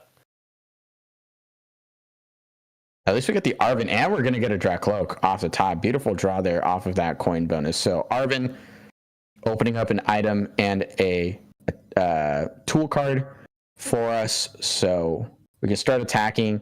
Dracloak feels pretty good here since we're going to be able to see 2 more cards off the top as well. So not too shabby a start at all, but I think you're right. I think you would have much preferred to get the KO onto that Owl. What's happening with the discard there? Arceus is too powerful. Yeah, that card was like floating in space. My brain is melting, so. All right, we're going to Arvin for the Earthen Vessel. So we're going to get rid of the Ultra Ball. Grab Metal Energy and a Psychic Energy.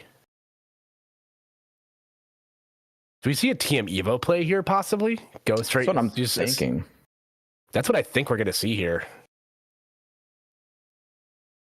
Yeah, that looks like exactly what we're going to get. We're going to get EM Evolution here to get us a Dragapult and a Goldengo EX. So the slow start on the other side from Logan has now opened up the door to get both of your big guys out here. Yeah, unfortunately, we've already seen, though, that the Terrabox can really start to gas off. Like, they can just go off here. Like, they can really just start to pop off of one Noctowl. We know it's in hand, so we could start seeing these KOs fly. Seeing this Goldengo go down would be pretty miserable, and all we really need is a Pikachu EX to make that happen. I say the only thing we need, like, it's easy to set up, right? But as we saw in the previous game, that's kind of the first order of business that the Terrabox got going. So we'll see what they piece together here. Yeah, we're going to Ultra Ball to get something here. So it's either going to be the Noctowl to... You either have to Terra Pokemon in hand to get the Noctowl, or you're going to Ultra Ball for the Latias. Okay, no, we got Pikachu. Okay. Oh, so maybe we just have it. if we have Crispin, if we have Noctowl, yep, we're going to get Crispin Crystal. And then it's, once again, good night. Goldango. This is why this matchup is just so tough. Just having that explosive attacker you can power up in one turn is just nuts.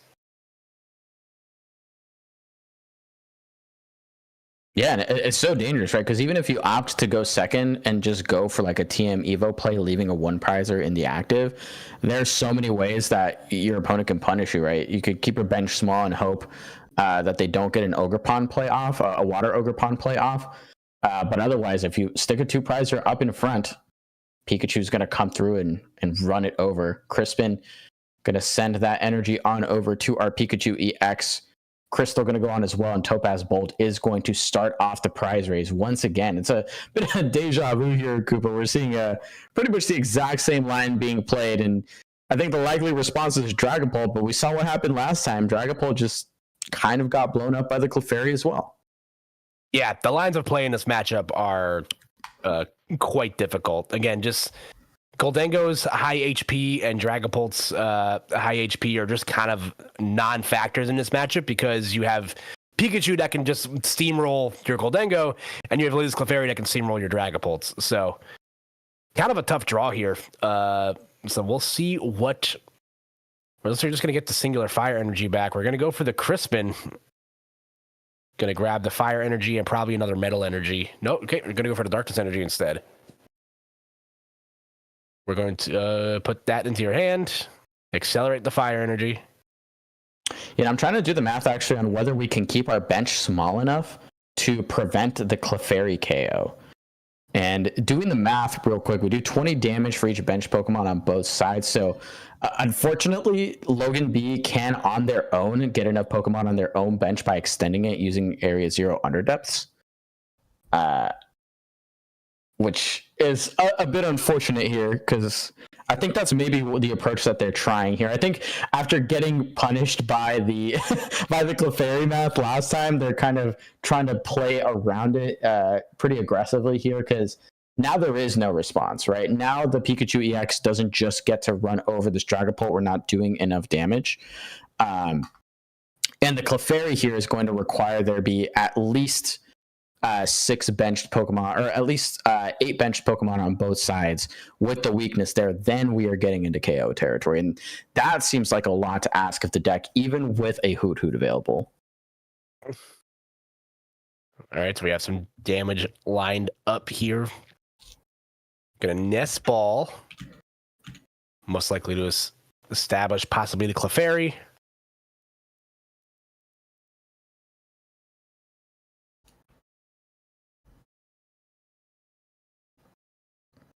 Frantic clicking on Psycal side here.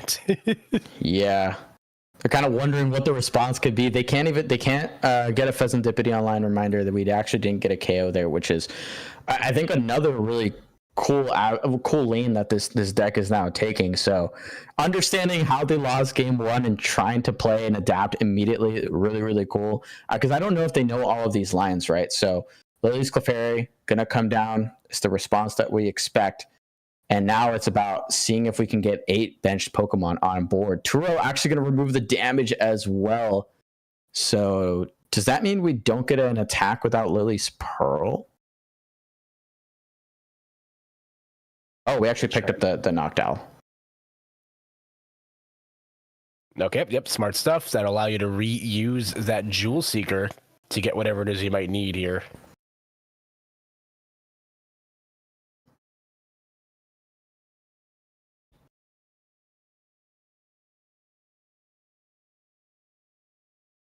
I love the frantic clinking as well. As they're kind of hoping that they don't have the math.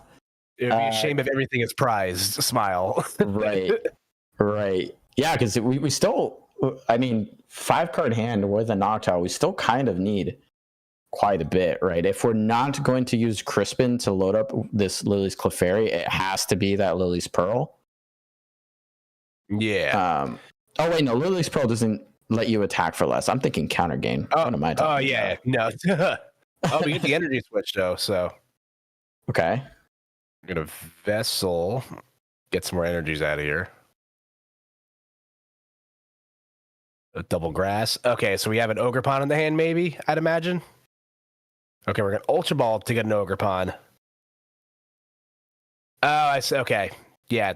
Get the Ogerpon. You're going to accelerate one on the board, energy switch it over, and then attach the other energy from your hand, most likely. So. Lines of play, folks. Where are the 8 mons, though? How are we attacking for not enough damage? Are we being slow rolled again? Or are they just punching with the Pikachu? Okay, they might just be punching with the Pikachu for damage. Oh, okay. Sure. Okay, so this bodes interestingly well. If you can find a way to catch her in hand. Yeah, if you can find a way to get to a Monkey Dory here, you really open up the door for some crazy stuff here. Nest ball like off the one. Real draw. Oh, yeah, just missing. Still get a Pokegear here since we don't even commit it. Oh, no. The one supporter you don't want to see. That is so tragic. Yeah, needless to say, we are absolutely not utilizing that card. I mean, look how frozen up this hand is, or this board state is. There's really going to be no follow-up. We're going to be able to get 5 prizes. Is it 5? Oh, we go. Can we? Oh, yeah, I think we can. Yeah. 3 on the Rotom. I think they're maybe considering slowing things down a bit, or maybe setting up this knockdown instead.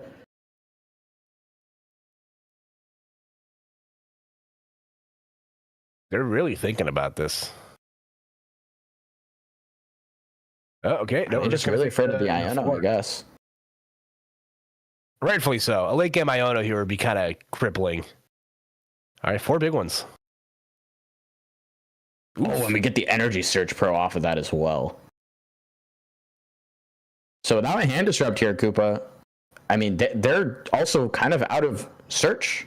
They're going to be able to nest ball, so we can get a Pheasantipity on the board to dig through the deck a little bit further. And we're looking for a 1 of Iono, by the way. Yeah, it's going to be tough without having that Knockdown. Again, this is one of those decks that can afford to play the thinner lines of supporters because you can Jewel Seeker them, but without having one in play, it does make finding a little bit more difficult. Oof, geez, a lot of owls on that hand. We can't get the return KO here with the Rotom if we have an energy to attach. Oh. We don't. Nope. And boss's order should seal it up. Yeah, we have everything in hand. You boss up one of the softened up 2 prizers, and there we go. That's all she wrote. Yeah, we could even take out 7 prize turn, insane work.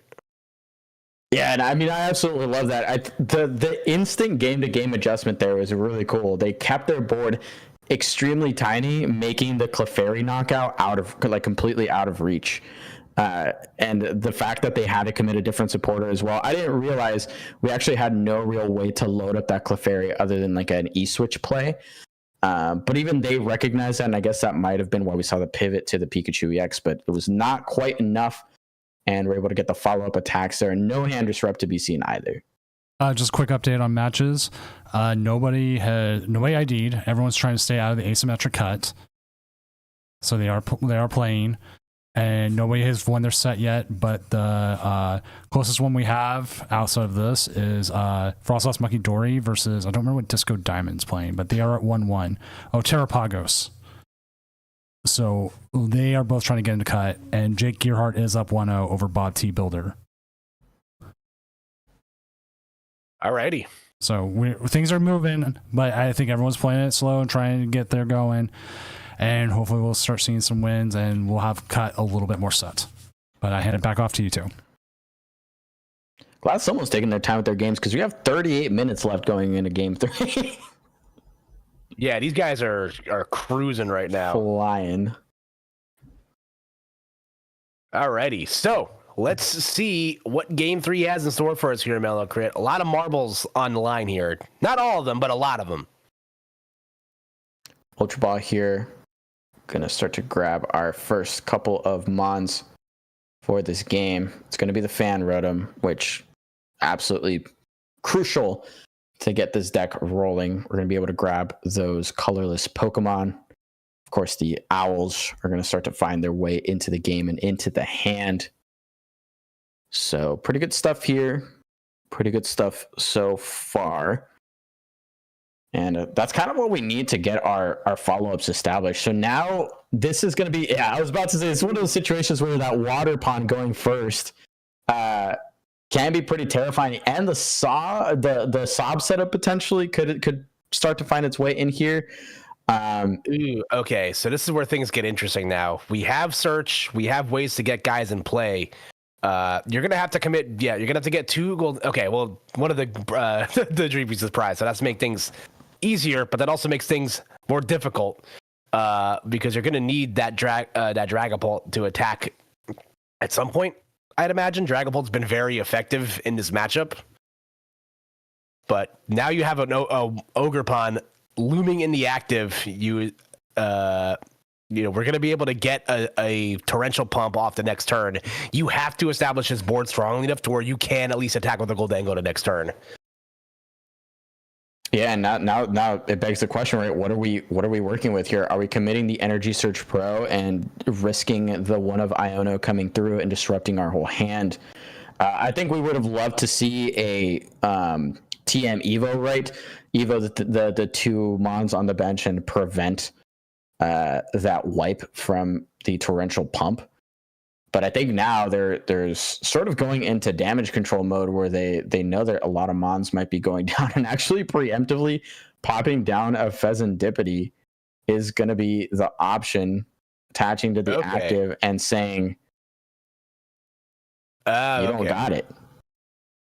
Yeah, because now you're going to need a couple more pieces. You're going to need a Gust. You can't knock out. You can't wipe the board of the gimme ghouls here. So only one of your guys is going to go down here, because they just need too many pieces. So because you're going to have to Crispin to power. Well, I guess you don't have to Crispin to power this guy up. So yeah, we could see an attach plus Crystal, right? Yeah. But I think this is again playing around the option, right? I think what they really wanted to see was a big torrential pump knockout, but instead they kind of have this Pheasantipity.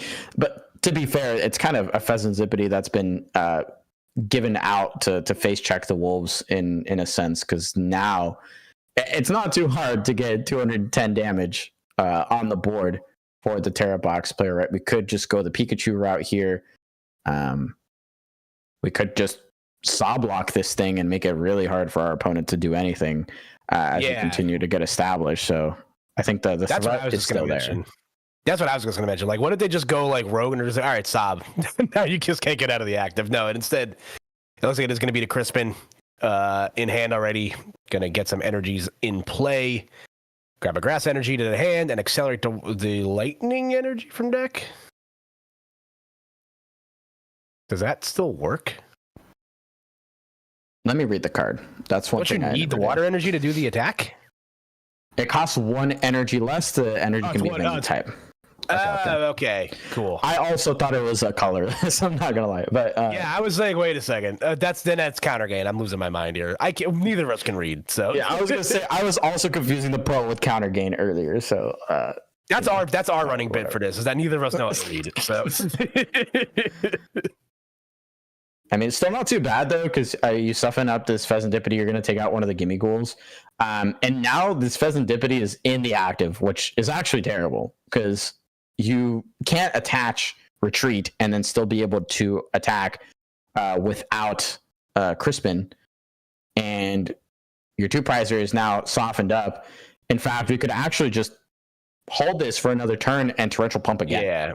Yeah, your one of switch is in the deck though, so you're maybe banking off of these draw however many you're able to find a way to get it, and you don't get it, which is unfortunate. Your only supporter is the Iono once again, so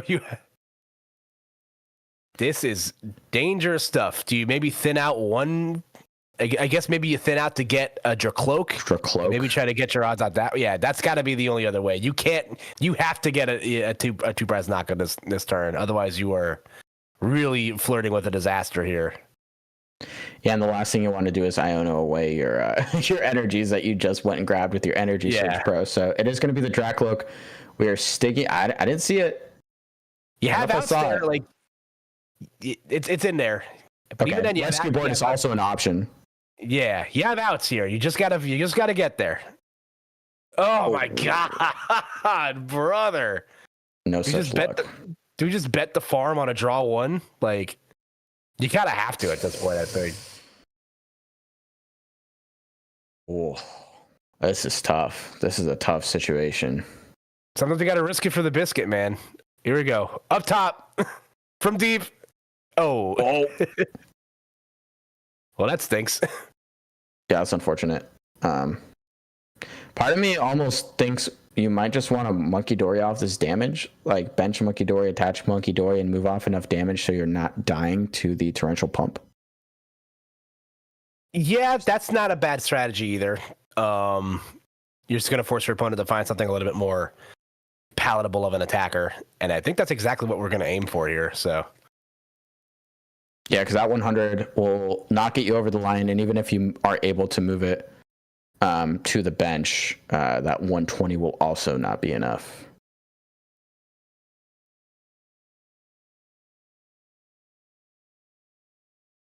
What are we softening up is the question here. I'd imagine you soften up the physical. Yeah, I guess. Or the Ogre Palm works too. Either way, you're going to make that energy. It's going to take 4 energy instead of 5 to knock it out now. So relevant math. Yep. And we're just going to pass the buck, and we're going to see what happens here. No knockout taken means the Pheasantipity isn't active. I don't know if we had another knocked out ready to roll. But we're actually going to get the Pikachu down. Going to bench just to get a 1-of draw off of that restart. Nest Ball going to let us put down yet another piece of support to fill out this bench. It's going to be here. Okay, nope. You're going to get the Ogre Pond, Teal Dance, that going to attach an energy and draw. Oh my gosh. Oh, wow. Okay, so we're going to get rid of the Dracloak, which does sting. So that does unlock Pheasantipity.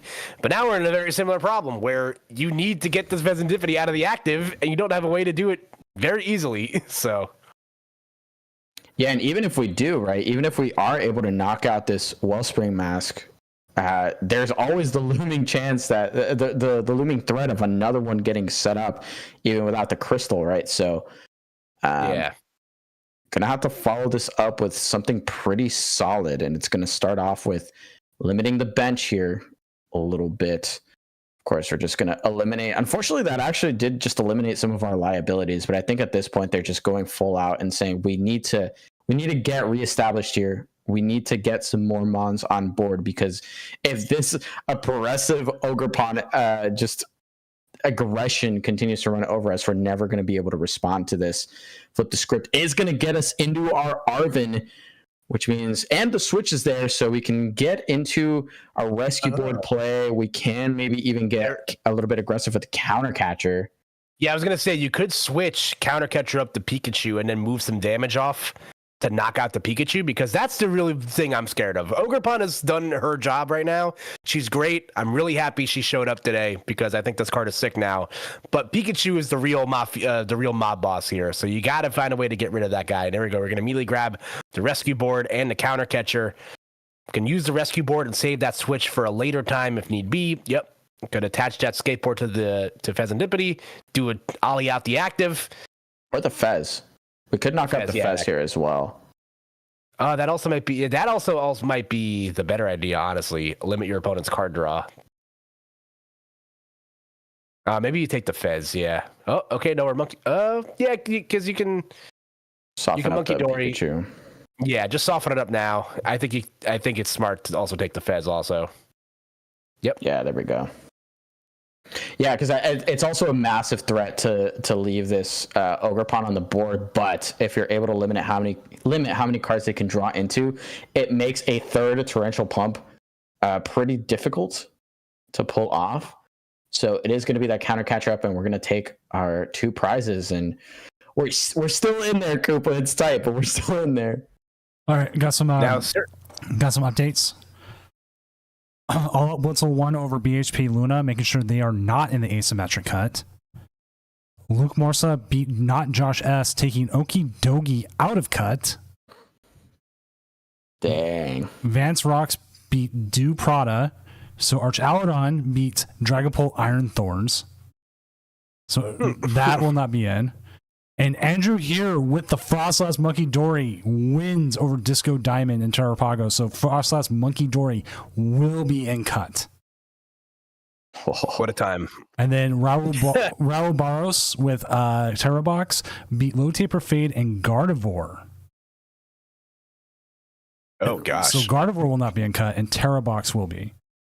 So We're still playing Gardevoir and the Lord's Year journey together? Come on now. So the matches we you got this far. The matches we That's had, true. the matches we had that are still affecting cut or getting to cut is Bob T. Builder versus Jake Gearhart, where Jake is still up 1-0, and then this match here. All the other matches still playing will maybe affect positioning a little bit, but nothing too much. Because Joshua and Capadora cards, they're both in. They're just playing to see like positioning. All right, Jewel Seek on deck, Koopa. What's it going to be? That's a great question. It's going to be Vessel, the way to Ultra Ball.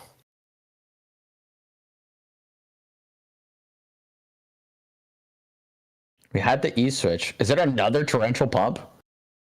Are we? I guess so. Torrential pump it, baby.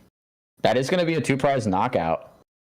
And we're going to be able to restart off of it. So we're going to be able to get rid of this Pheasantipity on the bench. And there's even a chance we can threaten something else if we're able to find a gust. Hand's looking pretty slim, though. That Ursaluna insurance is going to be pretty important as well.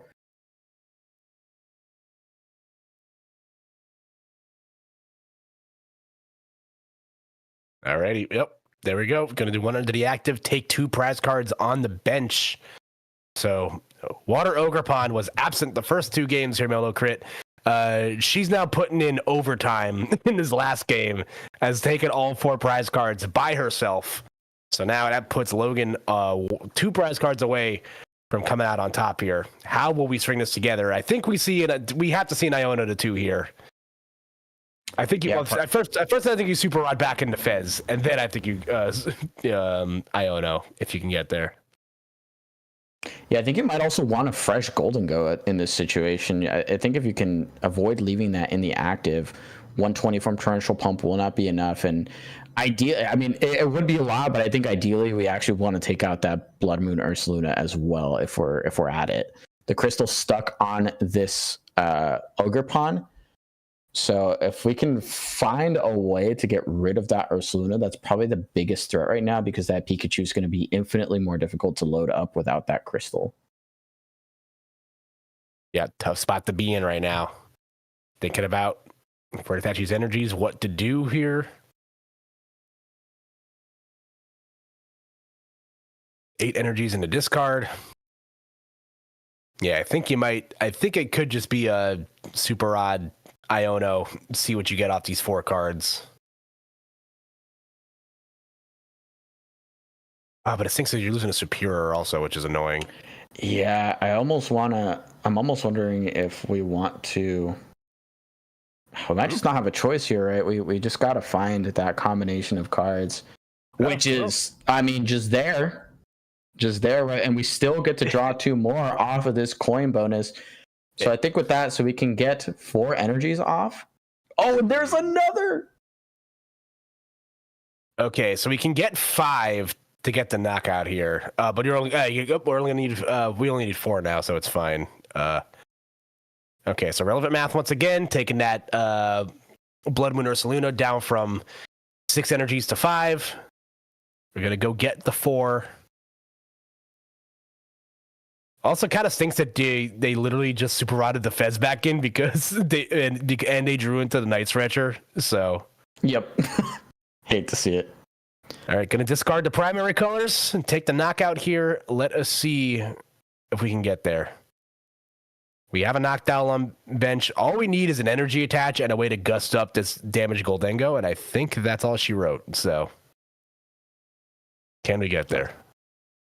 we might still be able to draw off of this Mew EX as well. So there's still a chance here. If they can find a way to attack with this Ursaluna on that bench, Golden Go, we'll be wrapping up this game. Oh, if they don't the energy get there. Off the top, show me the Noctowl. Show me the boss's orders. Ultra Ball. For Luminion? Oh, wait. Oh, no. Not quite. Not quite. Even better. Noctowl is going to be able to get us our Gust. Your avian supporter search. So, assuming we have the boss's order in there, yes, we do. Boss up the damage Goldengo, retreat into your Blood Moon Ursaluna EX. Blood Moon for the knockout. A wonderfully played game between both players. It's going to be Terrabox moving on over Goldengo EX. Yeah, that was a lovely matchup to watch. Just the two prize sort of trade going back and forth, and really just asking your opponent, do you have the next two prize knockout? Can you piece this one together? In this case, though, that Wellspring Mask Ogerpon EX went absolutely bonkers that game, taking out multiple one prizers, even taking out two prizers on the bench. The value that we got from the Wellspring Mask was just absolutely wonderful. So I'm going to move us up to Jake's game. He is still playing. He's currently up 1-0 over his opponent. So we'll get into that and see how things are going. Cool. This is whoever wins this set will be going into cut. So let me go ahead and get that set up, and you guys can commentate while I update all the standing stuff. Alrighty. So we got Terrabox here on 2 prizes, Jake Gearhart on 3 prizes. Looks like we are sending up this Ran Rotom to the slaughter, and a pass at a turn. So, Ultimate from Minion? I think just a GG. I think just the GG's here, right? Curse Blast. We can pop the damage down on one of these 2 prizers and Phantom Dive for the KO. Yeah. Yep. All right. Game over. Good job, Jake. Just in time for the 2-0 to get wrapped up here. Attaboy. Exhilarating game. Exhilarating. Experience that. Come right in, and that's it. Amazing work. All right. I want to move us all up to our hangout. And that is actually it. That was that was the last match. Everything else finished. Wow. Okay. Yeah, I got to give one more shout out. I got to give one more shout out to Teal Mask Ogerpon for, like, Teal Mask Ogerpon is very clearly made out of the Saratoga sparkling water, because she locked in and really like put the hurt on that last game we got to watch. So, all right. So I'm going to end this round. There it goes. Set up next phase. Confirm. All right. So we have our cut locked. Let's go ahead and update the thing here. And this is our bracket going in.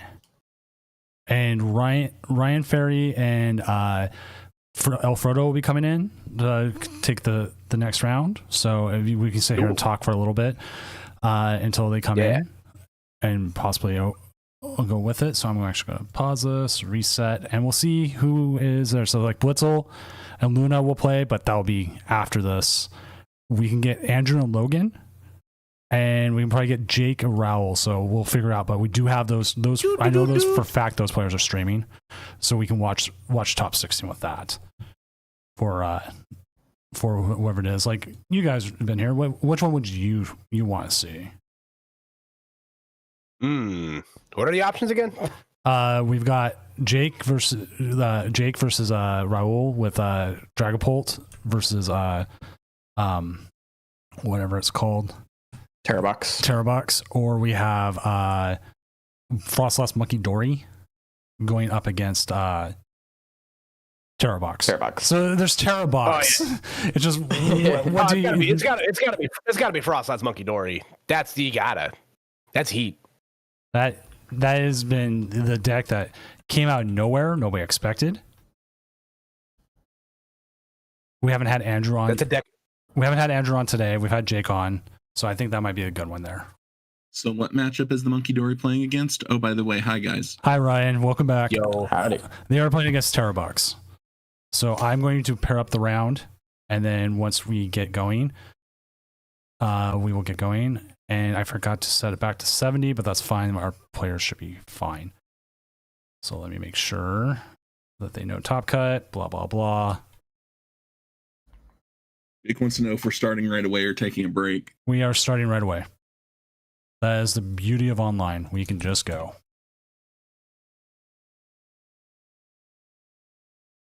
love to see it.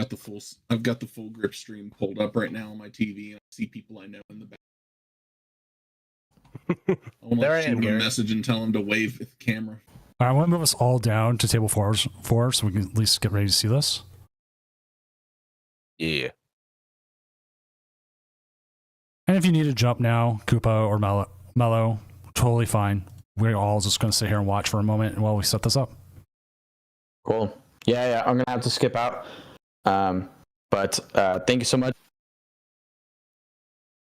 Oh, lost him for a second. Oh. Hello. You still here? Yeah. Mike, I can. Yeah, I was going to say thank you so much for having me. Thanks, Koopa. Always a blast casting with you. Yeah, dude. Always. And I look forward to the next one. Good luck on the last few rounds, guys. Thanks. And so, Koopa, Ryan, yeah. I will have you two guys on until Frodo comes in, unless he's in now. Sure. Unless sounds good. Unless you need to leave right now, Koopa, for whatever reason. No, I got nothing going on. I'm chilling. So. All right, cool. So once this game gets going, we'll have that, and then when Frodo gets on, we'll relieve you for the day. And I saw your chicken sandwich treat finally. Oh my god, that looked amazing. Yeah, no, this. I made a mistake. This thing is way too big. I'm actually dying right now. It's literally like one of my friends replied perfectly. She's like, "That's a chicken breast with a side of bread. That's not a sandwich." I was like, yes. "It's." I made it. With this. Honestly, me neither. But I'm just very terrified right now. So I'm blinking twice. I am being held hostage by my lunch. So I have not had lunch yet, but I will be fine. Let's see, Melcrit.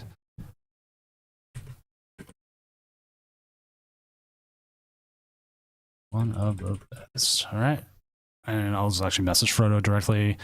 Jump in when you're ready.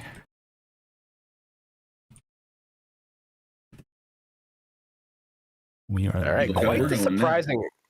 Yeah, quite the surprising amount of a variety we got here in cut right now. So. Let me open up. Let me take a look at it myself. Yeah, 2 Terraboxes, 2 Dragapults, 1 Terapagos box deck, a couple of Archaludons, Frosthouse Monkey Dory, Pidgeot Control, and Mr. Handsome Cheeseman himself, Goldango EX. So, a bit of variety here. The single Goldango. Yeah. The last piece of cheese in the fridge, so... And we've got Logan, Jake, Raul, and Andrew playing out the remaining 2 spots. Why did I type that all in caps? Do I normally type that in caps? Because we're really excited. Oh, I do. Okay. I'm just trying to remember my own style guide. Like, does top 16 go into caps or not? Oh, okay, it does. All right, looks like Frodo just got here, so I will do my I'll do my dip out, and then we'll bring him down here. So there you go, I got him. All right, cool. All right, hey Frodo. Yo, what's going on, everybody? Welcome to top 16. Oh, let's go. 16, let's do it. Yep. Lovely. So Koopa, see you around, dude. Thank you as always for being here. You and Mellocrit, my foundation, my brick casters. Again, 2 guys I always reach out to. Yeah, appreciate it as always, Doom. Thanks for having me, guys. It was a lot of fun. This is a good old time. I am going to go try to finish this sandwich now. You can follow me on Twitter and social media at KoopaNJ. Keep up with me there. So I'll see you guys very soon. Have fun, guys. Have fun. Good to see you, Koopa. Be safe, man. Yes, sir. And thank you to both of you guys being available for this. We weren't sure if we were going to get a top 16 cut or not, and we did. So it is a cut to top 16, not an ASIM? Well, it's ASIM, but it's technically top 16. Okay, so it's an ASIM for the 7, 8, 9, 10 spots. Yeah, but I just say top 16 because technically it's easier to type out than asymmetric cut or something. That makes sense. Yeah, I agree. So I'm going to go with my void. You two have some fun, yap it up, watch to see if this Frostlass is able to do what it can do. And maybe we say Itchy Pollen a lot, because sadly we don't get to say ends PP up at all in Top Cut. That's really sad. Disappointing. Disappointing. All right. Honestly, yeah, go for it. I was just saying, have Ryan, fun. hello. Have fun, guys. I'm doing one. No problem. I've never. It's nice to meet you, Ryan. It's. I know I talked to you yesterday, but this is the first time we're casting together. So, Nice to really meet you as well, excited. Frodo. I'm excited. Yeah, man. Tell me about it. I was like eyes glued while fiercely driving to my house, to get here. But I'm really happy to be here. So we get Terrabox versus. Is this Frostlass? Frostlass Monkey Dory. It looks like. Oh my lord. We Wow, see what a the tournament, man! I never would have guessed. Honestly, It was not on my radar. I will say No. that. it's one of those rogue decks that can just sneak in there, and they'll go and grab both Badoos. Wow, what a setup! Honestly, Oh yeah. This is pretty good setup. Not really more you could ask for if you're in this spot. Maybe you don't want to Iono because you know your opponent's hand is so low, but at the same time, Yep. getting those Pokemon out and establishing the board is super important. absolutely Maybe if you And then- Iono them, you give them Oh. 6 items. right. And then not only that, but you reset your hand as well, and that's huge. And then look at that, you get the unfair stamp. Got TM Evolution. What a hand! What an Iono! You gotta So the love that. question For becomes: perfect is it worth item locking, or is it worth getting the Frostlasses out? Which one do you think benefits you the most in the long? Because you know if you item lock that the chances are increased of that turn 1. I'm gonna call it rapid flow because I'm an old man. Mhm. From that ogre pawn, like it's coming. Right. No, for sure. Oh, they're just gonna go ahead and do it. We're doing it. Oh. We're doing the evolution. I agree with you. It's very risky. You're running a really big risk. But I guess they really just want to get damage on board. And they don't care if they lose prizes. Like, honestly, this deck doesn't care. They have no rules. There's no masters for them. They kind of just it's also like Guardy from last format. They don't care if they lose 2-3 prizes. They can somehow find ways to come back. Oh yeah. Especially with the sequencing. Really good sequencing from Andrew. Right, I had to look this up. Sorry. Going crazy here. Getting all set up. We did see the Sparkling Crystal come down last turn with one less piece that we have to find this turn.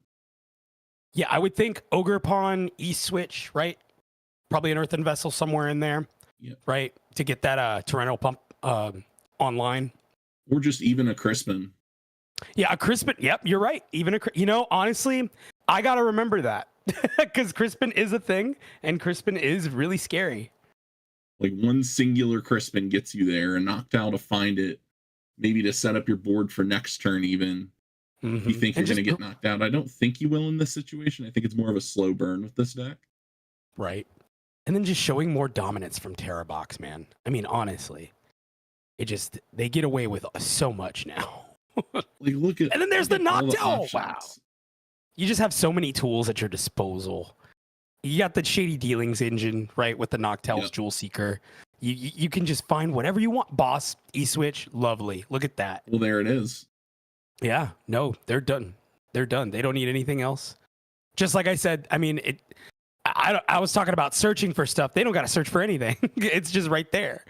No, both these Frostlasses are hitting the bin probably. Mm-hmm. Mm-hmm. See the torrential pump Such a good move. and pop at showtime. We see 2 prize cards right off the bat. Let me get your take on this. What do you think beats Terrabox right now, if you had to guess? It always depends on how the deck is built.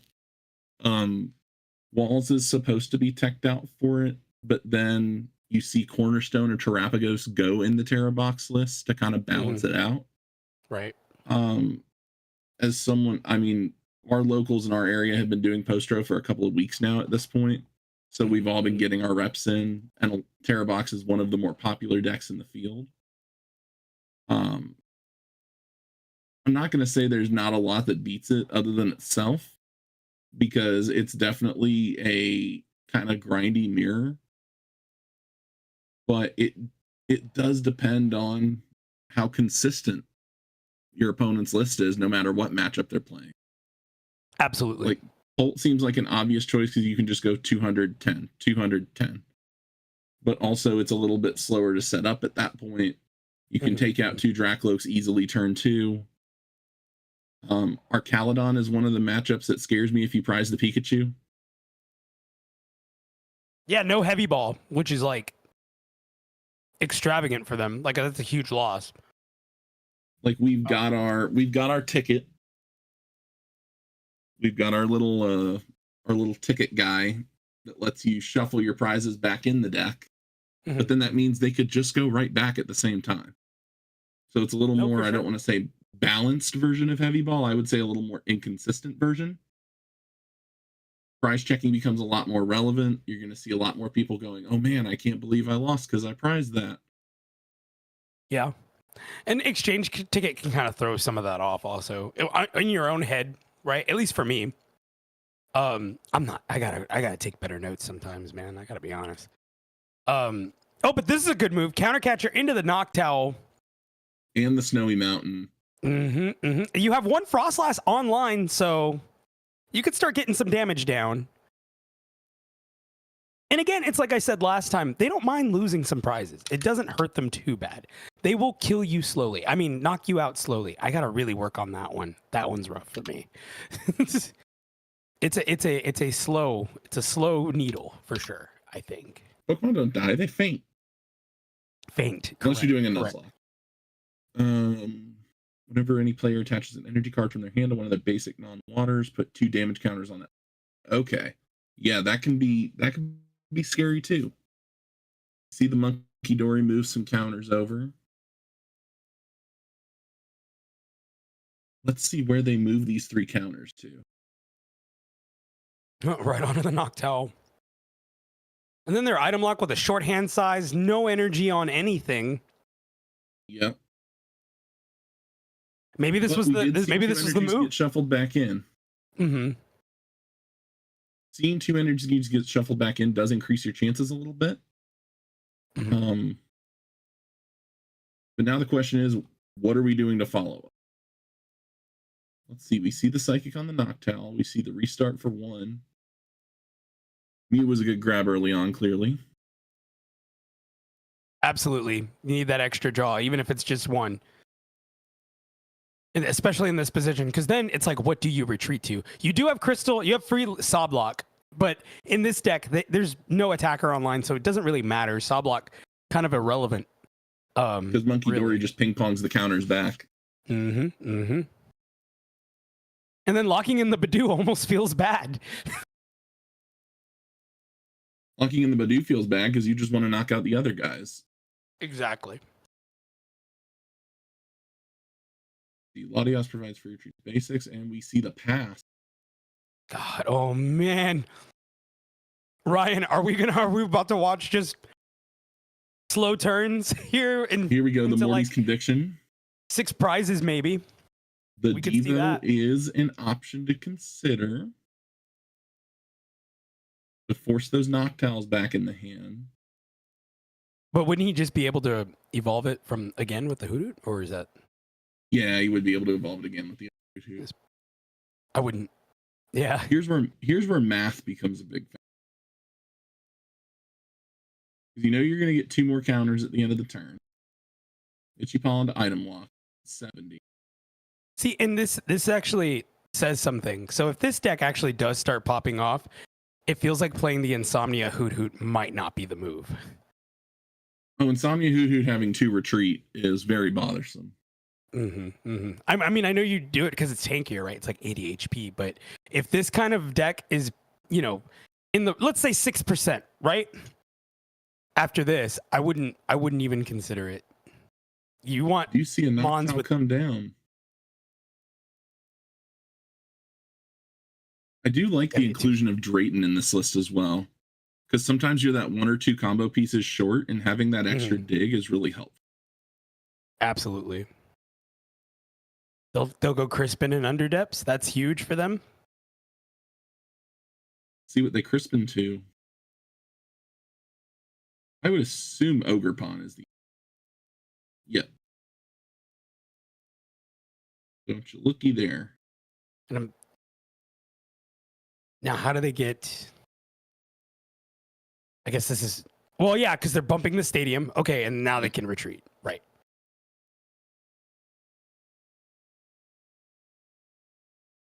Ogre Pawn to draw that extra card, get a little bit more dig. You got a good point there, Stellar Wish, about the Halucha. Yeah, a lot of people are on Halucha. And then the Pearl on the Clefairy. Oh, That's boy. pretty big. I'm going to go reread because I have a copy of Pearl right here in front of me in my bowl. Oh yeah, take a look. Look at that. Look at the effect there. Here we go. Another pump.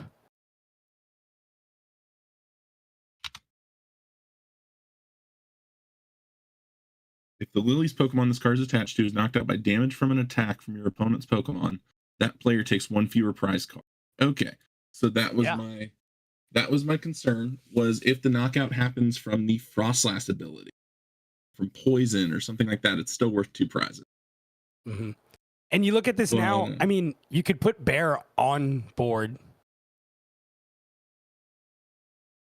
Maybe Bear is definitely an option here. Got a quick update on the other game. Jake is up 1-0 over Raoul. Jake's up 1-0 over Raoul. Yep, that one's Jake.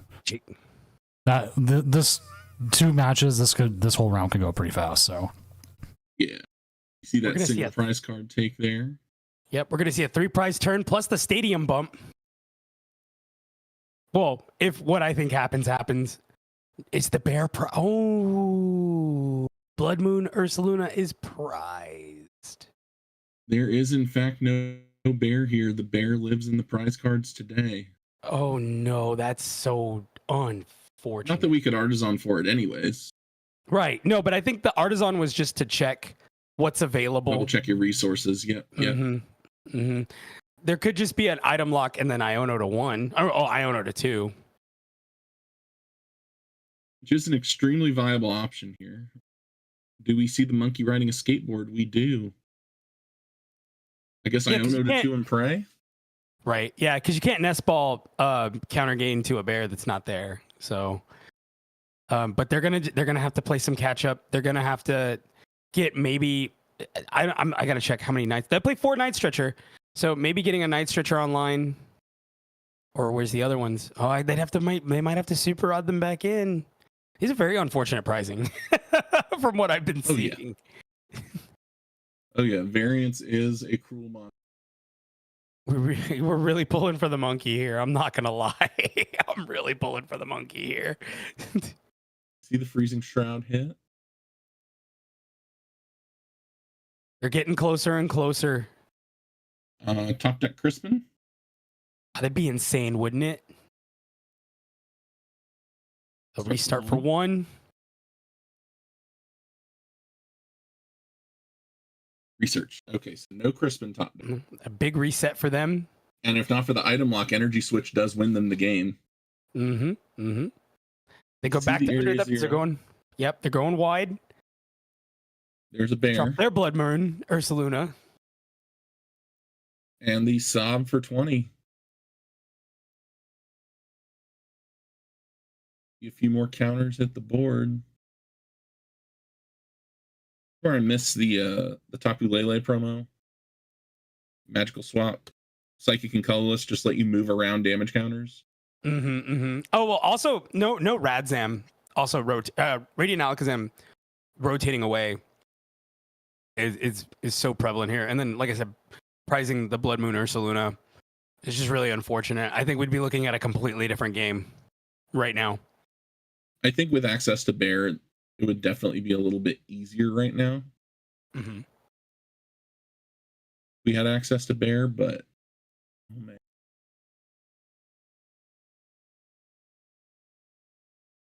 And it's crazy how they're able to set this up with almost no draw engine. Yeah, what's it like? Yeah, what is that like? To hit your combo pieces? What is that like? I don't know what that's like. Tell me about it. I can't say that. I'm a turbo player. I always get my combo off. See the monkey dory. Put more counters on Noctowl. We see second Adrena Brain. I believe that's also going to take out Noctowl. Really are just playing the lottery here. Fair. Oh! Okay, well, here we go. But can't get out of the active. You have counter gain and Ursaluna in hand. It's really just depending on what they want to do here. Okay, You are being stop blocked right now, though. Did they not itchy pollen? They just did. They just did. Actually, it looks like they pressed end turn. No way. Well, it doesn't matter anyways. Because torrential pump wins the game. I guess so, yeah, torrential pump, yeah. So we see a instead of flying, a falling in style. the lack of Manaphy in this format right now is showing up pretty hard. Oh, it hurts. Well, yeah, nobody willing to play the Rabsco. But I mean, I guess in this format, it always felt like, and it's the same problem because you're always dealing with Dust Noir, right? I mean, not that it matters in the Dragapult matchup, but I think that's why people got off Manaphy toward the end, just because of Dust Noir. And yeah, I just want to see somebody make the Rabsco work. I really do. Getting your Manaphy Dust Noir just feels atrocious. I did get double Trifrosted by a Slow King player last night on the ladder. Would like for that to never happen again. Yeah, that's the worst, man. Kiram being printed. Actually, I did propose. I was like, look, if we're gonna ban this card from when everyone was trying to ban Dust Noir, I was like, if we're gonna ban this one, let's just ban all of Shrouded Fable. Because all of it is incredibly broken. Competitively, that was our set. That was the competitor's set. Because all of it is incredibly broken. What about Okie Dokie EX? We don't want that card banned. It hits for 3. All right, listen, man. Don't get me started on Loyal 3 propaganda. Loyal 3, the lack of consistency, it's still very good. Still a very good rogue deck. Probably not the best rogue deck, but a very good rogue deck. Sadly, Okie Dokie wasn't able to pull it out to get into Top Cut. They missed by 2 points. No. I heard it. I heard about that. That is hurtful. I really was pulling from them yesterday for sure. Mr. Network decided, no, I'm here to make Frodo's day worse. I'm going to make sure they don't make cut. Yeah, I would have had a great time commentating that one. Yeah, Mr. Network said he's not saying my way in my 2-time Doom Regional Championship. Got to make Terrorbox look strong, brother. Got to put Terrorbox over. I mean, if we do Steiner math, Terrorbox is pretty good. Because I'm a genetic freak. Genetic freak. Look, if you start Ogerpon, your chances of winning significantly increase. You have you have a 2 and 3 4th of 50% chance of winning. But with Kurt Angle in the mix. Stop you two, because all you're going to do is make me bring you back more. You can't. I'm so glad we're all wrestling fans. This is great. I'm sorry. This is so good. You can't. So one of my buddies. You can't reference Steiner math. Come on. One of my buddies shared that Steiner math clip before my first day 2, like the night before my first day 2. So now before every regional, I have it bookmarked to play, listen to it on the walk to the venue. That's so good. That was when, I'm not going to lie. So my first Modify class with Losta, who was playing he was on stream yesterday. He had the Toward My Beloved on his screen. Love that guy, by the way. He was talking to me about probabilities when you're thinning. Right, and what chances you are of hitting a certain card. And while he was talking to me about this, that's literally all I heard in my head was Steiner math. Like I was sitting there like, yep. Yeah. Yep, Yeah. These make sense. These make sense to me. But because I'm a genetic freak, I top deck what I want. Exactly, bro. Exactly. I always draw the Sada E switch. Every Easy. time. Every time into a frenzy gouging. I friends till I gouge, my friend. Every time. I don't know. He was really tripping me out with all that. But yeah, he's that guy's a mathematician and a very intelligent guy. I would not mess with him on numbers or Excel spreadsheets. Don't even. No shot. Not me. Never. Okay, so then we see the Crispin. Wow, they just lose to Torrential Pump almost every time. The turn 1, turn 2 torrential pump feel so good. Feels bad. Well, it feels bad. It feels bad for our friend here, but it They're feels just trying to play the game, man. They just want to play the game. It feels real good when you're the one torrential pumping. Let me tell you. Oh no, not like this. Watching the dream. It's like watching the Cinderella team, like during March Madness. Just like that's how I felt really watching want New Mexico State or Colorado State there at the end. Man, you watching really the guy wanted from them Maryland to do make it. that game-winning shot. I mean, my bracket wanted Maryland to win, but my emotions are like, man, I want to see Colorado State pull this off. It's going to be real cool. That's the cool thing about like tournaments, right? Is that we all know what the underdogs are, especially in a tournament like this, right? And we want them to win, you know? It's to reference like even like Smash, like back in the day before Axe had his rise to prominence, you know, Pikachu, the rogue character, you know, beating Silent Wolf Fox, like that emotion is what we all look forward to when we watch competitive like this. May Hacks Money rest in peace. Rest in peace, Hacks Money. Glad that's not a controversial statement. Yeah. Yeah. This is rough. This is rough. It's not impossible though. I didn't see if they prized bear this time, but I guess we'll see here. Here we go. It is hard out here for a player for sure. Absolutely. See the dart come down on the monkey dory. Mm-hmm. Mm-hmm. Oh, look, damage counters. There is one perfect bracket for the women's tournament. Yeah, I saw that this morning. That's crazy. But didn't they forget to put a winner? Don't tell me that. Is that true? When there was 4 of them left, there was one that didn't have a winner. Oh, I can't imagine being that person. I mean, my office has an office sanctioned NCAA bracket contest for employees and family members of the employees, and I knew it took St. John's losing for me to go, yeah, my bracket's kind of done. We've got at my office, we have 2 big boards with the entirety of it going down, so people can just at lunch go and check what your bracket's doing.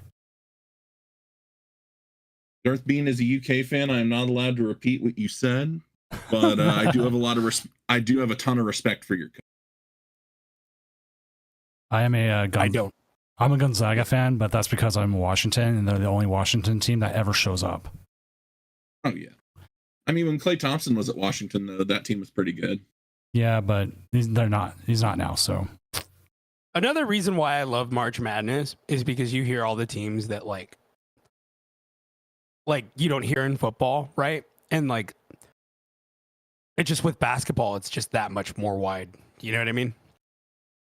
They prized the Blood Moon Ursaluna again. I just so unfortunate. You can barely see it. It's killing me. And then they could just keep attacking Fan Rotom. So Andrew Mahone brought up how broken Fan Rotom is, and I'm starting to agree. I am starting to agree. I didn't at first, but now I feel like, man, Fan Rotom is insane. 70 for 1 with that easy of a requirement is really scary. Yeah, and then it's a battle VIP pass. Plus. And then you can grab anything. You can grab anything. I guess they bank on your Noctowl deck getting Ionoed. Oh, I Iono him every time, even if it feels improper. I have to. I mean, is that a principle? I mean, what's the worst that could happen? We get Ionoed? Yeah. See the Earthen Vessel discarding that TM Evolution here for 2 more darks. feeling we're going to see one hit that Monkey Dory. Now we've got 2 Adrena Brains to play around with here. See, where would I put them? I would definitely try to take out that Fan Rotom. Get that thing out of here. Fan Rotom gets out this turn. Oh yeah, that's true. You don't even need it. Yeah, you're right. Yeah, so we don't need to waste our damage counters here. Yeah, you just hit Stacking end up turn. the counters everywhere else is really smart. I like getting rid of the Latios to kind of try to keep their options as limited as possible. Absolutely, and then just locking in the Terapagos right there where it is. You're not going anywhere. I wonder what supporter he's going to play for turn. Maybe a Crispin? You'd have to go Crispin, I'd imagine. Because you already have Crystal on Sob, you could just Sob block.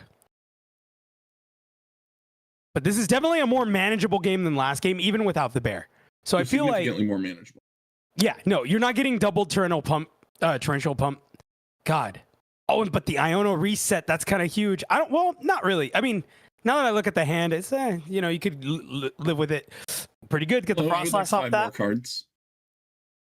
Yeah, you get Frostlass, Countercatcher. These are huge. Even if they do so happen to get the Terapagos out of the active. Well, they have Latios on the field, so I guess it doesn't even really matter. We do see a Saw block. Yeah. And Freezing Shroud. Yep, just moving damage. Just move that damage. Keep moving it. We're getting closer. Now, if only we had access to that Monkey Dory that was in the previous hand right now, be able to use 3 of them in one turn. Do you Iono here, Ryan? How do you feel? How do you feel about Ionoing here? Oh, you didn't see your opponent do much after Ionoing themselves. So do you really want to give them more knowledge or more advantage? That's the hard part here. If they were at 1, this would be an easy. Yeah, we're spamming them to 1. But forcing them to retreat every turn, I think, is a viable option. Maybe saving that counter catcher. I don't know. This is a tough decision. Yeah, I would save the counter catcher. I mean, because eventually the Latios, it really just depends. I don't think any gust matters here. Because to Stellar Wish's point, and my bad not looking at the board state, but there's not really. That Latios is so small on my screen. I'm trying to go full screen here. I might as well. There we go. Oh yeah, that turtle's hovering. Yeah. See more counters hit Latios potentially. You got to put it all on Latios. I feel you got to get that thing out of there. It's what's keeping you from being the most disruptive. I feel. And then maybe hold on to the rest of your resources. Yeah, I mean they have no Mew EX down, which means they can't draw. Again, it's a but they can retreat. No. It doesn't matter what you put up there. Yeah. Well. Yeah, they're all basics. They can all retreat. Yeah. Are you just banking on your opponent forgetting they can do that? God, I don't think they're gonna forget. It's crazy. But I guess I'm trying to see what the reasoning is here. So here comes Double Shroud. They may all. Other Shroud. I'll interject real quick. I got one thing. I think they're banking on that Hoodoo being a free KO with like move 30-30 maybe. Okay. And then the other thing is Jake and Raul have tied up. They are 1-1 right now. They are 1-1. Tied up. So it's Pult versus Terrabox on. What's the bracket looking like? I didn't even look. What are we looking at in top 8? Show me the bracket. See the sob for the knockout.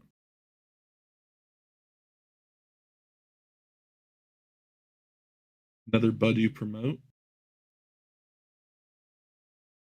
see, we're at 180. So 30 KOs the Latios. This is where I wish I would have had that counter catcher from the previous turn.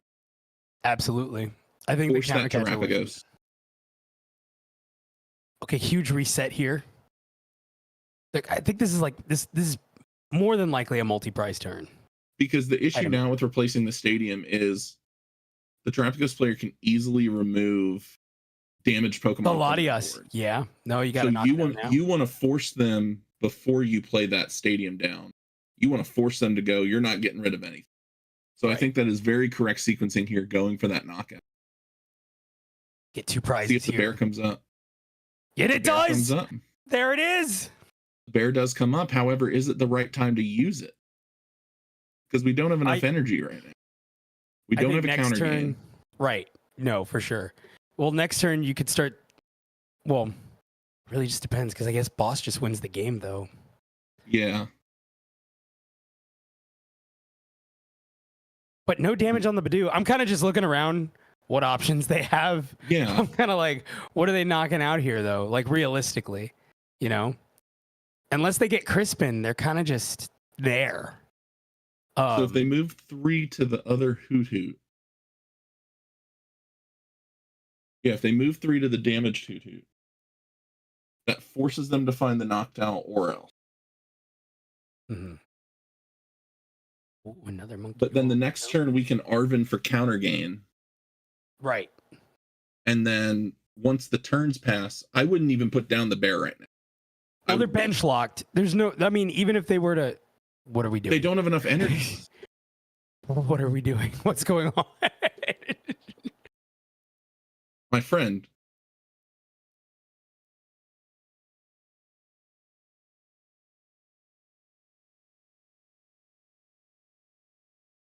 Oh no. Yeah, you still need an energy to use that, bud. He's like, whoop.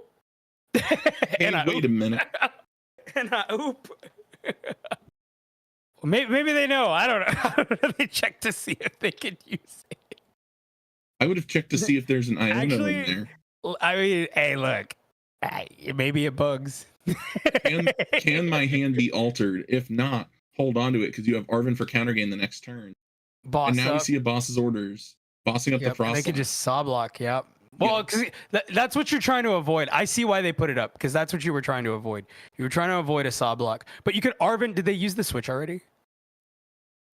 I wish I could click on their discard pile and see that.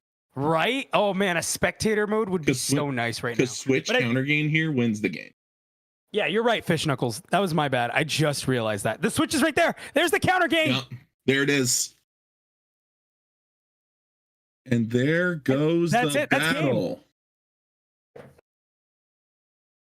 Adrena brings some counters on. That's it. That's 3. Wait. Yeah. Attach. Attach. Well, no, or counter gain. Either one, it doesn't matter.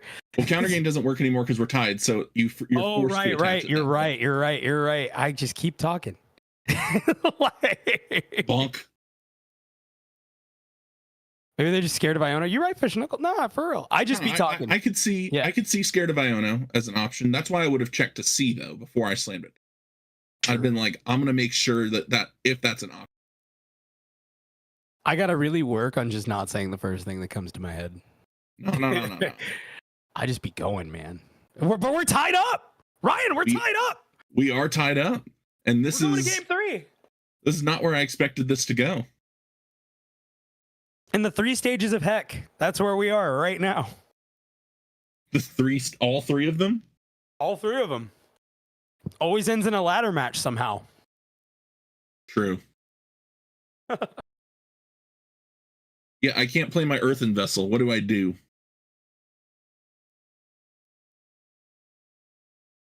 We are going to game 3 here. Some riveting gameplay from both sides. I just saw the name of the deck and I loved it. Yes. Snowgrave. Love that. That's a brutal name for a band.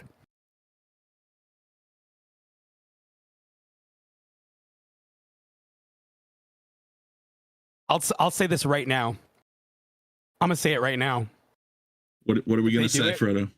I'm gonna make Snowgrave merch. If they pull it off, I'm making Snowgrave merch. But whose IP is Snowgrave? Huh? But whose IP is Snowgrave at that point? I mean, I guess we'll find out. I mean, we're starting the Rotom here.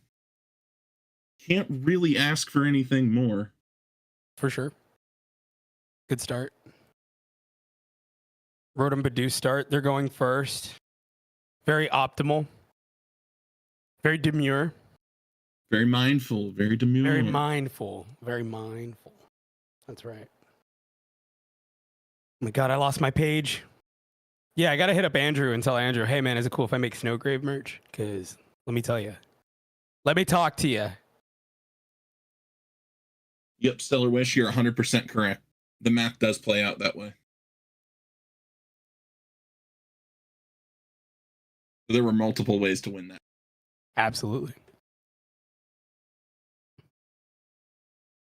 I play See down the Ditto. You see the retreat into the Ditto.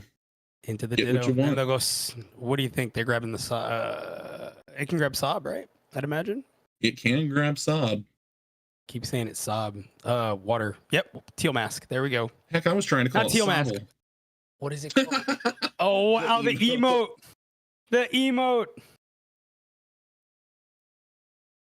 Process Good or bad good or bad against my Lodic wall? I'd say pretty good. Right? It has an ability, right? I'd say pretty good. But Budu with the right damage boost can do a good amount to a cornerstone. I mean, I saw Budu maximum belt do 120 to a cornerstone earlier. Wow. That was pretty sick. It is in fact a Sauber knocker. That's for sure. Here in the Doom Dome. Sauber knocker. Yeah, you're welcome. I just thought of that one. Wellspring. We know that's the name, but I don't. Like I didn't. Boy. I couldn't figure it out. Sad. I can't click on the card to read it. It's like I wish I knew what these things did. We see the unfair stamp to plan for next turn along with that skateboard. It's a good start. God, it's like they played all their cards from hand last turn, and it feels kind of frustrating when they can just get set up like that. Oh yeah, I'm not gonna lie. When it's just there. Yeah, it's like, dude, what do I do, man? Like, it gets set up so quick. Kristen, attach, pop. Anyone know Andrew outside of like Limitless? Because I gotta DM him if he pulls this off.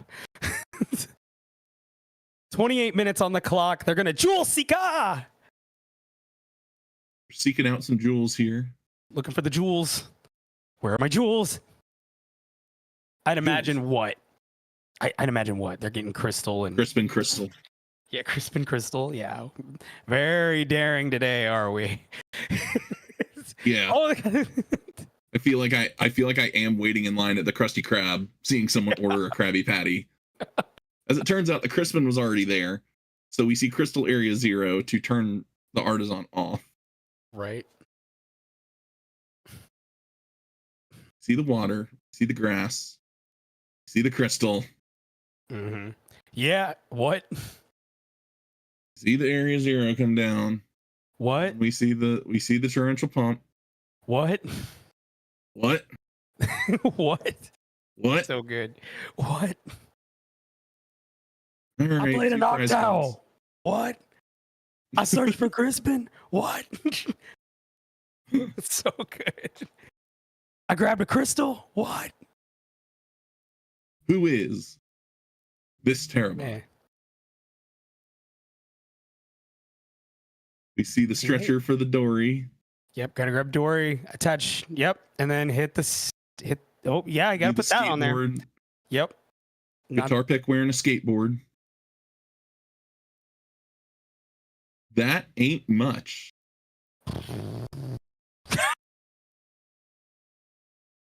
Good news is they're down to 2, right? Like that's the good news. Not a lot to go off there. You kind of wish really doesn't. Doesn't really do much here. Not much. I would imagine you would have hoped to maybe get a counter catcher off of that. Unfair stamp, and then it just didn't happen. I see a research. Yeah, you got to research here and try to grab one. Ooh. Okay, well, and also another good thing about this, Blood Moon is not prize, so yes. Blood Moon is an option. This Freddy Fazbear is an option. That's right. I have announced 5 nights for game before. I was gonna say, does Ursaluna have a gold? Because that would be interesting. Blood Moon does have a gold. That's Golden Freddy. It has a gold, it has 2 alt arts, and it has a full art, and 3 different regular rarity printings. One of them's a promo, and 2 are because it was also in Prismatic, I believe, as a regular. Okay. I didn't know about the gold. I've never seen anyone play the gold, but I guess that's why. I play the Probably a red reason one for just that. because there's nothing else in my deck that looks like that. Yeah, it's easy to so find. I know how to search. Yeah. Like when I'm searching my deck, if I see the red, I know it's there. Right. Okay. Charm, Iono. You don't want to. Do you, Iono? You want to see more cards, I'd imagine. You want to see more cards, yes, but what? Do the That do. That is a brave soldier. There's a big do there. Wow. Wow. Do they? Because you want another energy, right? I'd imagine you'd want another energy for the Monkey Dory. You'd also want to set up another Frostlass. Oh gosh, but do you really want to Iono your opponent into that many more cards? Yeah, you don't want to give them another shot. I totally understand here. Just lock them in. And then if there's an energy in there, they just take 2 more prize cards. What's the big deal? The pollen is itchy. We're itching in here. I really am, actually. Crazy enough. The pollen is insane here in Texas. Oh yeah, I have a buddy who sent me a picture from where he lives in Georgia, and it's like a half an inch thick on his car. They just saw pass. Ryan, they just saw pass. They're locked in. This is crazy. Arvin on the top deck. Oh my God. We love to see it. Earthen Vessel is good. You got an Earthen Vessel away. What are you moving away? Ryan, if you got to Earthen Vessel something away, what are you taking? The Iono, right? Am I crazy? Maybe I could see a world where the counter gain's an okay thing to move to, because that's just giving you more options. Yeah, because he feels like the Terrennial Pup is impending, right? Oh yeah. It's right there. So we are Thanos. This is inevitable. Yeah, there's no running away from it. So might as well just get rid of it. You got an energy in hand. You could set up 2 Adrena Brain here. You could just keep moving damage. Then move 3 off of your other Monkey Dory, maybe? Yeah. There we go. Yep. Itchy Pollen. And then Itch. And they're just going to pass. Let's see what this next card brings.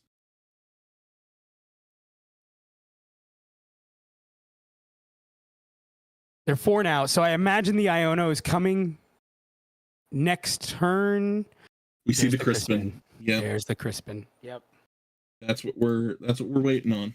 Your targets, I'd imagine one monkey, one do. I mean, it's you gotta have be the to do. hit the active. Yep. So I would probably hit the Monkey Dory. Yeah, I'd imagine so too. You got to go for the Monkey Dory here. That one with 30 damage on it is looking awfully spicy.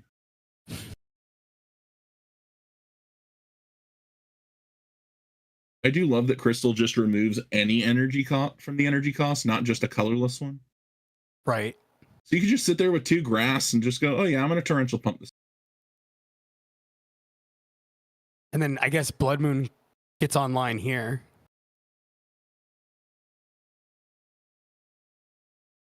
Blood Moon gets online, but the problem is, do you have a way to recover a Monkey Dory this turn? Let's see. I know the Switch is still in. They still have a Switch in deck too. They could take 3 prizes here. We do see a Rotom go down this turn. Yeah, attach. Yep. I don't even see a reason to play the counter catcher. Just knock out the Wellspring at that. That's right. Then Iono them low. Yep, Iono them down. They're going down to 2. Oh, and then another Monkey Dory. Oh. But putting it down right now, is that worthwhile? Because you can't. I think so. Bring in Bear, and we're gonna see a. Here comes Adrena Brain. I would take the 2 counters off the Ursa Luna and put them on. Dude. I'd put them on the Latios. Yep. Mm-hmm. Yeah, that's the move. I see a world where Latios or Noctowl is the correct option there, and I think Latios is the better option. Absolutely. There we go.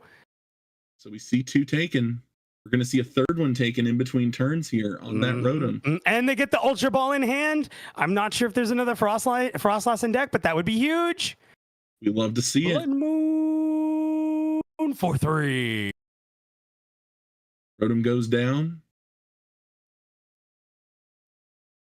The clock is ticking. However, this does get a little anticlimactic if there's a way to hit 240 this turn off of those 3 cards. Getting Pikachu set up right now would be insane, but impossible probably. I think we're talking impossibilities here. The double Noctowl is an option. I'm not saying Logan got it like that. Do you think Logan's got it like that? I don't know. I don't think so. I'm not saying there isn't a chance. Are we going to see the try? No. What? Are we Triple going to slap. see the triple slap? We might have to. It's got to happen here. Keep my evolution's name out your mouth. I think it's I don't know. Listen.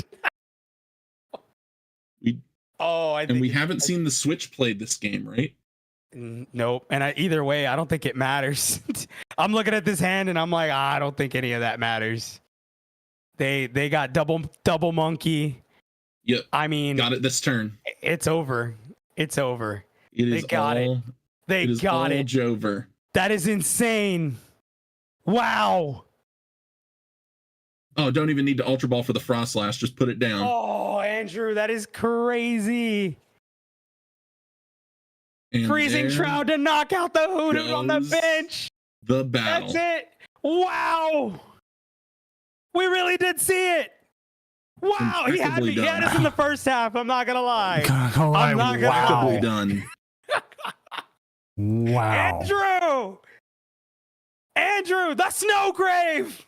Okay. Wow. We need to move to Jake's table really quick and see where they're at. All right. All right, let's see what this game's at. We just saw prizes go. Oh, it's like down to the last prize. I'm just going to get it up for everybody.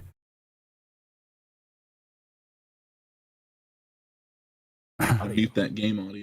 Yep. I was like, ooh, audio. I do appreciate that Jake is a man of culture and uses very nice sleeves. I like the sleeves on the other side too. Jake has got one prize to take. There's the Iono to 1. So many cards in Jake's hand. Into an Arvin. I mean, if you could ask for any card. Who better than Arvin? Yeah.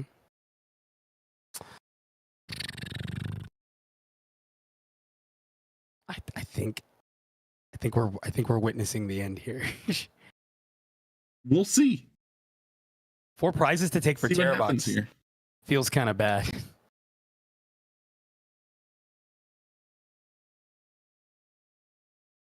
See that second energy hit the Ogre Pawn?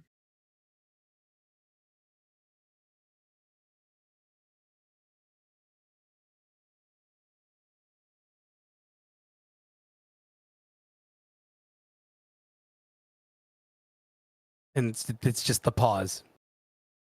We see the climactic pause. Do you see the sob? Counter catcher? Nope. Just locking it sob. That's game. Yep. Oh, wow, that's even worse. Even better. Wow.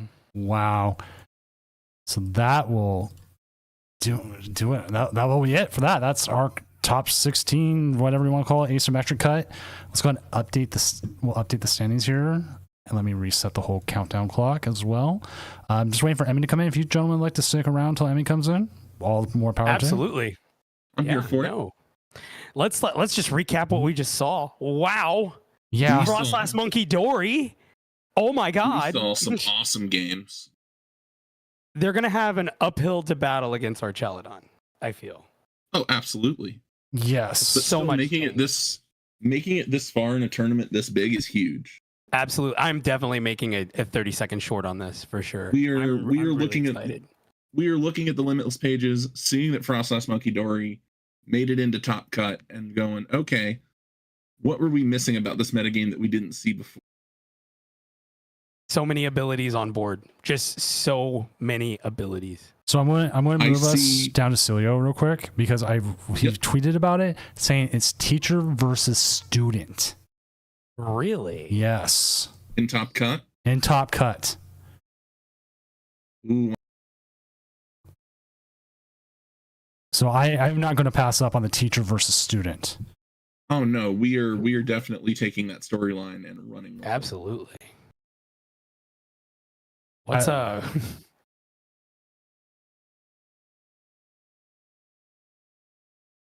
What's Celios' name? What am I looking at here? Luke Morsa. Luke Advanced Morsa. Rocks. Okay. Wow. Dude. Teacher versus student. Yeah, you always love. You gotta run with every. I had no idea. I didn't either until he tweeted about it. He tagged me in the tweet. So for those that don't know, and not to plug. Oh, sorry. Yeah. My bad. I don't mean to cut you off. Yeah, he just tweeted about it 3 minutes. Played against my student and friend, Band Gaming 6, in top 8 of the Senior Doom Online Regionals. Just waiting for asymmetrical cut to play out. And they messaged to each other yesterday. Let's go, man. Top 8 tomorrow. Handshake. Yes, sir. So there we go. We love to see that. Love to see We it. really do. So much knowledge that Celio has and the way he passes it all down. I mean, it's really it's remarkable to see like a lot of his students just rise to prominence. Really, they've all adapted with that knowledge. I mean, such a good player and an even better coach to some, it seems. So that's like huge say on his success, in both realms respectively. Ooh, it's a prime. Yeah, it's prime. So from Kenneth. Kenneth, welcome to Doomco. Its orientations are on Tuesday. No, wait, I'm sorry, Friday now. We moved it from Tuesdays. So they're on Fridays now. And please bring a casserole for the potluck because, well, everyone likes casserole, I guess.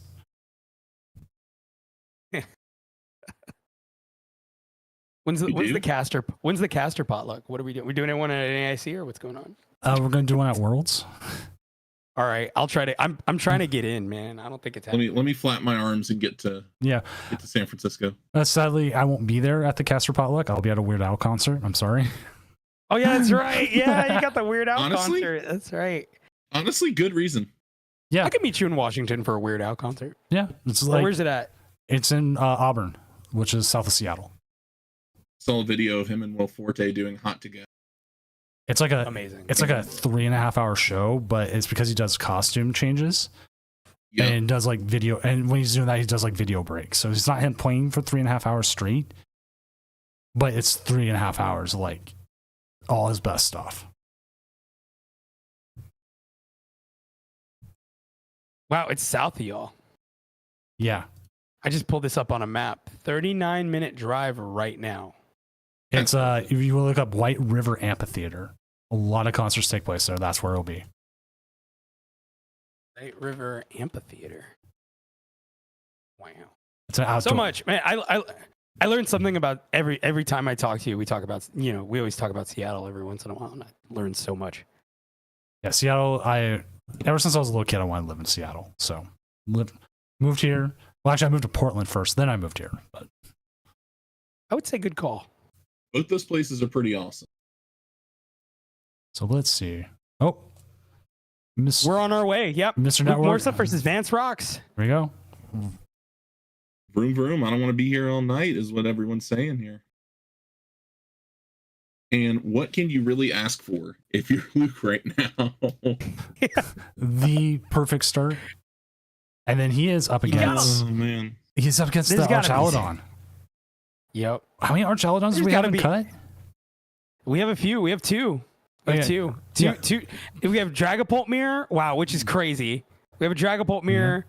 We have Terrapagos versus Archaladon, and then we have Archaladon versus Frost Monkey Dory, and then Blitzel with the Pidgeot control versus the Gold Dango list. Yeah, I'm gonna go pull up Blitzel's stream man, on, you the, started- on the back end. You started Peacherunt promo? Man, if only I had a way to get more Pokemon out. Imagine going first. If you were going first, if Vance was going first, imagine. Get the donk on the fan rotom and just end the game. Well, if Lead being open deck list, and we saw Celio had the other Hoothoot already, you know he would drop the second Hoothoot. Oh, absolutely. It just was just the thought of it. Like, you know what I mean? Just like, wow, what a start. Seattle has Frazier. You're right. I forgot all about Frazier. I'm crazy. All right. Non-revival Frazier, peak. Revival Frazier just fell flat for me. Man. They like moved him to Boston. I really didn't watch either. They moved him back to like Boston, and it's just not good. Big fan of Kelsey Grammer. Just never watched. You see, he's his coming. Beast is just so good. You see, he's coming back as Beast. Yes, I'm excited for that. He's a really good Beast. Like, honestly, As like it aged well for me. Like, going back and watching those movies, I'm like, dude, he's a really good Beast. I don't know. I don't understand why people didn't like these movies. I think X-Men nailed all their initial casting perfectly. I think so too. Especially for the time period. You know, you got to look at it now as like a period piece. Oh yeah. It's definitely a sign of the times. So we get the precious trolley. Gonna get full board set up here. Maximize your Wow, value. and the gang's Whoa. all here. Wow. Take it away, Penny. Pokegear Carmine. No, they don't play Carmine. No, I didn't they check. gotta be looking. They gotta be looking for something like Arvin. No, they play good cards. I know, right? Hey, chill. Chill. They play Binding Mochi. This is a good list. Oh yeah, I Yeah. like this list. 3 Binding Mochi, a precious The- trolley. What's the Duraludon lists. I've definitely. You said they become a play fan good of. cards. There's a Kieran in here. Yeah, that's a good card. All right, man. and what's the nice thing is both Archaludons are different lists. They are not the Yeah, same. the other one's the Dunsparce list, right? Yeah. So many different flavors of so many different decks right now. I love it. Honestly, this is peak for me. I love when a rotation happens because we're all just like freaking out. And it's so good. Got We're it. all like, all right, now what do we play?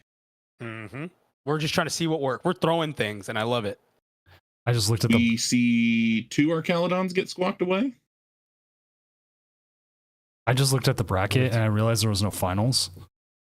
So I had to go add around. Oops, there's the finals. Oops. Oh no, No finals. These 4 are going to Worlds. How crazy would that be?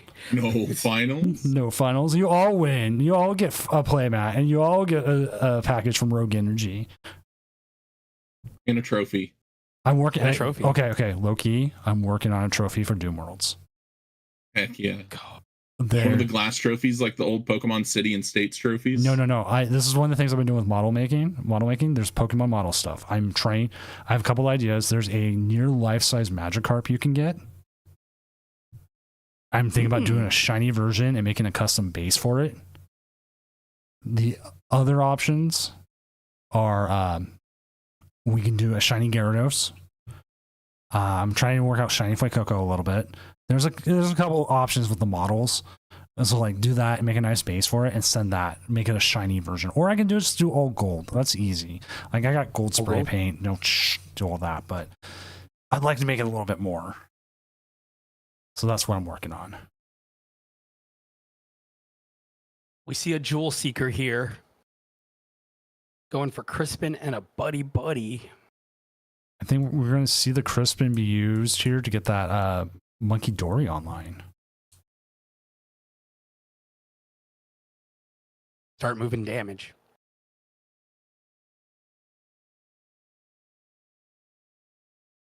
Yeah, Terapagos with Monkey Dory is pretty, for lack of a better term, based. I really do enjoy that. I will say And then Luke this weekend has made me a believer in this Terapagos. 100%. yeah, there was a lot of people saying that Solo Tropicos feels pretty good, and that's great. I love that, and I definitely have all the cards for it. I'll definitely give it a try this week. I've only got one Pagos, and I'm wondering if I wanted to go big to my brother. Please let me have your other Pagos. Please let me borrow your turtles. Brother, please. I itch to play the turtle. Brother, please. I yearn for the mines. I yearn for the mines. I yearn for the underdepths. Yes. Hey, we see a KO there. Yep, and then we got. I can only imagine Double Buffalon is coming online. Only if you can get 2 of them. Everyone's talking about Mewtwo being so tanky, but let's talk about this Terapagos. Like, how crazy is that? There's no tool removal. Double Buffalon with a rare candy on Terapagos. You got to hit for a lot there. I unironically think when it comes to the Rockets Pokemon that the Spidops is the best one. For sure. No, that's not unironic. I agree with you. Actually, I really like the special energy also. The special energy is neat. Did you play during the Naganadel era? I did, yes. Yes. I did not. I nagged them and quagged them all day. Yeah, the Nag is just Spidops, but just Rocket Pokemon, which is kind of nice. But everyone's going to be sitting there with like Fusion Strike was with Rocket Pokemon now. Like, come on, why? I don't like that we always confuse. Like, I don't like that we always compare everything to Fusion Strike. It was a monster, and it was like all online play, so you only ever saw it. Yeah. Mm-hmm. I played most of my Mew time online. Yeah, for sure. It's like I didn't get any other cards. I was just getting into the game. All I had was the Mew battle deck. Let's see. Mew to one of Fulgrip's. The Brilliant Stars one, because I was like, well, the problem is all the new cards, no one's refined a list yet. So I'm like, I'm going to take something that I know is consistent and good, and then my only losses the entire day were to 2 Gengar VMAXs. Oh, I remember when we got a first in-person regional back, and Gengar VMAX won. Yeah. I was so Gengar VMAX. I was so happy, but the problem was the altar. I will never get the Ultra Rare. Never. Oh, no, me either. That's like what now, like a $400 card? I was gonna say good luck, man. I don't. There's a lot of cards I just, say la vie. I'm never gonna see those. The Blaziken, man, it's one of my favorite arts ever, and I know I will never get that card. Yeah, I'm never. Oh yeah, card's beautiful, gorgeous. Just man, out of all the cards, that one for sure. And again, I started late. So I don't ever like I don't have a lot of cards where I'd be like, yeah, that one, because I'm just still seeing a bunch of them for the first time. Wow, there's only 2 listings available right now. Oh wait, no, wrong one. I was looking at I am Latios. what they call a boomer. I've been playing since 2015. Other than, well, I started technically in '98 when I was 6 years old. Same, but I wasn't 6. Kids. We were kids and didn't know what we were doing and all that stuff. And then I took about a 98 to 15. I took a 17-year break. And then my senior year of college was like, wonder if people still play this. And then I wanted to make up for lost time. So I wanted to learn all I could about all the older stuff, because I tend to notice there's a little bit of recycling ideas going on there. Scoop up Cyclone. God, I love that card. Like a cyclone. He can hoot all night long. Yes. That's so crazy. I am salty I didn't come up with that first. Yeah, man, I'm just popping off right now. That's great. 2015 is a boomer, then what am I? Super boomer. Golden millennium. Turbo boomer. Turbo boomer. Turbo boomer. Turbo boomer. Oh, are we going to see them bring up the Archelodon here, or are they going to go after the... No, they're going to Latias. Nah, the Latias is way scarier right now. Yeah, you're not getting any free from me, buddy. Good call. Wow. What's up, Emmy? Wow.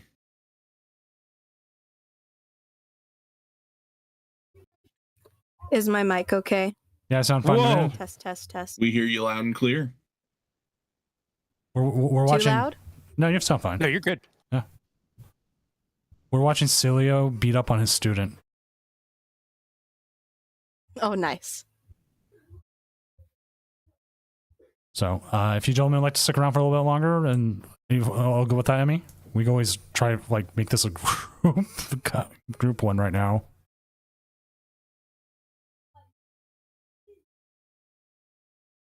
That's up to you guys. I can also just let you guys continue with that, and we can have me jump in next round. You could do that if you both like that. I'm And cool with whatever everyone else wants to do. I want Hey, to make it. I'm easy here as until you possible for kick me everyone. off. Yeah. so how about this? I mean, we jump in next round. We take a little bit of time, allow these two guys to commentate a top 8 game, and then we'll do four and finals. Yep, that sounds great to me. Okay. So yeah, here you go, gentlemen. You get a top 8 game. I never say no to a mic in my face. So, you know, True. literally, All right. I gotta let them know. All right. So have fun with us, and I will go to the void and allow you gentlemen do your job.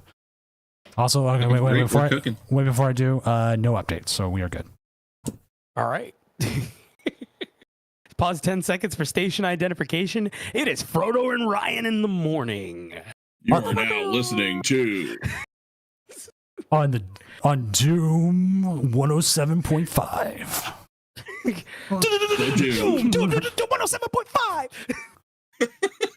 Blah, blah, blah, blah. Oh yeah.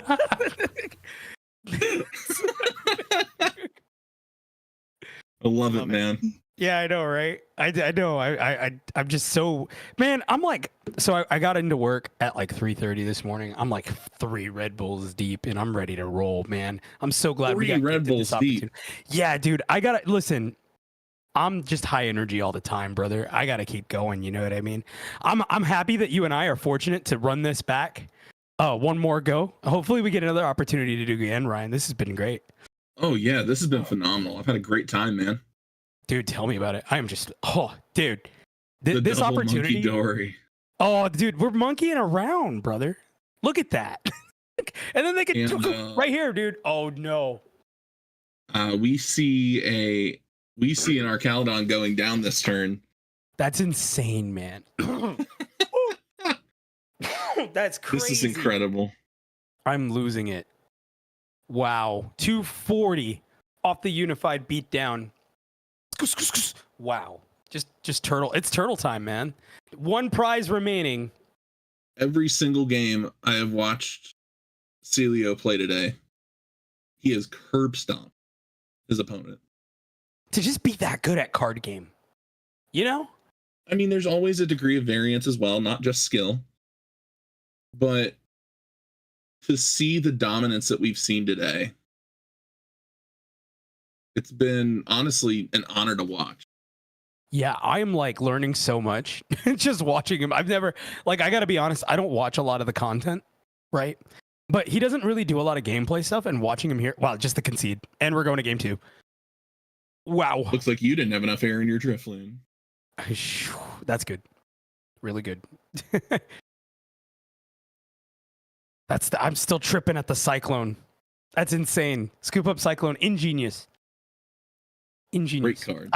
I haven't even looked at the list once. And when I saw the Cyclone, I was like, wow. Especially in this kind of list, like where you dude, Hoot Hoot, why wouldn't you scoop that up? You know what I mean? And you know, I really pray they don't reprint Super Scoop Up. Please don't do that. Oh, that's on a coin flip. That's balanced, remember? You feel like that's balanced? I put balance in coin. I love it because what was it? My son and I, we play pocket a lot, right? And he feels like Misty. There's something where they make. Oh, let's go back to Steiner math, where they make it like, where you have 1/6 the chance of hitting heads instead of 50-50. And he's like, it's not true 50-50. I flipped so many times. And get tails. How does this work? How does this work? It's not fair. And he feels like sleeping is just so irrelevant. Like putting somebody to sleep and then next turn watching them flip heads. It's like, why do I even try? You know, like what's and you the gotta point? Flip, and you gotta flip to get the sleep in the first place most of the time. Exactly. You understand. I played a little bit of pocket in my time. I was very lucky to have Eliza with me earlier in the tournament. She is very knowledgeable it. I heard. I was listening to y'all. Yeah, she really is. I'm over here like, this is great. I can just kind of be like, yeah, that's cool. Yeah, this is great. Yeah, here's why that's good.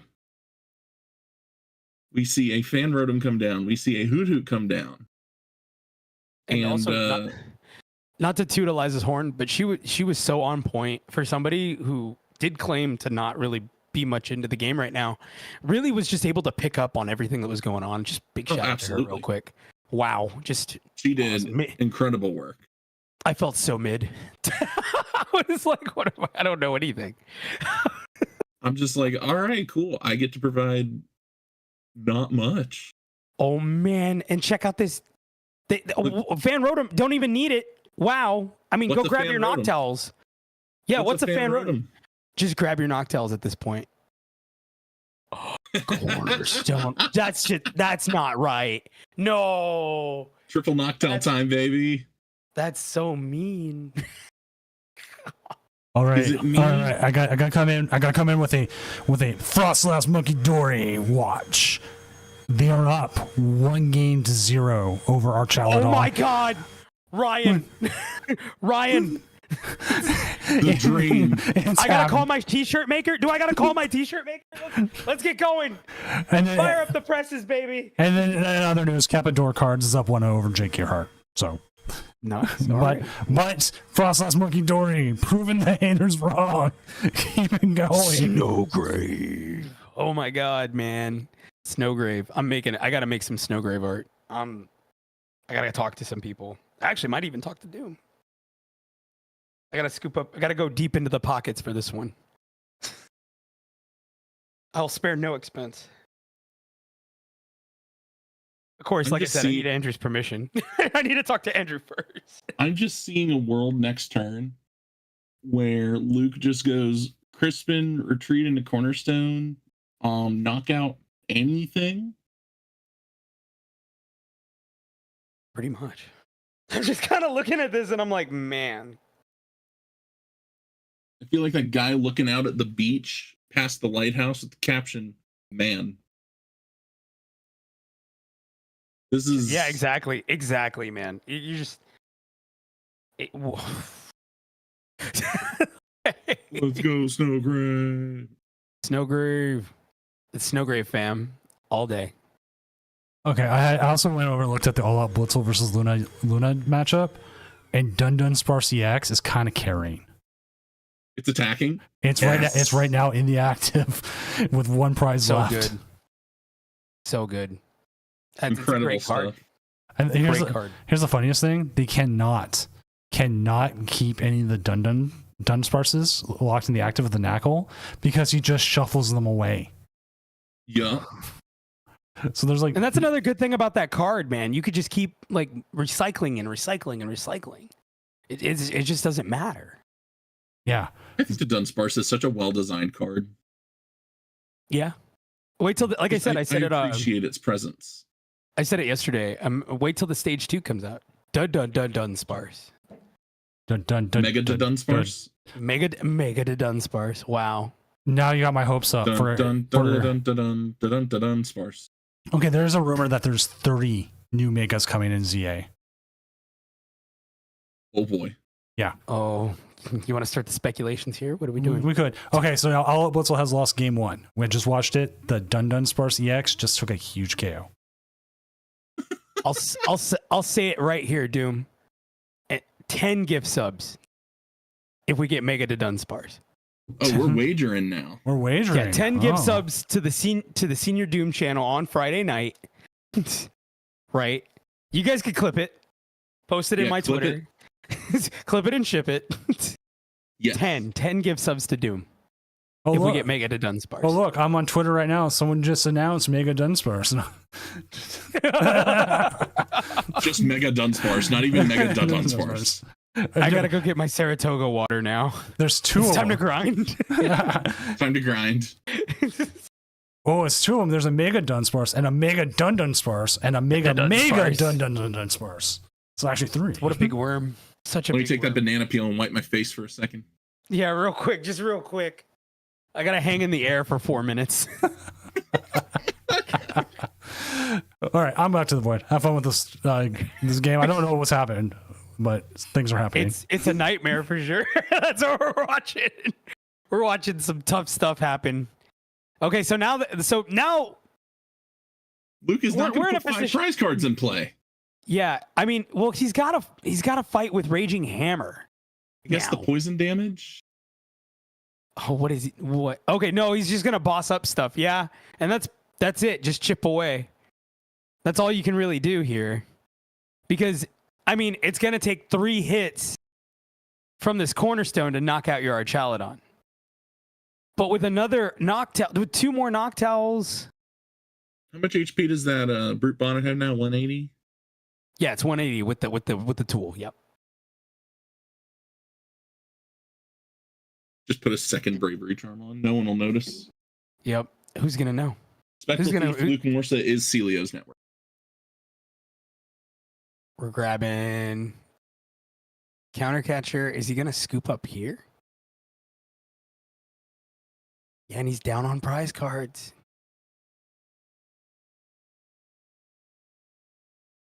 Would you hit the Brute Bonnet here? I mean, you're hitting for weakness, right? Or is it grass? I think it's a grass weakness. Never mind. It's weak to grass, so I would probably go after the second Duraludon. Yeah. No, definitely. Yep. And that's exactly what Andrew. Good Lord. Reset. New Luke game. is doing here. Luke is doing. Thank you.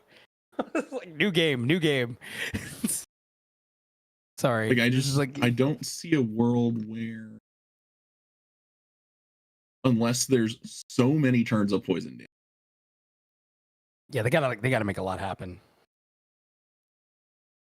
And it's not out of the realm of possibility. And attached to the Bouffalon. I guess to have it reserved, because I think they're gonna go. Yeah, Demolish does never hit for weakness. That's true.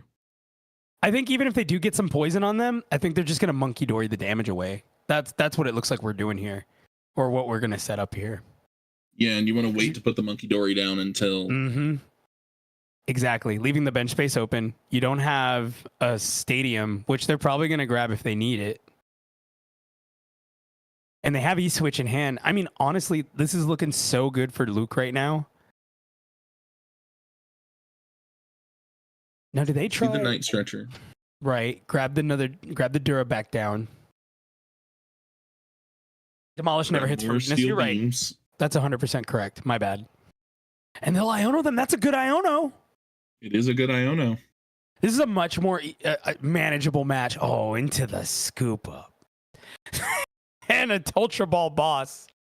I don't know. The heck, man. Just keeps drawing into the good stuff. Luke just keeps getting everything here. You do see 6 counters at a time now, putting Luke on a timetable. Said still can grab the Monkey Dory here. You got Scoop Up in hand. You could scoop up one of these Noctowls here. Oh, they'll just Turo. Noctowl. Saving that Cyclone. You got to. I'd imagine.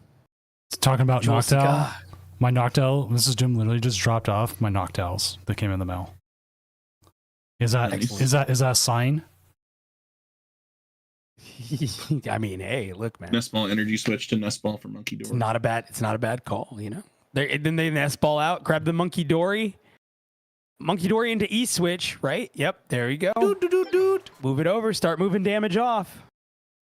God, is there anything more just prevalent in this meta right now than Monkey Dory?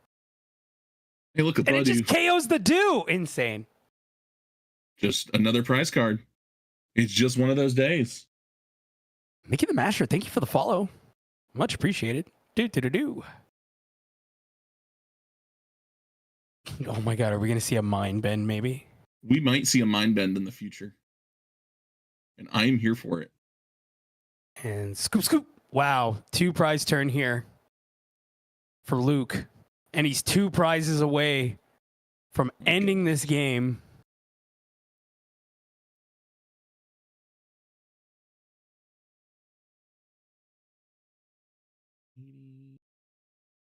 Your Vance, you need 2 prizes to win this.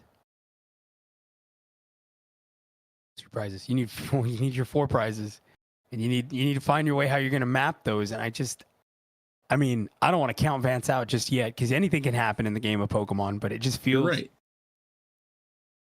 It feels like you're just kind of counting down here. It's kind of hard to get over this Ogre Pond, which is why a lot of people do play the Dunsparce EX. So scoop up Cyclone, Noctowl, evolve into Noctowl, put Area 0 into play, bench Hoot Hoot, bench Terapagos, Nest Ball for maybe another Bouffalot. Trying to think of a world where Celio can take them.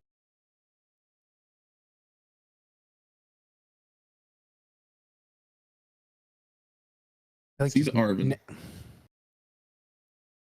I gotta look at this list here. Because you can't Crispin and Boss in the same turn. No, you cannot. How many energy switches? Plays 2, so he still has access to 1 more, in theory. We see another Budew come down. Oh, they're gonna Mochi with it. That'd be crazy. The Mochi item lock with Budew goes insane. That is kind of nutty. Bonk. Itchy Pollen for 100. Okay, maybe I spoke too soon. That's a lot of damage. That is, in fact, a lot of damage. Wow. I have an update on the All Out Blitzel game. He has just lost game 2 to Goldingo with Dunsparce carrying again. It looked like he just kind of dead drew and the Dunsparce and baby Goldingo carried. And Celio wins. Wins it all there. Before we go any further, Juan, thank you for the follow. Yeah, wow. I keep up on him, so. I got you. I see. I just wanted to say it out loud. it is nice thing to say. All right, so some people do want to hear their name. That is true. I try not to intervene during that. So we can go to Andrew's game or we can go to Jake Gearhart's game. How you feeling, Ryan? Where are they in their matches? Both 1-0 with Andrew up 1-0 and Jake down 1-0. So we could check once. Which matchup would you rather see, Frodo? I mean, you know me, man. I'm all for Snowgrave. I mean, we could do some Snowgrave action. We're going to Snowgrave. All right. Okay, cool. All right. Yeah. Let's go. All right. Let's see where the game's at. Okay, there's prizes still to be taken. Things to still go. Oh, yeah. And we are in game 2 currently, correct? Correct. Yeah, with Andrew up 1. Maybe I spoke too soon for sure, thinking that this would be really hard for Andrew. And now I feel like I'm eating my own words, especially if Andrew's able to pull this all the way back. I mean, he's all set up. He's got the 3 Monkey Dories, the 2 Frostlass, the Badoo's down. They're gonna hammer in, knockout here. I gotta disconnect for a second, guys. I'll be right back. Yep.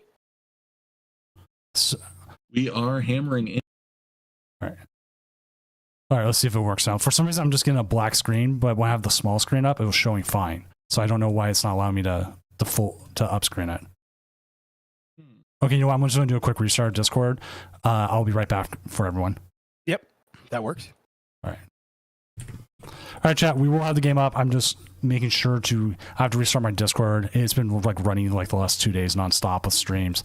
Probably fine. Decide. Hey, I don't want to work anymore. Hi, guys. Making sure that works. All right. And there's Doom. Everybody's back. All right. Why is it just showing me black again? I'm going to close to Jake's table real quick. Oh, there it goes.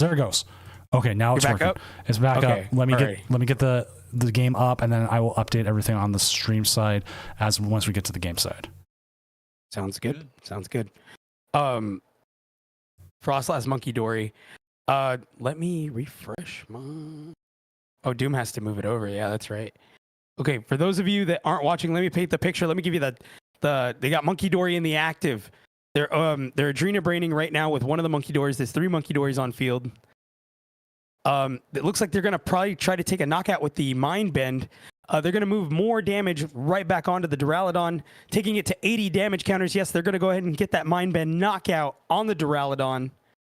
They should be seeing it now, so everything's good. Okay, cool. I was ready to do. I was ready to go full radio mode. I was so excited. We have done that. We have done that once. And that's a deep drive to left by Castellanos. So myself a man of faith. All right. I will. Let me just make sure there's no other updates before I go back to the void. Nope. So BHB Luna and Luke Morsa are two currently winners, and then both games here are 1-0-1-0. So we will see what happens. Alrighty, cool. So wow, Goldingo pulled it off, knocked out all out Blitzel. Crazy. But the Dunsparce hard carried. Gotta love it. I mean, wow. I was not ready for that. Just a lot of surprises for me here. Okay, 2 prizes to take. This game is seriously. 2 researches get put. Assuming you're Josh L, right? You're Josh L. What do you do here? Draw cards and see what happens. And that's exactly what they're going to do. Runaway draw here. Because damaging the Dunsparce is kind of pointless. You can just get those shuffled back in. So you just focus all your efforts on these big tower guys. And they play the max belt? Wow, that's interesting. I haven't seen a max belt in God knows how long.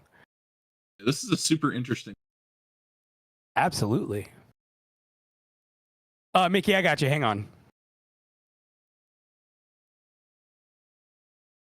Oh, no, it comes up. Good job. Okay. Cool. The Dunsparce. Yeah, Emmy. we see a Turo of the heavily damaged Duraludon. They're gonna have to pick that up. I mean, it's just they're chipping away at it so bad. And the monkeys, man, the monkeys. As you can. Yeah, the monkeys are monkeying around right now. And then now that this monkey's set up to attack, I mean, it's kind of if this was your strategy, right? What to do now? What do, Verbank? Oh, man. Josh is probably just going to have to hammer in here. I can't click on the discard. I want to click on the discard so bad. Same. Man, and that's all we need. We just need get me a working spectator mode, please. We see the really pass, bad. Not even the hammer in. Can't even hammer in here. Do they just get 2 prizes and win? No. I don't think so. 59 and short. We go. See, that's 120. Dude, Andrew is just picking him apart. Why wouldn't try? Okay, but how much damage realistically you think they could get on a Duraludon? I mean, Archelodon. I mean, before it starts attacking? Yeah. Because when you evolve, the confusion goes away. Uh-huh. So you're going to have to Mind Bend again. Right.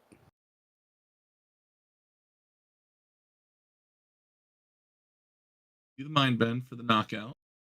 And there's 1 Duraludon left on the board. The lone Dura. Lone Bridge. Unfair Stamp. Oh, man. And then Unfair Stamp comes to the hand. And it doesn't matter if you're low on prizes. But you can just do it for free. Top deck is here.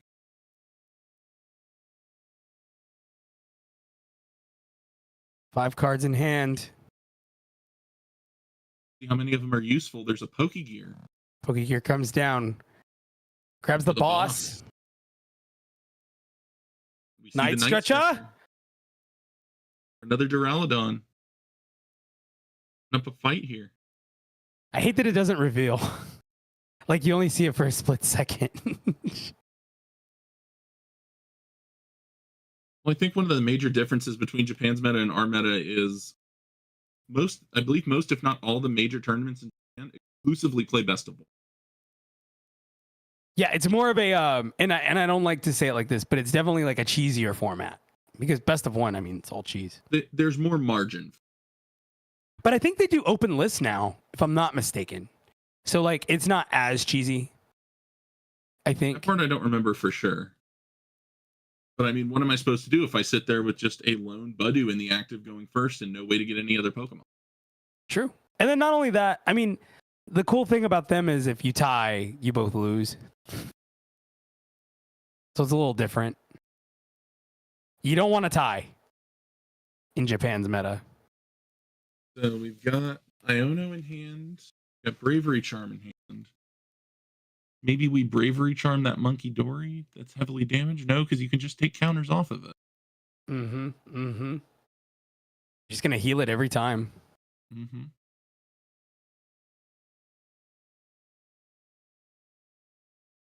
I remember when these when these one prizers of the Loyal 3 were first revealed, I remember going, man, these are really cool, but how are people going to implement it? I can't say I expected that. I always looked at the monkey like that's gonna suck. those little damage counters. I mean, if they ever got, and I always wondered why people didn't play more of them because originally you would just see people play the one or the, you know what I mean. But then when you see Guardy, when Regidrago was so prominent, right, playing 3 of them, right, it was like, wow, okay, so you see what happens when you play 3 of these things. That's insane. You know, have something like Guardy where you can just accelerate energy at will. And then look at that. They took your idea. They put the Bravery Charm right on the monkey. It's almost like he heard you. I mean, there's no reason to not confuse the active here and just set it up to take multiple turns. And the game next turn. Yep. Crowd, another 2. The draw for turn. Let's see if there's anything playable here. Got my heartbeat going crazy right now. And they're going to boss up the Budu.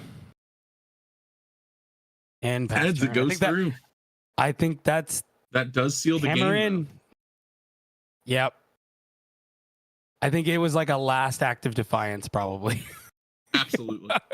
Final act of defiance from Josh. Because we are going to see the win. Wow. We are watching Archelodon go into a snow grave. We see another Adrena Brain.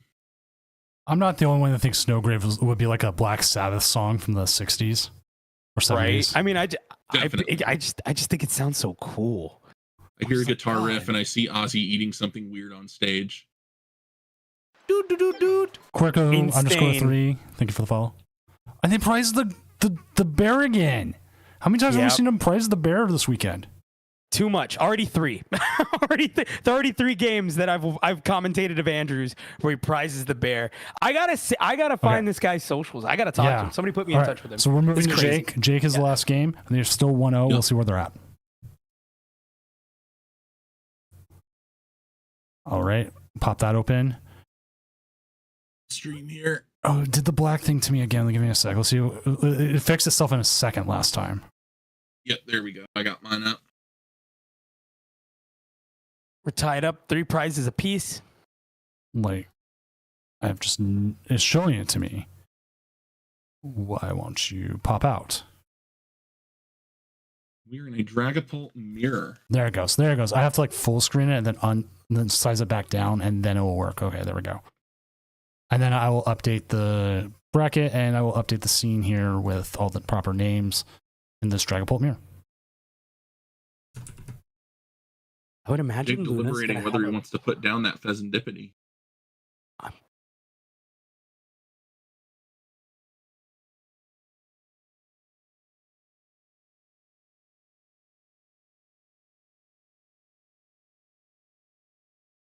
All right, this is the last set going. So once this game finishes up, we will be moving into semifinals. Did I lose you guys? No, we're here. We're here. We're trying to figure out what map. Yeah. Okay, fair. I was like, wait, what? Did he just? He just won. No, he didn't win here. No, he doesn't win here. He'll be 10 short of a win here. And then the experience share pops off here. Setting up another Dracloak. Jake needs... He has 6 counters to win the game already. If they got the Dragapult in hand... If the Dragapult... Oh, there's the Ultra Ball! I'm just gonna Ultra wait. Ball for Pult. Here it is. Here it is. There it is. That's Ball it. for Pult, That's and it. there's the concede button. We're going to game 3. No, that was game 2. That was it. Capo. That was game 3. That was Capo. That's it. Capo had it. So there was no game 3. That was it. Oh, Capo was already up 1-0. Yes. Yep. Kappa takes it Okay. over Jake Gearhart. Wow. Wow. So that will be it there. Next round will be up here in just a second. Let me just reset my nice little timer clock. And why don't you two give some socials giveaways and let me go make sure Emmy knows she is up. You are up, Frodo. Oh, okay. Yeah, Ryan, if you want to go. I just wanted to say thank you all for this wonderful opportunity again. For those of you who weren't here before, if you want to hear about what I yap about, go follow me on Twitter at E5Tweets. And my personal Facebook under the name Ryan Ferry. I usually, if I know someone, I confirm them. I yap a lot, both of those places. And I love Pokemon, man. This is crazy. It's really nutty, especially today watching this great run, and I'm gonna keep watching. Yeah. Wow, for Andrew, I'm really I'm excited gonna for them. have the GLC top cut on one screen here on my TV, and then this on the other one. I think what I'm gonna do is go Celios first, because by the time Celios finishes, they should just be finishing game 1 on the other side. So it should hopefully be fast enough so we can get all the games. So again, thank you two for being here. Thank you for coming like last second. Like we had no idea we're gonna hit an asymmetric cut. No, it's all good. Again, put a mic in my face. I'm always excited. Same. Am I good to post links right now? Yeah, I think I give you VIP. So why don't you go ahead and do that? Okay. I'm gonna go jump to Celio and get set up, and Emmy will probably join me there. So again, thank you both for being here, and me and Emmy will close out the tournament. Be good, everyone. Enjoy Top Cut.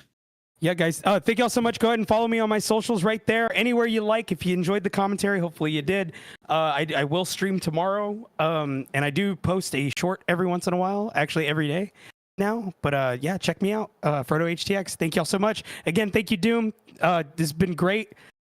Congratulations. Another amazing tournament. Really spectacular. Thank y'all so much. Y'all take it easy. Thank you. All right. See you guys later. All right, chat. We're gonna get the Celios game up. I'm popping them open. Gonna make sure that is set up. We're gonna end the round. Pair next round. So semifinals is up for our players, and this is probably where it's going to move the fastest, because this is where everyone starts playing and everything starts working. So we will get going. We've had the fastest finals we ever had was a finals we were actually unable to stream, which was funny. It was a Lugia mirror match, and we were unable to stream it, and it was in the Doom Worlds, and it took 10 minutes to finish. And hello, Emmy. Okay, give yourself an introduction to all our fine people out there. Hi everyone, Pokey Emmy here. You hopefully will catch me more regularly on the Tournament of Doom streams every Friday, but yeah, semi-permanent co-host of the Tournament of Doom, and apparently attending Atlanta now, so say hi if you're going to Atlanta. Here, I'll give you the super hype introduction here. Now joining in the casting booth, the ever-amazing Pokey-Emmy, also known as Emmy Stonier, soon to be in Atlanta on the last second expedition, hopefully going to play the winning deck from this tournament, which will probably be Funky Dory. Frostlass Monkey Dory. Monkey Dory Frostlass. That I kind of like not a deck I would expect. I kind of like Funky Dory though. Or Snowgrave. So we will be. I like Snowgrave. It's such a good name. But we will be watching Luke Morsa here with the Tropicos going up against Dragbolt Dusknoir, because I figure Andrew and Luna may take a bit. because Frostloss Monkey Dory does that, but we'll see. Right. No, that makes a lot of sense, especially matches that take a while. We can watch one that might not. I feel like everything kind of slows down with this format, especially with Badu, but yeah, we'll see. I do think it's really interesting. We saw Buffalont do pretty good yesterday, but maybe it's actually the key to making Terapagos work in this new format. Yeah, I'm sitting here going like, man, I don't have enough Terapagos now. And I literally got my Terapagos delivered to me like a few minutes ago, and it was just a single one. I was like, because I was trying to build Terra Box. Right. No, I have one single Terapagos, and it's the full art from the Ultra Premium collection. So maybe gonna need to cop a few more. Oh, I also need to update our casters thing. It always goes off like right after everyone switches. I haven't updated it yet. It's like, who's casting? That's okay. Well, You got a lot going on. do you want to be Frodo or do you want to be Ryan? I'll be Frodo. You can be Ryan. All right. Hi, I'm Ryan Ferry, and joining me is Frodo. Wait, I'm not hype enough to be Frodo. Hold on. Go drink. Get a couple energy drinks real quick, and you should be hype. Yeah, I wish I could. I'm trying to quit the energy drinks, but all right, really quick. The game we're seeing, we have 2 Dreepies down and just the attach from the Dragon Bolt player, but this is kind of a rough start. The top deck of the Ultra Ball here for Celios is like, oh my goodness, finally we have something to search out. Otherwise, we were just gonna probably attach, bench Buffalont, and pass.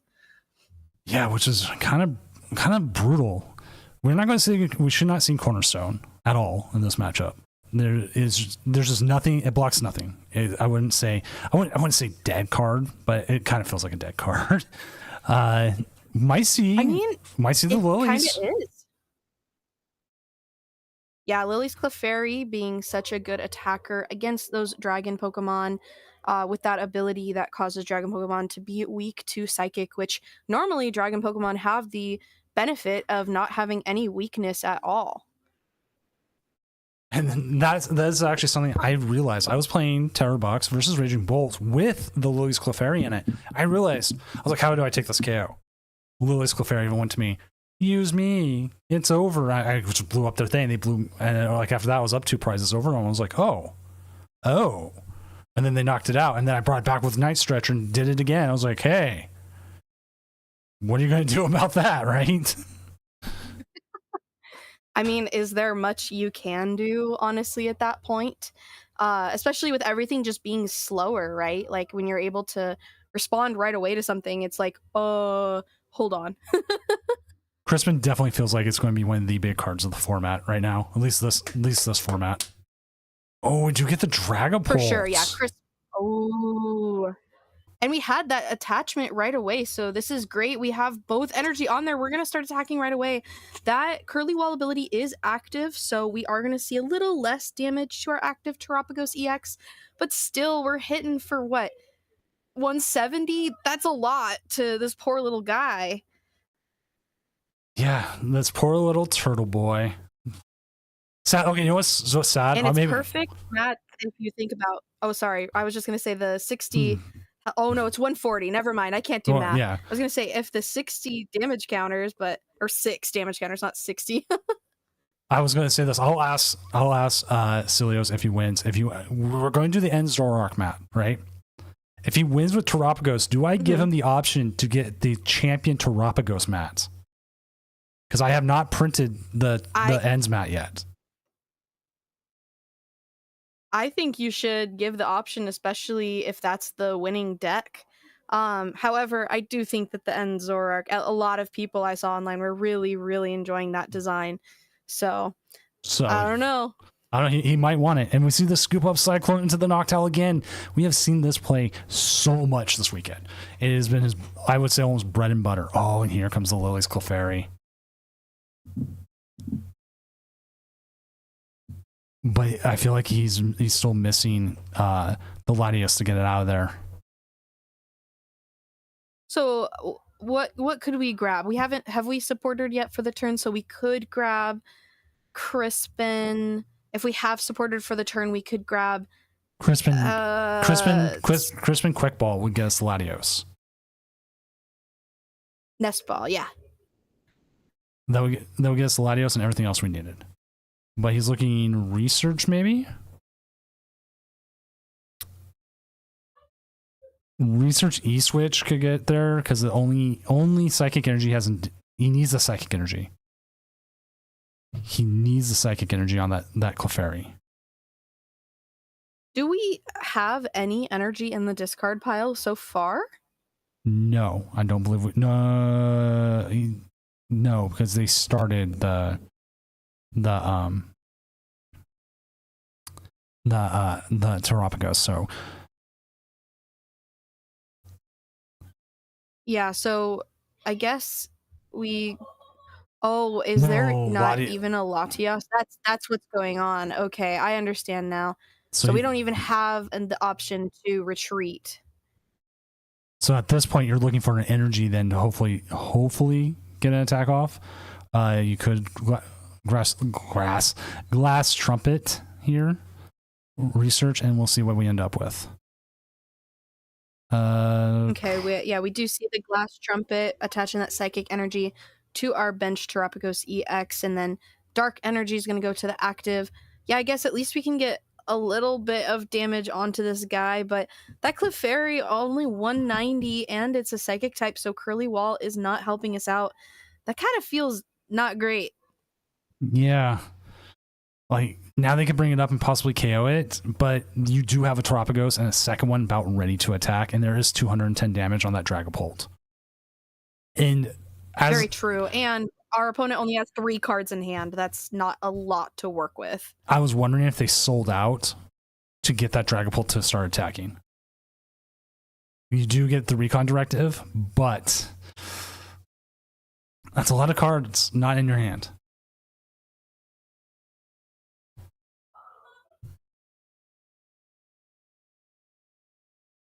Ooh, this has to be a hard recon directive if that's taking that long. That was actually one of the most irritating things. Yeah, the pause there. That was one of the most irritating things I remember about Lost Box. Flower selecting. They sit there for 5 minutes and then they flower select. The battle VIP pass away in turn 7. I'm like, how did you even take that long to decide? You can't use that card. Right. Yeah, there's no way. Man. Yeah, there's like pros and cons to things finally leaving, keeping the rotation keeping the format fresh. All right, and we're going to see this Dragapult attack. He is pretty vulnerable here, easy to knock out from the bench Terapagos as long as we can manage to find an energy, which we do have our benched Hoot Hoot ready to be evolved into a Noctowl. Something that's been really interesting for me in Noctowl based decks is seeing what kind of Hoot Hoot are people playing? Are they playing the 70 HP one? Yeah, you're not probably attacking with either of them, but technically this one on the bench is the optimal one, right?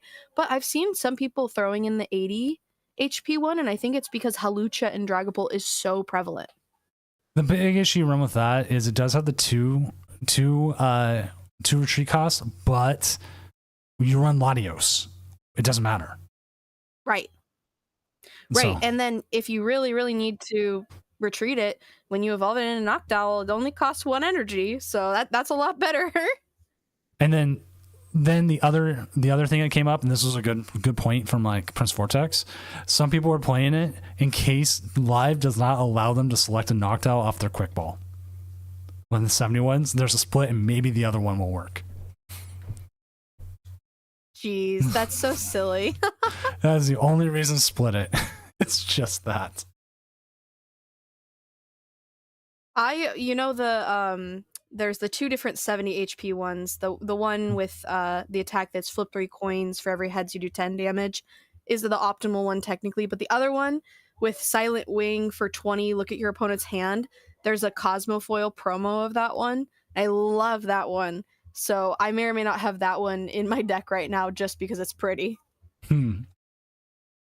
I won't lie. I will choose some cards because they're pretty. Like I would like to get that Crispin we see in his hand. I would love to get that for the alt art. for in-person play. I used to say IRL play, but I'm like, no, that always sounds horrible. I prefer in-person play. No, it's fine. No, that makes a lot of sense. Yeah, that Altart Crispin is such a gorgeous card. It's such a interesting, like, dynamic pose that he has, and like the quick ball that he's tossing almost is a tangent line, you know, but not quite. I would love to see that quick ball just break the border slightly near his name. Because they got like it breaking the inner border. I mean, man. But that's just me. I just like art where we're doing that. No, I completely agree, especially with the professor's research from Celebrations where his hand is reaching out of the frame. I love that card. I wish that they played with the borders more like that. Okay, did we have a mistake here from Luke? Or no, he's pretty safe. I was going to say, did we want to see an energy switch onto the Lily's Clefairy and attach the dark energy to the active Terapagos? But we could have seen that. I'm not sure why we didn't, but I also think that knocking out your opponent's only Dragapult when they don't have Pheasantipity down and they only have 5 cards in hand, we're probably feeling pretty safe. Plus, getting that Psychic Energy off the prize cards, maybe that was part of what was going on. Maybe we knew, hey, we have 1 Psychic Energy prize. It's pretty likely I get it here, taking 2 prize cards. Main character energy, right there. Right. Aesthetic. Oh, the Jedi seeing the ghost of his apprentice at the end. Yeah, I did thought the whole full arsenal with the characters in the back was kind of just like a little creepy. You think it's creepy? A little bit. Like, I love the full arts the way that they are right now. Like, and also the Lily's Clefairy is insanely expensive for the full art, but I actually like it better than the alt art. Specifically the Lily's Clefairy, just because I think it's so cute. Didn't it just take a huge price drop, like the full art version? Oh, you know what? I'm curious, so I'm gonna look it up. But I do remember seeing the other day it was like way more expensive than I expected it to be for a full art card. I did spend about $10 to get a normal one, but I also was looking at like shipping time. I was like, I got to get it now. I'm not gonna hold off on that. The Illustrator Rare is at $230 right now. The full art's down to $22. Oh yeah, it is tanked. Exactly, it is tanked. Just last week, it was $111. Sold for anywhere between $85 to over $100, and now it's just tanked down. And there goes the EP with re-release prices. Yeah. We're gonna see the little Dreepy here, or EP go away. I've been saying EP a lot right now. We have our new kitten, and I'm like, oh, it's just an EP little thing. Now I can't say Dreepy without it. Sleepy EP Dreepy is gone with that fire energy. With obviously we do play Crispin, right? So that is a way for us to charge up a Dragapult in 1 turn, but without it's really difficult to have that be your supporter for turn when you're kind of trying to set up the Dragapult anyways, right? Right. I felt like regardless of where they put the energy, Luke was going to go target it and make sure it doesn't happen. Yeah, especially when you're looking at your opponent and they have such a large hand, plus they have the Noctowl engine ready to go, like they're going to be able to find that gust no problem, right? So definitely a problem here, but I don't think, even with 2 Dracloaks down, I don't think our Dragapult opponent is drawing super well right now. No. And they do play the experience share. So if they're able to find that and you put the energy on the other Pokemon, if they do go targeting, you are a little bit more safe, especially considering we don't have tool removal in this format. And before someone in chat says, "Oh yeah, we do. We have this Pokemon and this Pokemon and this Pokemon," we don't have easy tool removal outside of Jamming Tower. So Actually, we have Klefki Joust for 10 knockout. No. Yeah, no, it does make sense. A lot of decks are playing a one of jamming tower, especially if they have I've noticed decks that play their own area zeros but don't really play tools are playing a one of jamming tower, not only as a disruptive stadium, but also as a way to knock off your own area zero and be able to discard damaged Pokemon on your bench, which that makes a lot of sense to me. But yeah, tools without Lost Vacuum, since that rotated, they are pretty much stuck on things. Which that's where like the benefit here of this big turn comes. Now we effectively got a 280 basic,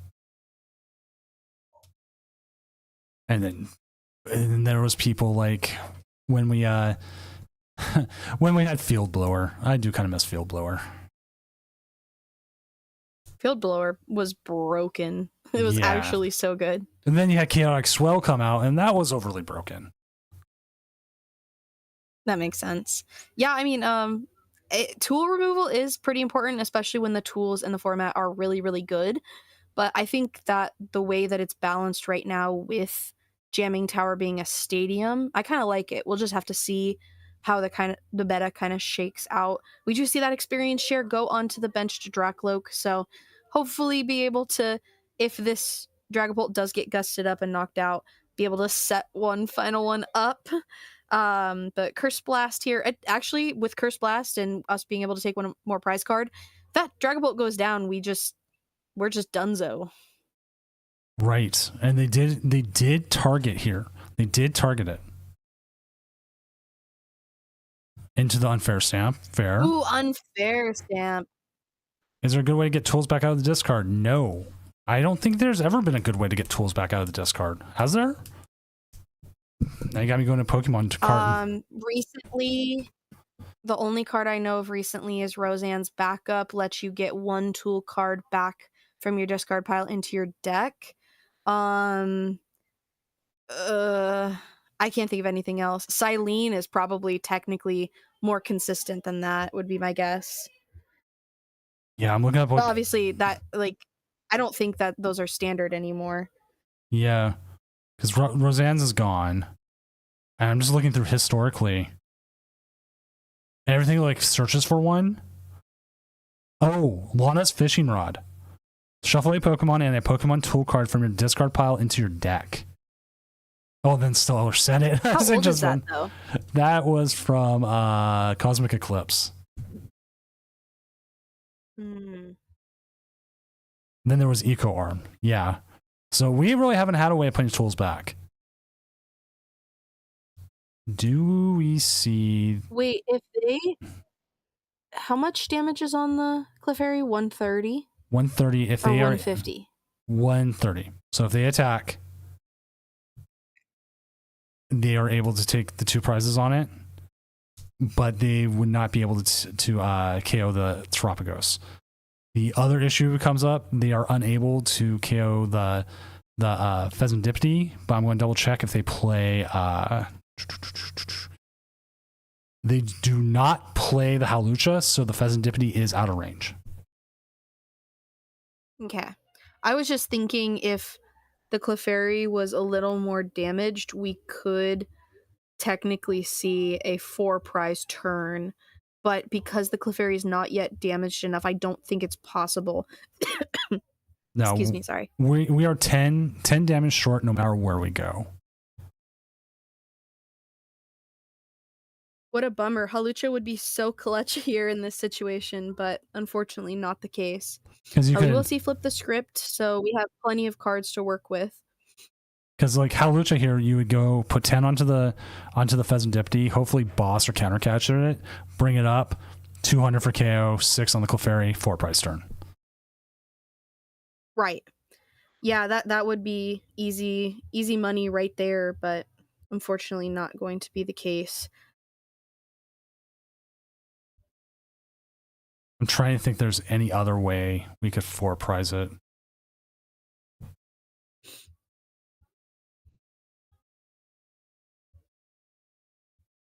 Yeah, I think no matter what, we just like have to get this Clefairy gone, right? But other than that, I mean, other than attacking into active, knocking out Clefairy. See, our big issue still is that Clefairy needs 6 damage counters. It does 4 is just not enough. So we are just, and if you could put 10 onto the Fez, that would be there. But again, just a little too short. This is where the Lucha is. And first update, Snowgrave is up 1-0. Oh no. No, Snowgrave. We're gonna see Snowgrave continue on. That's wild. Almost. We'll see how the best of 3 kind of goes, but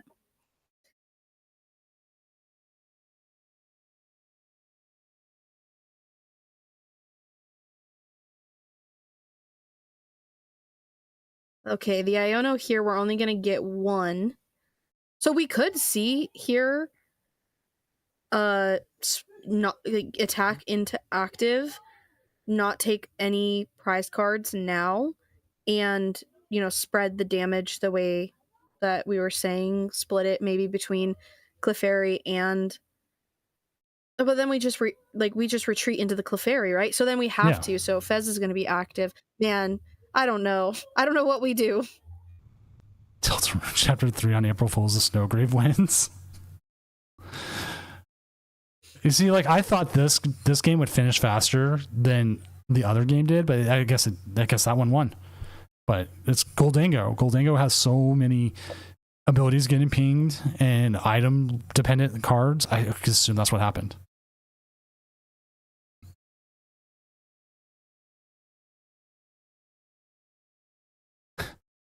Have to kill. Oh, okay. You know what? No, you can't pop that. You can't pop that.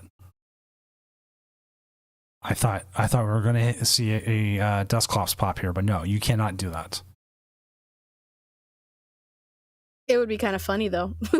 Go out on your own terms. Yeah, but not an option. Yeah, so you gotta KO the Clefairy here. And then it's just Gus for game, or we could still see Dragapult win here. All right. We got Fez for 3. Big 3 cards here. Oh, not the ones you wanted. What a bummer. If that was a dark energy, we could see the move damage counters back and actually be out of range. But we don't have a dark energy on the field. If we did,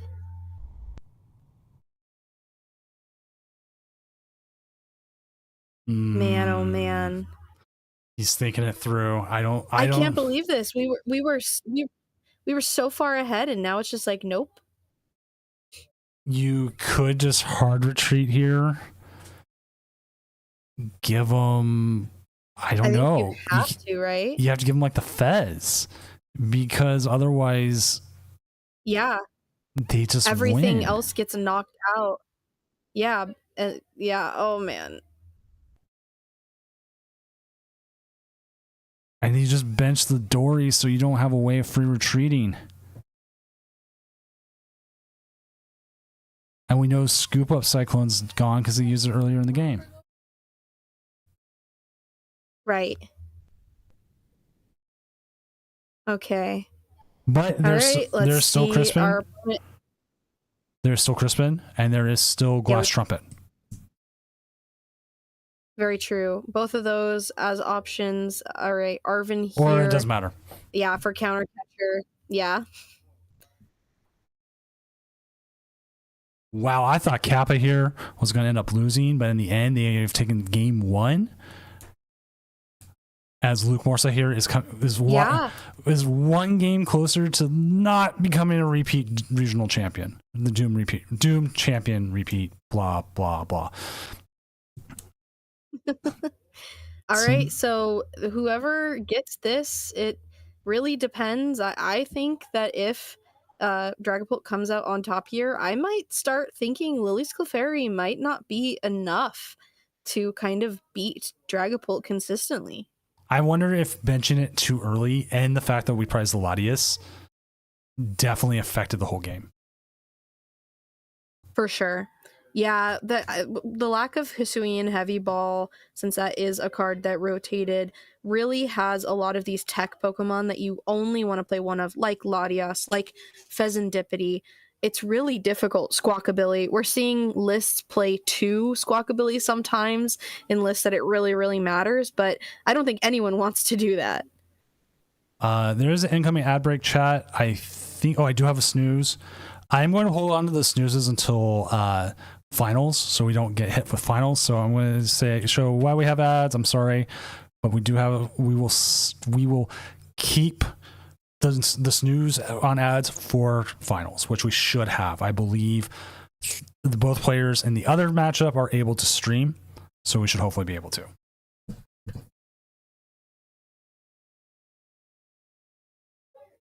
I think Luna can. We know Andrew can. So. Yay! Either way, we'll hopefully have a finals with someone being able to stream. We do see Nest Ball for that fan Rotom, going to be able to grab 3 colorless Pokemon with 100 HP or less. I love the Splup Ditto with that transformative start ability. When it is in the active and it's your first turn, being able to turn into any Pokemon is so helpful. Exactly. I had to go dig mine out of bulk, which thankfully in 151 set, I have now any bulk I get, I sort it out into sets, into the proper boxes. It has made my life so much easier.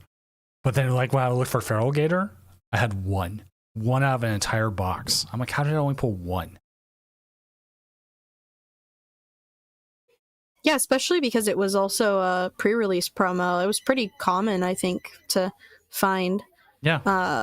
But we do see that transformative start. We're going to be able to have a Terra Pokemon in play. Area 0 is going to be active, and that Tropicos is, kind of roaring to attack, but things like Glass Trumpet won't work. I think having Crispin as the thing to grab off of this Noctowl that I'm assuming we're going to be playing next turn is really going to help us be able to start attacking. Oh no! Was that a draw pass? No! We just see the attached pass. Okay, no. so we just go get Crispin. And that's it. That's all we need. Game 3. Oh my gosh. Okay, well that maybe you weren't lying when you said this was going to be a quick set. Well, there we go. Okay, I'm going to take a moment. I'm going to go grab my snack, and then I'll come back, and hopefully game 3 hasn't ended. All right, Unified Beatdown 90. That's all we needed to do, and we are going to game 3.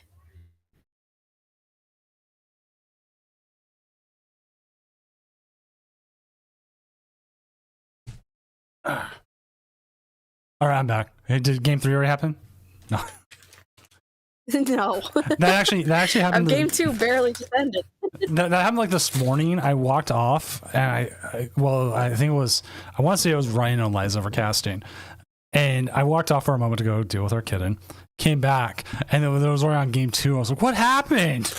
I just wanted to make sure the kitten was okay.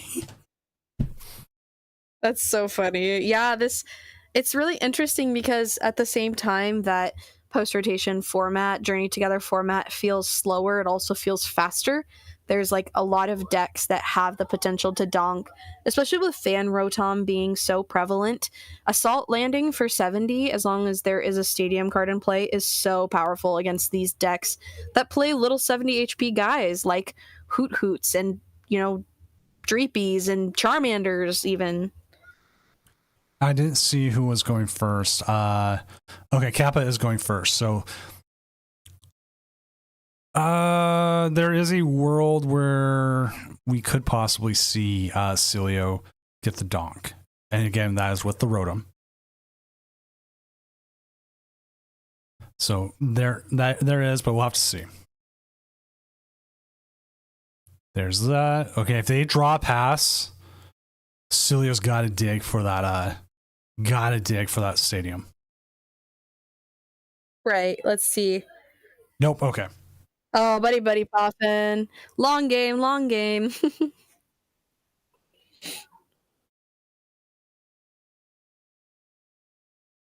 I mean, I think digging for the attack on Fan Rotom just to get ahead probably actually isn't that bad.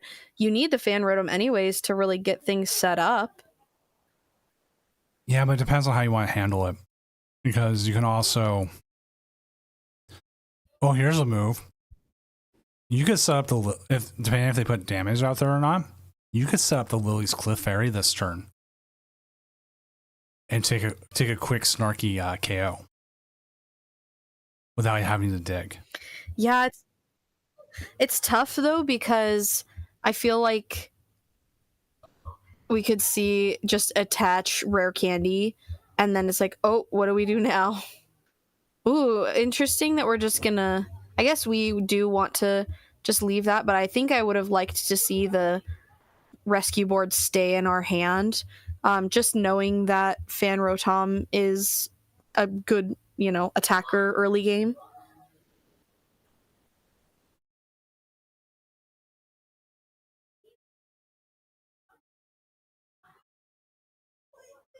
But now do you Iono, knowing they have 3 cards in hand? That becomes the issue. I don't think so. Like, I don't necessarily know that Crispin is great here either as a supporter. I think we would have rather had, a research or, some other way, because I don't know, 3 cards versus giving a fresh 6 this early just doesn't feel good, especially with 3 Dreepy in play.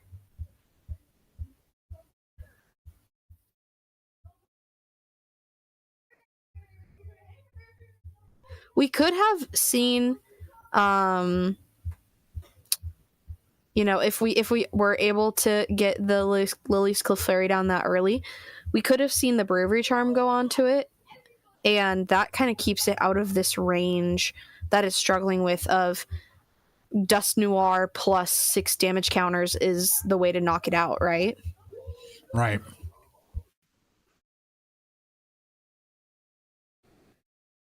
When you see the Monkey Dory get set up, though, and that will be crucial. All right. So we see the pass here. Sadly, Tropicos can't attack turn 1. They learned their lessons with all the other DTE or DCE, double colorless energy attackers.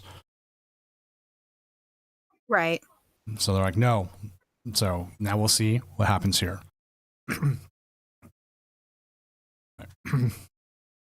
If they can attack. Well, Rare Candy, Dragapult, Energy could be an attack. Yeah, we definitely have the energy here, but the other 2 cards being Rare Candy, Dragapult would be absolutely bonkers. Again, I have a feeling it's not going to be that. I'm wondering if we're going to end up seeing the attachment to the Dreepy that doesn't have anything on it, no energy, no rescue board, and then into the Badoo.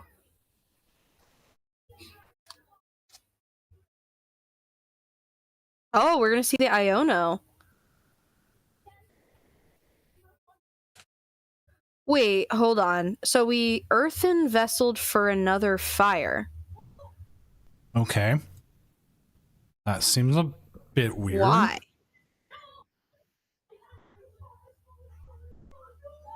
And yeah, we'll see. We'll put faith in that they know what they're doing.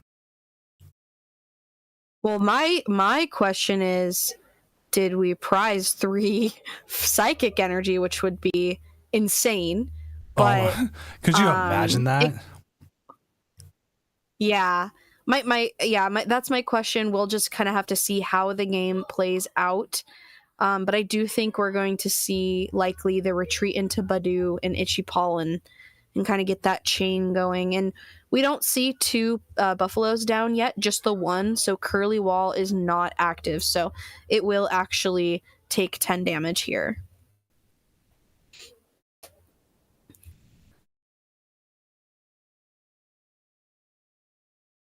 Having that Artisan down, though, does mean that Fan Rotom can just go ahead and knock out this Badu, no problem. It is within Dust Noir range now.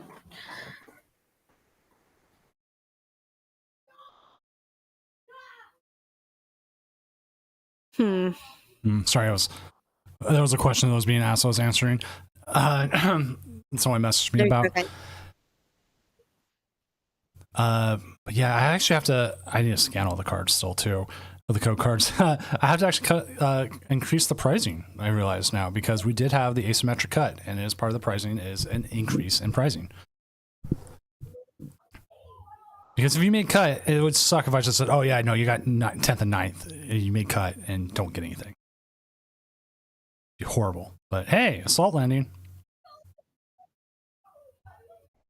Yeah, so we do see that first prize card, and that 10 damage, Monkey Dory just moved right back over to a Dreepy. Do you think as long as Monkey Dory's in format, are we going to hear its name? What do you mean? Are we going to be hearing for the next 2 years Monkey Dory for like move 30? Or do you think at some point they might print something that not prevents it, it just makes it not viable? That's a great question. I think as long as Dragapult is a good deck, and there's also other decks that spread damage, either damage counters or if, right now we don't have bench barrier other than Rabska, but once we get Shaman, it would depend on if things are sniping. Then I think Monkey Dory makes sense. Also, as long as Gardevoir is a deck, I think Monkey Dory will be a thing that's said, but I don't know. We still had Gardevoir almost make cut. It was one win away, right? Which is just insane to think of. Like it's there for so long, and then it's still one win away in a new format without refinement, still doing well. Yeah, it's definitely lost a lot of its consistency. It's lost that refinement, but it's such a powerful card, and it's going to continue to get tools that will make it even better once we get the Mega Pokemon. And it just has so many things that work well within it, right? Drifloon just makes sense. Screamtail just makes sense. So, yeah, we'll just have to see. So, the one that almost made cut plays Amulet of Hope. If the Pokemon this card is attached to is knocked out by damage from the attack from your opponent's Pokemon, search your deck for up to 3 cards and put them into your hand. Shuffle your deck. Huh. And they also played 2 Gravity... It's like Radiant Jirachi, but a tool. Yeah, and then they had 2 Gravity Gemstones, TM Evo, Lily's Clefairy, Mew. And this one played only 2 Screamtails, no Drifloons. So I'm wondering if they were using Screamtails to lock things in place and just snipe. I think that would make sense. That's really, really interesting. Now looking at this list, I kind of would like to see this list play. Yeah, Gardevoir is definitely not a deck that I have put any time into post-rotation yet, at least. Same. But something I played pre-rotation. I see the 10 damage move. Okay, so we move to the Tricloak.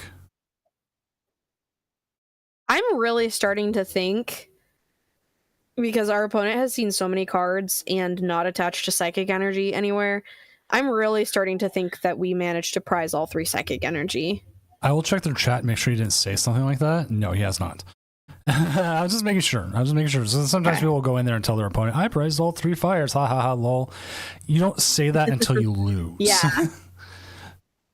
Yeah, exactly. I think especially in top 4, especially after also getting donked the previous game, it would feel really awful to, prize all 3 of your Psychic Energies.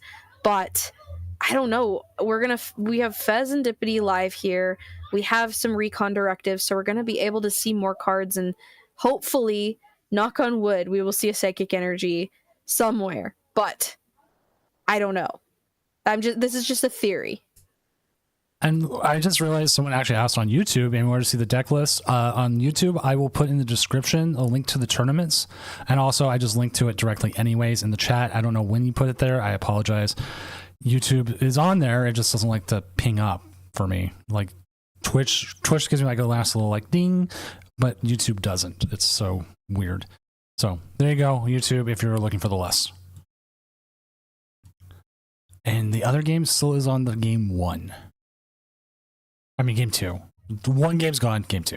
Oh, I was gonna say, didn't they do one game so far? So. They reset the whole game and came back. All right, we see the Arvin here, so if we are able to somehow conjure up a psychic energy, I would hope it would be with this Arvin. I think we've seen Earthen Vessel already, so unfair stamp experience share. Oh, there's a psychic energy. Okay, Theory throwing it out. Darn, I was kind of hoping. We'll see. We'll see the dust. So we were just biding our time. See the dust right here. What if not even just a psychic energy? What if they prize both Dragapults? Oh gosh. I mean, nope, never mind. There it is. No, there's the Dragapult. We're theory crafting here. We're like, what if there's all three, the psychic energy and the prize cards? What if both Dragapult are prized? I will say, my partner did lose his winning into day 2 at Vancouver because he prized 2 Dragapult. So that is not a fun way to lose a game. But we do see that Dragapult fully charged up, ready to go. Counter catcher. What are we gonna grab here? Oh, the Monkey Dory. Okay, that kind of makes sense. Oh, yeah, Fair Stamp's gonna hurt here. Not as bad as we thought. Well, I mean, we are gonna see possibly the Dust Noir, so we could be, Ionoing ourselves only to 3 more cards.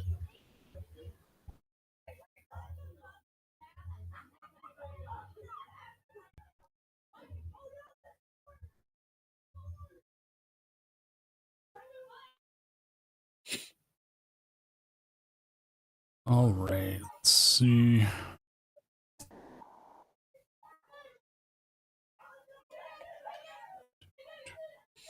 Yeah, it's interesting with Terapagos as this kind of box deck. We're hearing a lot about, ooh. What do you do? You got... I think that's the right choice. You can get rid of one Hoot Hoot, still kind of be fine. Yeah. Fan Rotom's just a nice attacker to have. You're losing the Dories. And Snowgrave has won its match. Oh my goodness. Frostlass Monkey Dory is going into the finals. So That's actually wild. We will have a finals game to show because they have been streaming. I thought they were going to take longer. I really thought they were going to take longer. Well, no, we chose the right one to take longer.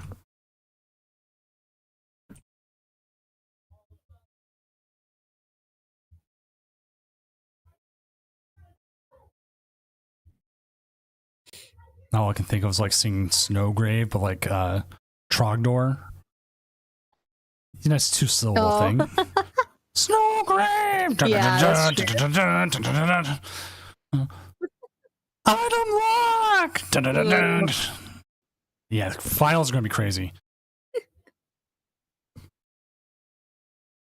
Okay, so Night Stretcher. we only have one Hoot Hoot to work with. We have Night Stretcher. Oh, and then we see a counter catcher into the one Hoot Hoot. Oh! Then went, nope, changed my mind. I think it was also just kind of mind games, right? Like, you can't even choose this Monkey Dory because it's in the active spot. And also now give me your Hoot Hoots, and they're both dead. Wow, and he's putting the 6 there. What was the other semifinal? It was Goldango versus Frostlass Monkey Dory, also known as Snowgrave. I think that's a really tough matchup for Goldango, honestly. So I think that makes sense. Yes. Okay, would you see our Hoodoo? All right, Hoot. Just survive a little longer, buddy. He's going twice his best. We're gonna see the Iono. Like this would be a great time for Lily's Clefairy to like kind of hit, but did not get anything on the Iono. Yeah. Well, we will be able to move 3 damage counters from this active onto whatever we would like. I think and you know, Pheasantipity is not going to be. Yeah. Because now they would have to give you another prize to get the KO there, and they'd have to put it all in the Pagos. So you are preventing a 3-price turn. Right.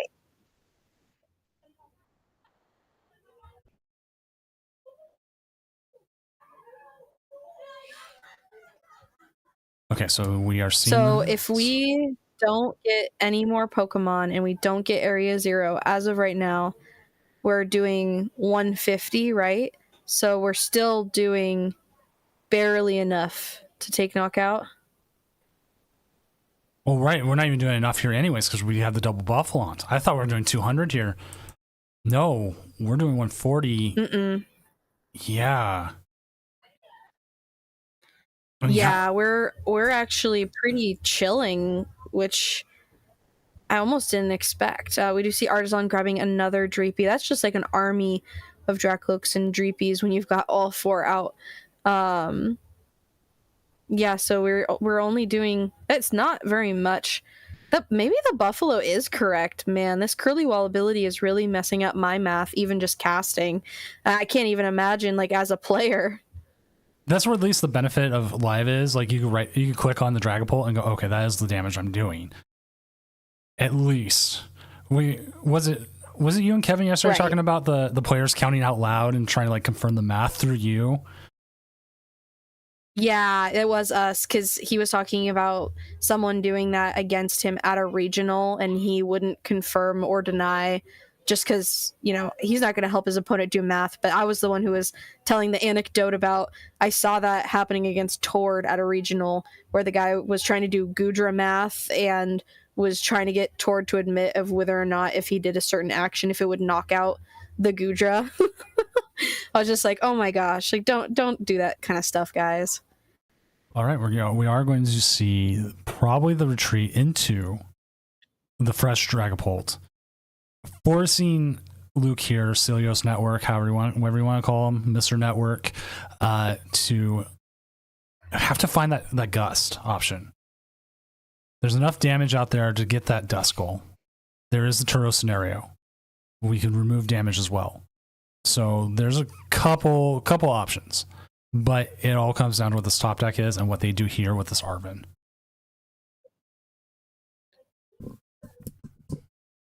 Yeah, Counter Catcher is such a great gusting option, especially when you're able to go grab it with a card like Arven, which is grabbing you both a tool card and an item card. But as of right now, you know, we are, you know, up in prizes, so it's not going to be helping us very much here.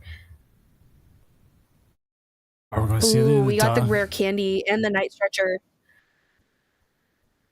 Okay, where were we KOing here? I don't think we're KOing anything. I think we just don't want the Monkey Dory to be able to take an extra prize card. That is actually a correct move too. Because like I'm trying to think, trying to think. You could put it all on the Pagos, and then KO the Pagos, I believe. But then you do open yourself. Yeah, but then they just need the Clefairy, and then they just win, right? Versus, now it's a lot more difficult for Terapagos to take some prize cards. And we do see 6 on the Boufflant and 2 on the Hoodoo, and the top deck is not what we were looking for.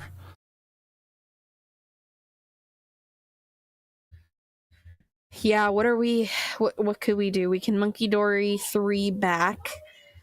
I mean, honestly, do we like Monkey Dory from a Pokemon and then like pick up the Buffalo and reset it? We don't have anything better to do. Well, he's holding the reset here. You could pick up the Terapagos, bring up the Dory, start Confusion. We could actually. That's a great point. We could see Mind Bend. We do have 2 Psychic in hand.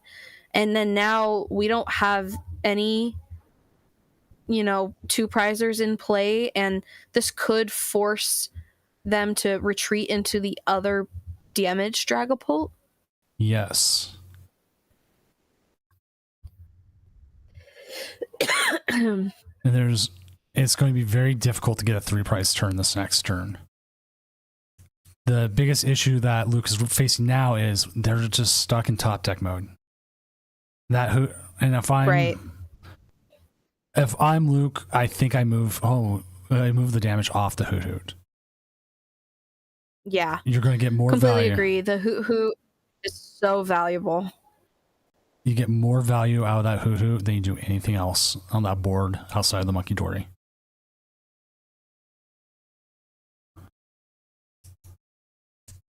And I don't blame him for being hesitant and putting down the Pagos, because then Dust Noir does become a win condition, considering there's still 40 damage out there.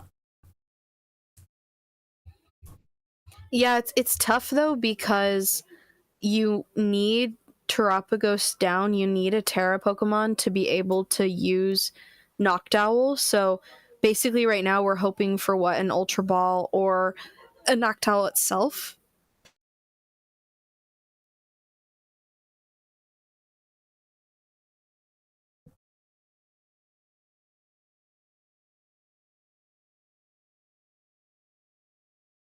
Confusion. We did have a game that went to the stars flying around it. Sorry, what? We had a game that went to Gentleman's Agreement, and they actually needed a coin flip, and so they had a Confusion flip, and that's how they figured it out. And they kept the Gentleman's. Oh, really? I was actually quite surprised. It was the first time we've ever really had a Gentleman's Agreement in one of these games. And I said, you know what? I'll allow it. Figure it out quickly. I'll fix the game, and I'll allow it. As long as they figured it out quickly. I wasn't going to spend 20 minutes for them trying to figure out the Gentleman's Agreement. Right, that makes a lot of sense. All right, we do see the retreat into the other Dragapult here, so that Confusion has been resolved. But this Dragapult is pretty damaged. It's got 170 damage on it. Don't they just win here with... No, they don't. I was going to say, do they win here with a Dust Noir? They don't. I am wrong there. For some reason, I thought they would. Catcher into the Hoot Hoot. Okay. Ooh. That's going to stop a 2-prize. I think they only take... They only take... Take 2 prizes here. Okay, yeah. 4 plus 6. Yep. So there's the Hoot Hoot and the Buffalo gone. Okay. Man. Oh, okay. Dark Energy. That's not very helpful. You could counter catcher stall something. You could also... I don't even know if it's... I think you just hope they don't have a fire energy and you confuse this one, right? Yeah, maybe. Oh, man. Because all they need is an energy at all or a night stretcher at all to be able to retreat the Pheasantipity. But if we had attacked just into the active, I guess then they could just coin flip, right? Right. But all right, that Artisan being in play was actually super helpful, that we play the 3 Buffalo, so we're able to just go get another one, and we will see Mind Bend on the Pheasantipity EX for 60, and it's now confused. Here it comes. What is it? There it is. Fire. It wouldn't have even mattered. We had the fire in hand. Curse Blast. That's going to get him the prizing off the 1 monkey. Wow. What a game. Wow. What a set. So our finals will be Frostlass Monkey Dory, aka Snowgrave, going up against Dragapult Dusknoir, aka deck that's been like kind of good in the meta right now. So let's go ahead and set up here for the finals. We do have the game. We do have Andrew's side. So let me go ahead and reset our counter and let me get that going. And round. Yep. And tournament. Oh wait, All right, I'm gonna grab more water really quick. Go grab that as I get everything set up. Per next round. Timer's going. Game is going. The game will be going here shortly.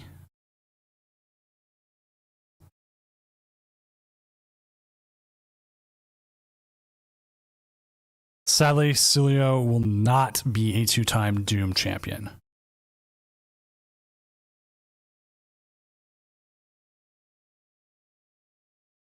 So once they get going, I will have that up for everybody. And I also need to talk to our players anyways, because I will have to mail out a whole bunch of stuff. So that will be coming. So just resetting as they set up. I think I only need one name anyway. So Kappa Cards versus Andrew here. It looks like they are ready to go. I'm just almost ready on my end. And there we go. Here is your finals. We've got the Snowgrave. We've got the Dragapult Dusknoir. Now the interesting thing is, I believe Andrew here has been multiple Dragapult Dusknoirs right now. No, he has played one all tournament and he did win that set. The other one he did lose to was Goldango Dragapult, which we did watch that match. Psycal 51 did very well in that matchup.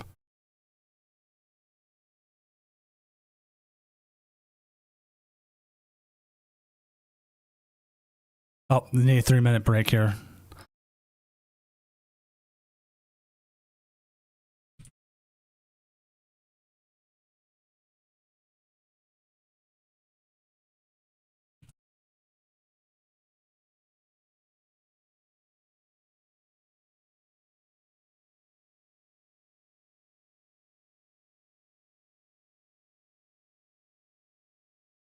People in chat are saying, "What happened? What happened? What happened? Did I miss?" Nothing. Nothing's happened. You're probably just asking what happened with the match. Oh, okay. Oh, I see. I thought I missed like a crazy one-turn donk or something. I was like, I left for 2 seconds to go grab my iced tea from the other room.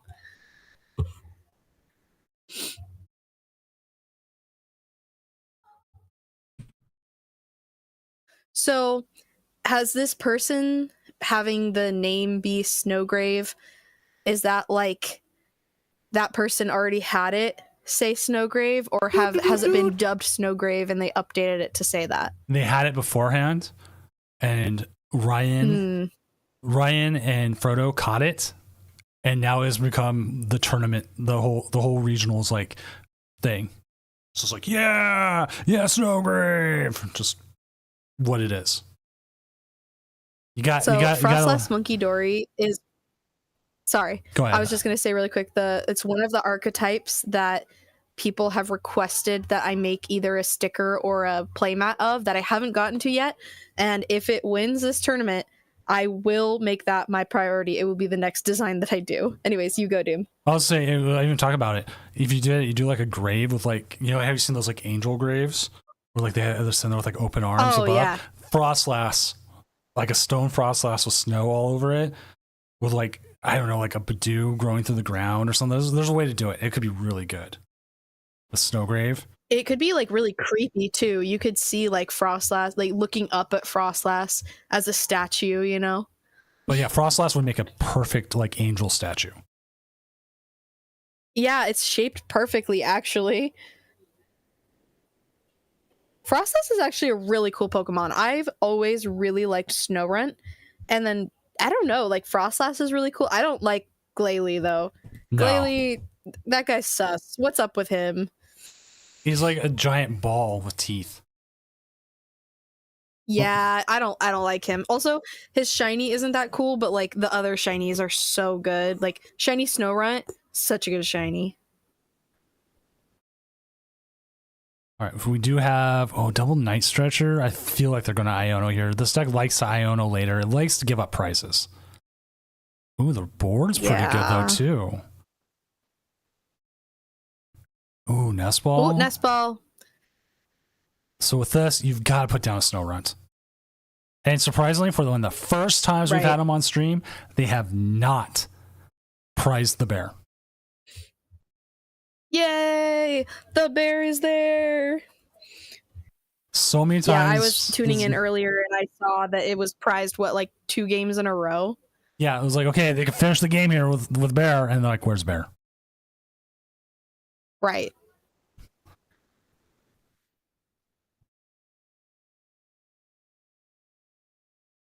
All right, so they got a decent start here. There's almost no way that Monkey Dory here ever donks, but they do like to go in with that item lock, and that item lock could be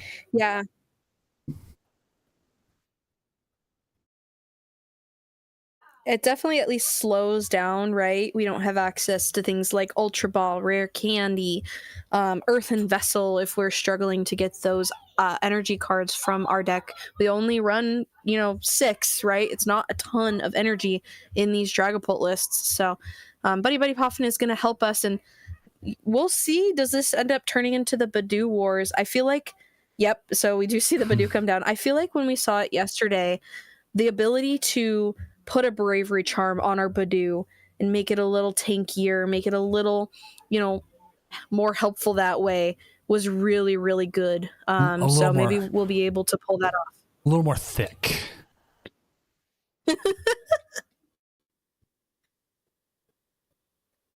Yeah, it's a lot. I keep saying the word war. It feels like war post rotation, where basically you have like Cornerstone Ogerpon wars back and forth, Badoo wars back and forth. Who attacks first is like really going to determine a lot of the success there. We do see Earthen Vessel grabbing a Psychic and a Fire. We'll be able to retreat into Badoo. Itchy Pollen for 10 onto this Monkey Dory. Damage doesn't really matter because that Monkey Dory already has a Dark Energy on it. It's going to be able to just toss that right back to us, but it does cause us to not be able to use those item cards. Now we will see here the Frostlass coming down. No worries about the Frostlass, which is kind of crucial, and it really interrupts the draw support that Dragapult is going to want. That draw support goes away, not so much goes away, it becomes a liability. I think because we have the rescue board on this active Monkey Dory. Oh, interesting. Okay, just research. I was like, I think it doesn't really matter if we Iono, but because I think having both of those Night Stretchers, I guess maybe we'll just be okay. Maybe we'll just play a little more, conservatively moving forward. But we did research into another Dark Energy, so both Monkey Dories ready to move that damage right back. As a noob here, is this the Grand Finals? Yes, this is the Grand Finals. If you'd like to see the current standings where you can see everything, here's a link here in chat. And then I will also link to it in YouTube. As someone on YouTube saying, I'm glad I have Frostlass Monkeys in the finals because I played out locals today and made everyone angry. Some people really enjoy the decks that make people, let's just say, irked. Things like control variants, stall, obviously some of the biggest contenders being lost to rotation, but Frostlass Monkey Dory is alive and very well, as we can see, as it got all the way through day 1, all the way through day 2, and all the way through Top Cut to the finals here. What's up, Heat Miser? No. Can we rerun the whole tournament? Someone actually did ask that, like in round 3, if there was a way for me to reopen registration. Which no, there's only 2 rounds of registration. Then they were kind of like, "Can you just like restart the tournament?" I'm like, "No, why not? Why?" That's so silly. It's okay. Some people are just the main characters of their own story, right? Yeah. What do you mean I forgot? All right, we're going to start seeing those. those damage counters get thrown right back across the board. We do see that Badoo, so we could have both Monkey Dories move some damage counters back and then start our own itchy pollen sequence here. Which now the question becomes, which one? It's interesting. Where are you putting the damage counters? So we've got 50 damage to work with, right? So, Oh, we could see the moving of the damage counters, right? And then we could see Devo. Ooh, we could. They've put the Devo there. We can retreat into the other Monkey Dory. Okay, that's gone. There's no more Badoo. Goodbye, Badoo. I thought they might hold it Bye, longer. Badoo. The Devo? Yeah, because when we did watch them play, I think we did watch them play against the Dragapult, or at least what they talked about in one of them. They used the Devo to put when there was time to put like to get the KO on like the Dream Piece. They could also just be. Mm-hmm. It could buy them a turn, but then you don't have item lock, and there's a possibility they get whatever it's called, Rare candy. Rare candy. So it's definitely a hard deck to navigate because that Dragapult is going to wreak havoc. Right. Oh, Mind Bend. So we're just going to see the Mind Bend. So I guess they're not even looking for the Devo player. They're just going to get rid of the Dust Noir. They're going to put a little bit more damage out there, and we'll see. Like they could be looking for the possibility of the Bear finishing out the game. Do they just have the one Devo? I will double check their list, but I want to say yes. Okay. Because I think what we could see from the Dragapult. Okay, it's good to know. We could see from the Dragapult player, just like obviously we're going to take the active knockout on any of these Pokemon because they are so weak. But we could just see like a lot of spread of damage counters while trying to avoid getting knocked out by Monkey Dory moving him back and trying to do a whole board wipe.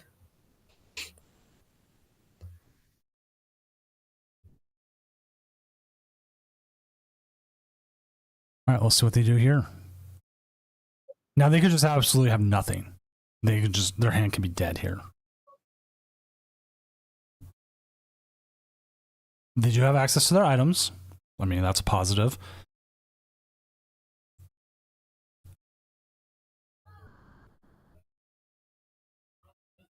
I would love to host a Smash Brothers crossover event where you have to play game 1 in the TCG live, and then game 2 you have to do a five-man set in Smash Brothers.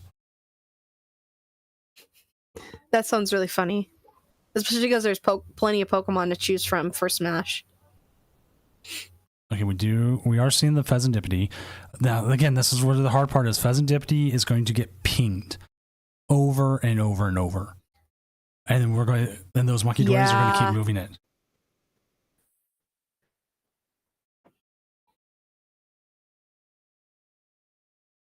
It would be almost like what boxing chess.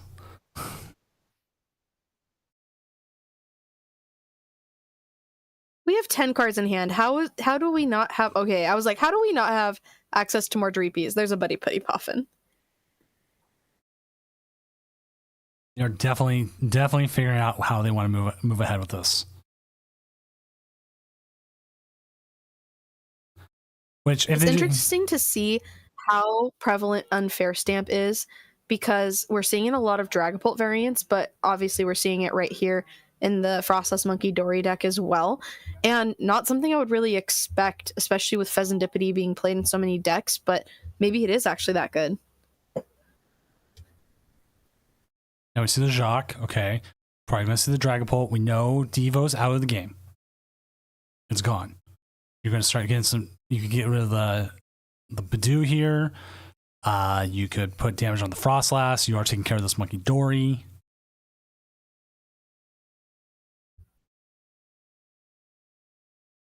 Yeah, I think the Badoo makes a lot of sense. Just get rid of it, take a prize card, because also that's not 3 more damage counters that would be sent back to us.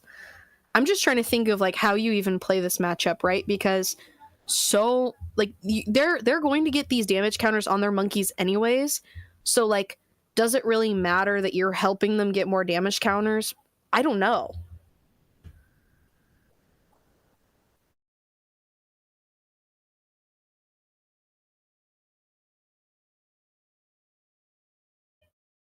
Okay, I'm with Heatmiser. I see Thug and I think Tony Hawk's Underground, which would also be an amazing finals. You play one game of Pokemon, then you have to go one-on-one in Tony Hawk's Pro Skater. Higher score and that wins. So what is Thug Finals? I didn't understand what that meant. I was like, what is going on? It's a Smash term. I actually didn't know myself either. Oh, okay. Yeah, I definitely don't know very much about like Super Smash Bros. I know a lot of casters kind of cross over between not necessarily TCG, but some with TCG, but also with VGC and Smash. But yeah, not something I'm familiar with. You know who would have been? Koopa. If Koopa was here, he would know. Right. 100%. That's who I was thinking of, actually. I was like, we missed it, but that's okay. We could see, like, attach Unfair Stamp Mind Bend, right? Oh, you can see the Hyper Blower here. Maybe put something up here that they don't want. Like, you kind of want it on Fair Stamp here, but you are sitting on that other Frostlass. That's true.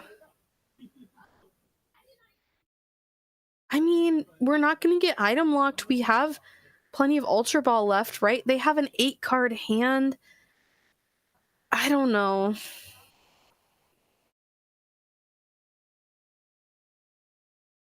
Okay, we are going to see the Unfair Stamp.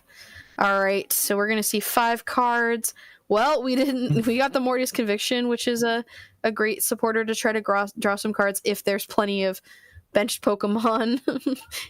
But, you know, 2 benched Pokemon, that's not a huge difference. We're going to see the other Snow Run come down. And plus, they're using optimal Snow Run art. Actually, is that the only Snow Run we can play right now? I think so. I think we only have the 60 health one. It's interesting, benching the second Badoo. I almost said Monkey Dory. Benching the second Badoo. There is another one, but it's also 60 HP. Okay, that's what I was thinking of. I think I was looking to see if we had a 70 HP one, but we only have 60 HP.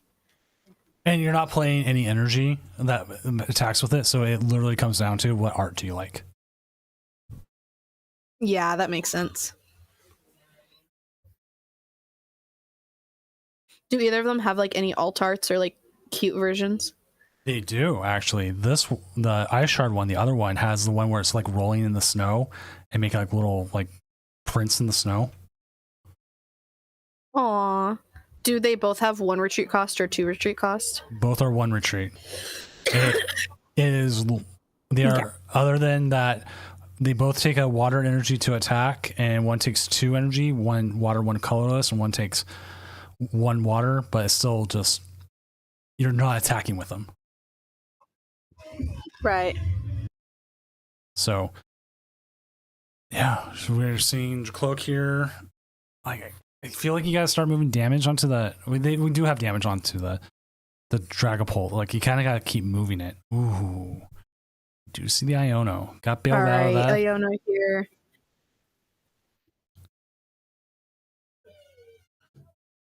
I mean, the 4 cards we got aren't super helpful.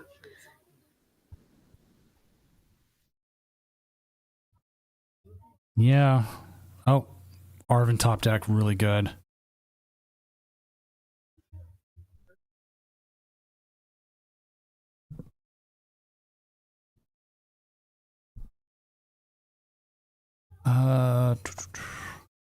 It's like, how do you want to play it? You can Arven here. What do you get? Bravery Charm can help out. Oh. That's gonna help us not have both of our Badoos get taken out for 2 prize cards super easily. Which they've been using that Charm Badoo like the entire weekend. If I would have to say there was a signature move Right. they were playing, that was the move. Bravery Charm to Badoo.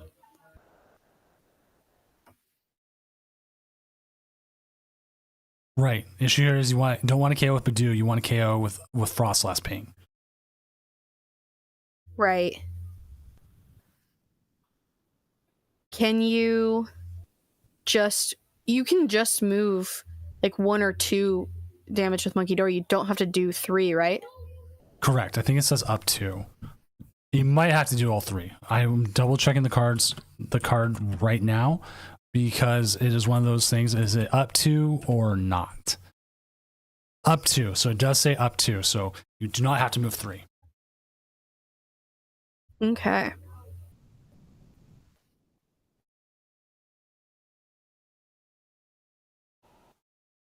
So yeah, we could just see like barely enough damage get moved. We ping for 10 and then it gets KO'd in between turns. Which is exactly what's going to happen here. I love the random League Dark Energy. That's so good. Interesting that we're just going to go ahead and make that Ursaluna like ready to go. But I think it makes sense, right? Like we want that as an available attacker. But it does start getting damaged since we've put it out because it does have that ability. So it is going to get a little more damaged here.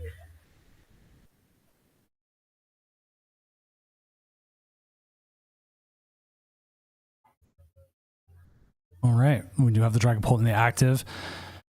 That's going to cause some havoc here, but we do see the bear ready to come in and start doing damage. But here's the problem with the bear. It does get pinged. Right. But you have the Monkey Dories to take that damage off. We only have the 1 Monkey Dory right now. I'm kind of wondering if we can manage to get a second one down, especially with the 2 Dark Energy in hand. But, you know, if we use that Iono, they're going to be at the bottom of the deck.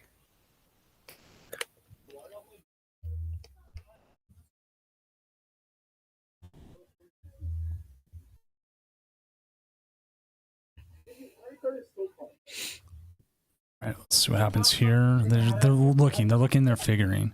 Because the other thing is, I'm trying to think what you do here. Like, Yeah, you're looking at the Mario Kart. oh, we got a little blowout there, Emmy. You had a little bit of blowout there for a second. Like everything picked up. I think I might want to like restart my connection because I think you couldn't hear me for a little bit there. Okay. Yeah, because like you stopped and then like everything blew up for a second. So why don't you go with that? I'll carry for a moment. As Kappa is really trying to figure out what they want to do here.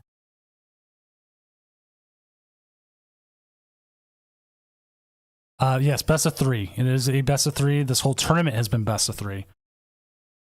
We run best of 3 because we don't have a lot of options for online games where we get to run best of 3.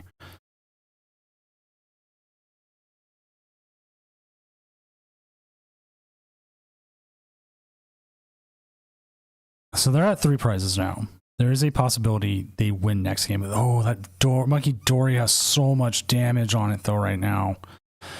But you can bring back another Monkey Dory.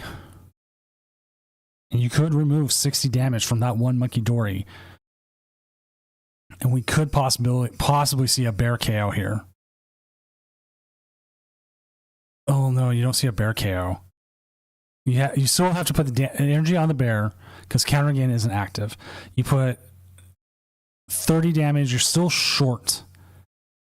You are just still short of getting there. And I don't know if bringing up the Pheasantipity is the right move.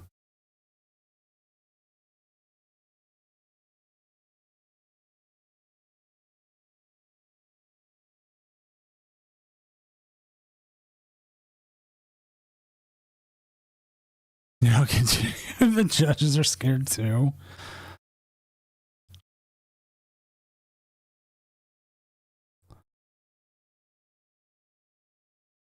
Because you got to take 3 prizes still. And they're just attacking. So this is kind of hard. Like, what do you do here?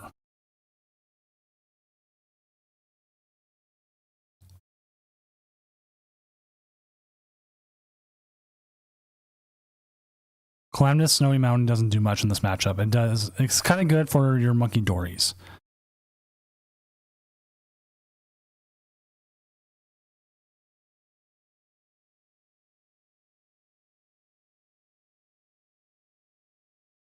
They're just like a little bit short on that.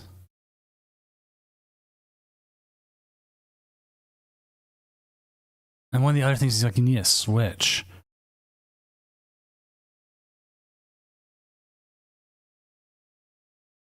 Like okay, we're gonna see 30 go there. We're gonna see a bear attack or itchy pollen attack. Okay, so we see the pollen attack. Now this is where I'm wondering if like getting rid of Devo so much earlier is hurting them now. They're going to take a 2-prize turn here.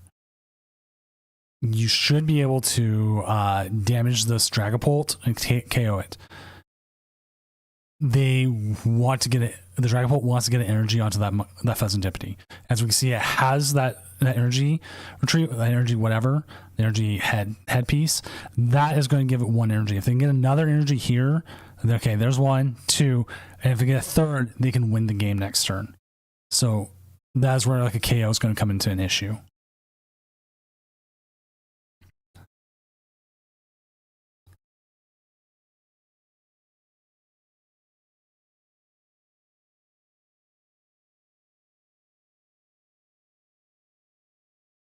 Experience share.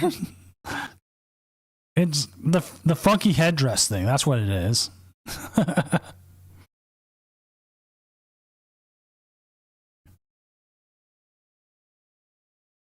Wow, this is tense. If anything, I would describe this as tense. So we do see it. We're not going to see the damage. They can take out the Monkey Dory. That gets rid of a lot of stuff there. But we're still going to see a lot of damage. And then it depends. It completely depends here what Andrew has.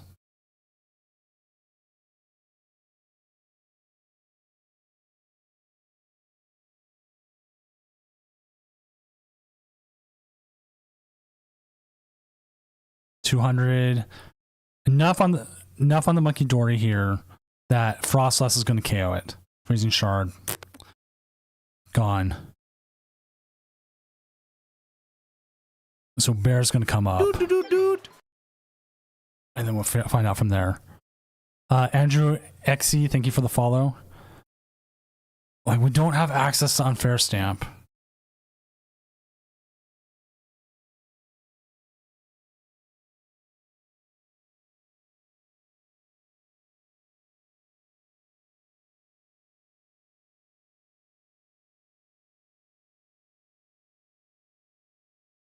Do have Bravery Charm. We do have the Earthen Vessel.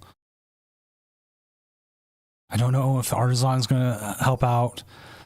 The biggest thing you're running into, no matter what here, is do they have the energy? Is this deck real or just a Mickey moment? A little bit of column A, a little bit of column B.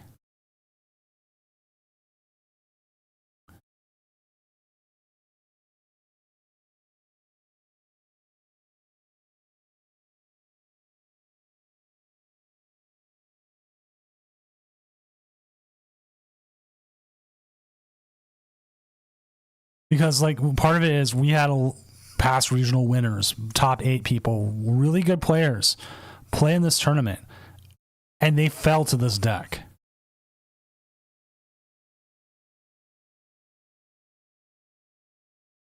You have to move it. You have to move it to the active. You got to KO the active.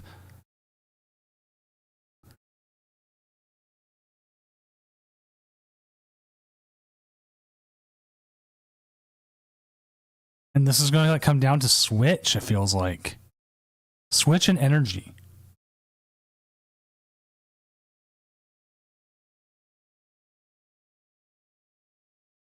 So we see the energy move to the Pheasantipity. Now, if the Pheasantipity gets 1 energy, that's game. That's all they need.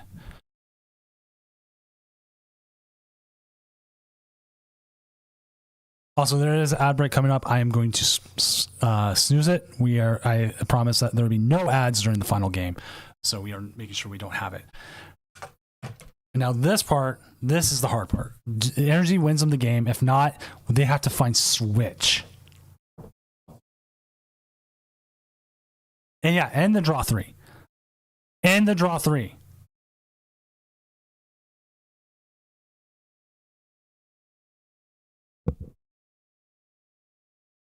So is this where Snowgrave is going to take a loss? Like I figured Dragapult was always going to be its hardest matchup. And the fact this one hit like 0, only hit like 1 Dragapult the whole way through, kind of lends to that theory.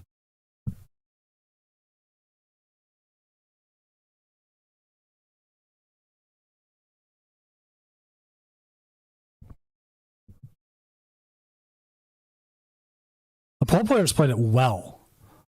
And also I think the early Tatch Devo, and then we lost it, was just not there. Oh, I don't know if you want to put they gotta be thinning. Oh wait, there it is. That's it. They were thinning the deck. There it is. Cruel Arrow. That'll be game 1. Going to our Dragapult player here. That is Capador cards. So that is game 1. As we go into game 2 here. I will double check which ones they beat. Andrew beat. They actually beat this matchup directly. Yeah, okay, I was looking at the wrong one.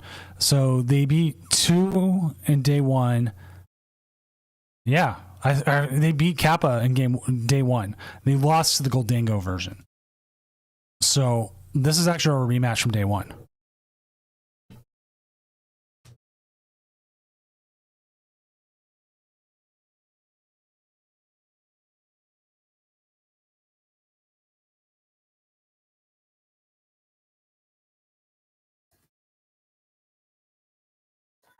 Okay. Are we back? How does this sound? Sounds fine on my end.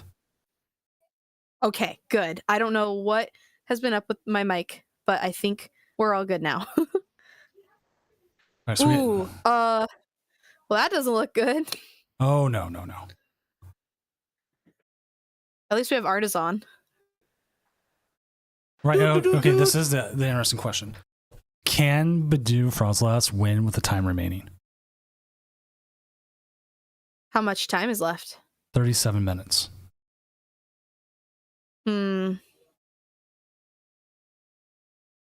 What do we do? Like, do we go based off prizes if they go to game 3? If they go to game 3, it's based off prizes.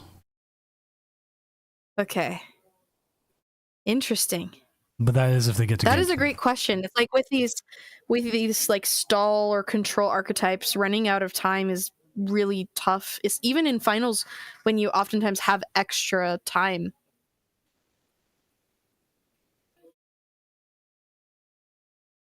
And Jake actually brought it up, and I've had so much block lax games lately.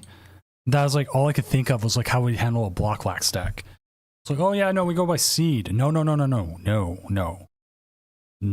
We actually have a way of dealing with this.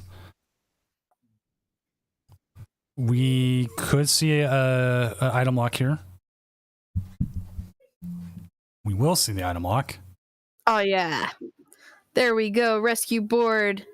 Rescue board versus rescue board. And yes, Pult does take a lot of time too.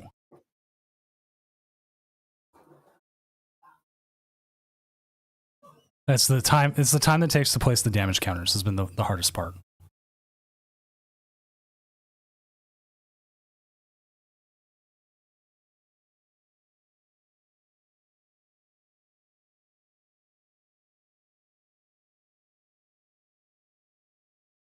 If Pult just straight wins, then they just straight win. Grab the Devo and the Ultra Ball, but you don't have access to the Ultra Ball. Itchy pollen. Pollen more time.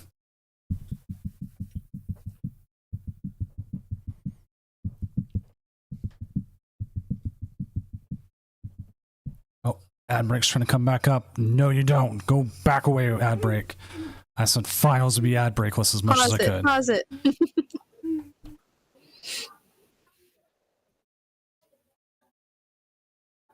Lil Doom's cheering in the background. He's also cheering for this match to finish up so I can go take him out to dinner. Oh, that makes sense. Yeah. He is. Just a little bit longer. He has been patient all day. Mrs. Doom has been great with it. Usually on Saturdays we have a respite worker come in. Helps. But this varies in just how long it takes. We're almost there, buddy. Unless he wants to cast. Here, Kel. Here, Little Doom, what do you say?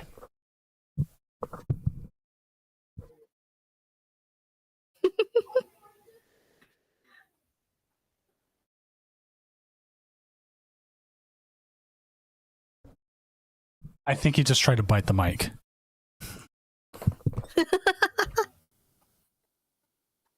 Hey, that's a statement right there. He's saying, "Hurry up, Buddy Wars." Buddy Wars.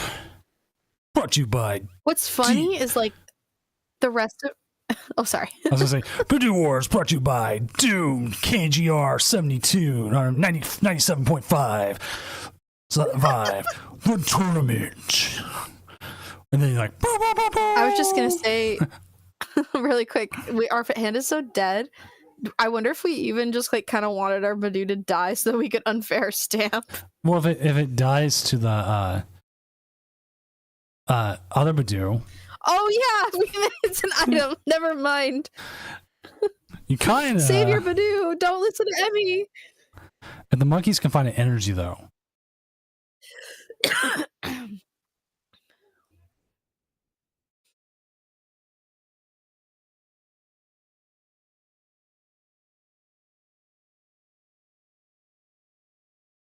It's interesting, like how reliant so many decks are on items, and how just like one little grass guy, he's only got 30 health, he only does 10 damage, but he's kind of a menace. Very.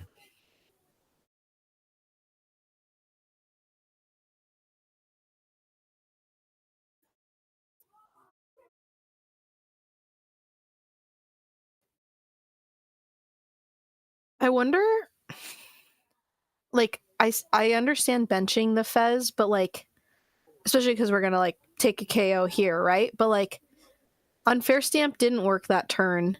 You would have gotten Iono to 6. I don't know. I feel like we would have been fine even without the Fez. Surprisingly, Fez was the reason why they won last game. I mean, Fez is really, really powerful.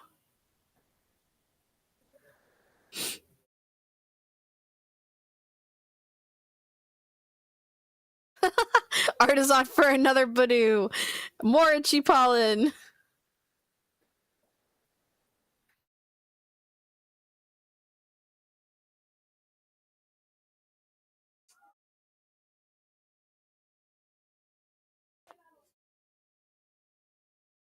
So I was watching this video, I don't know if you've seen it, going around where this guy is like rollerblading and he's opening a pack of Pokemon cards while he's rollerblading. Have you seen that? No, that sounds dangerous though. So he's doing that while he's rollerblading, and it's prismatic, right? So he opens up a Pokeball foil Badoo, and he's just, some guy who likes Pokemon cards. I don't think he actually plays, so he's just like, oh, Badoo, whatever.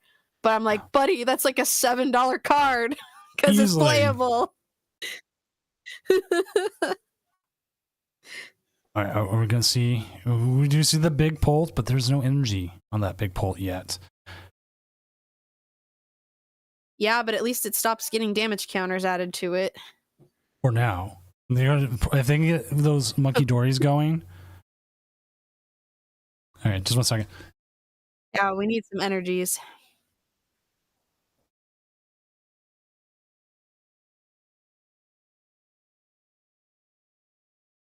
Sorry, our kitten decided to like disappear for a moment. And Mrs. Doom was like, I can't. Have you seen her? And I'm like, no, I've been watching Pokemon. Makes sense. Did you guys decide on Fizzy from the poll yesterday? Yes, we have decided on Fizzy. That's a good name. Hey, we got the energy.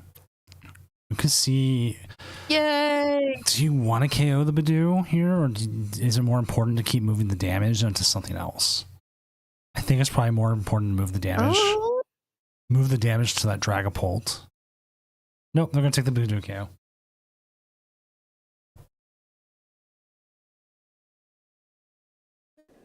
Yeah, I'm not sure, but getting that dark energy is really nice too. So as long as their hand doesn't get disrupted, next turn we're gonna have 2 monkeys ready to go.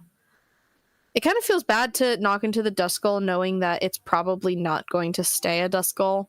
You know, you're probably gonna lose out on those damage counters, but just be happy it's not turning into a Dust Noir. I mean, Duskull is still going to do a lot of damage, but Dust Noir is just going to blow itself up and is going to take out something that you want, something you want to keep out there. right. Yeah, either a monkey or a Frostlass, pretty much anything.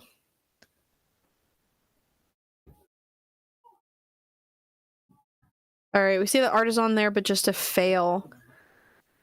Maybe just wanted to see what was in their deck. Maybe a good shuffle. Yeah. I mean, it doesn't, hurt to double check before you try to make any play. If with a card that's in play, you can just really quick be like, wait, is that there? Do I have access to that?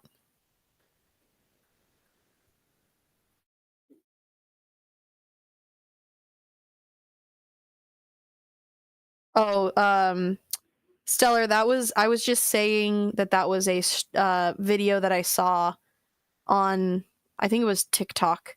Just a person rollerblading while opening up a pack of Prismatic, and they opened up a Pokeball foil Badoo, and I don't think they realized how much that it was, like a $7 or $8 card. Because how would you know unless you played the TCG, right? I mean, scalpers and collectors kind of go out there and like learn what we want sometimes. Or you get like the crossover. Yeah, I remember a video. Sorry. Like you get the crossover like Shaman or Tapu Lele, who's like cute Pokemon and like someone wants anyways, and is good in the TCG. Yeah. Yeah, and I remember seeing a video of someone who was just a collector who was telling people who were also just collectors how valuable the earthen vessels were. Yeah. Like they were like, especially when they were like $4 or $5 a piece when everyone needed them. All right. Oh, we get the Rod. Rod is good. I like Rod. Do you like Ty? Wait. No. Wait, what? It's an old Simpsons joke. And he goes like, someone goes up to Homer and they go, hey, do you like Thai food? And he goes, Thai is good. Do you like shirt? Oh, that's funny. That is just me aging myself more. Like old Simpsons jokes. No, you're fine. It's the monorail. Simpsons is classic. Are we going to see the bundle here? And we do see the energy experience share back onto the Funky Dory. Pheasantipity. It's been a long... I have been streaming the last 2 days now for almost coming up on like 20 hours, actually. I'm sorry. No, my math is bad. 15. So, give me a break.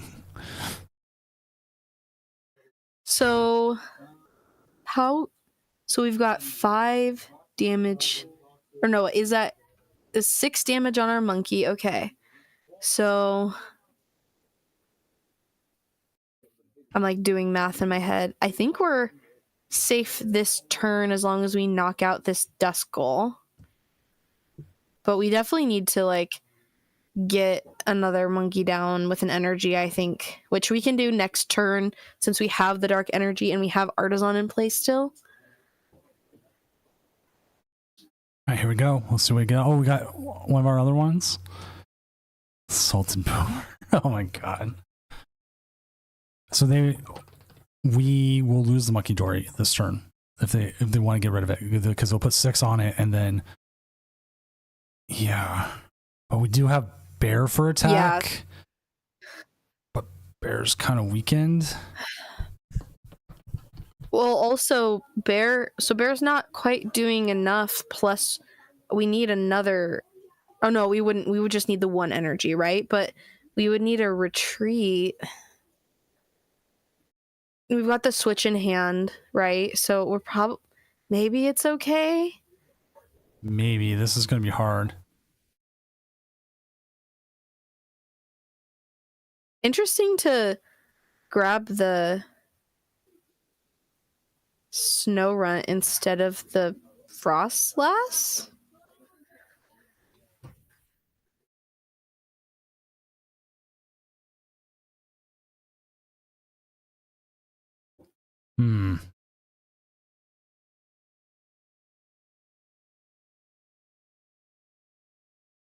Oh, if we KO'd the frost lass, then the monkey dory wouldn't die. Wow, I'm like big brain right now, but like 5 seconds too late every time. I swear. Then it looks like we're actually kind of smart because we're on delay for everyone else. No, I wish. No, I don't think so. And chat, there is going to be. I've snoozed the maximum amount of times will allow me to delay an ad. We are going to hit an ad. I'm going to hit it now. And to get it out of the way, I apologize, but hopefully it means you won't miss the end of the game.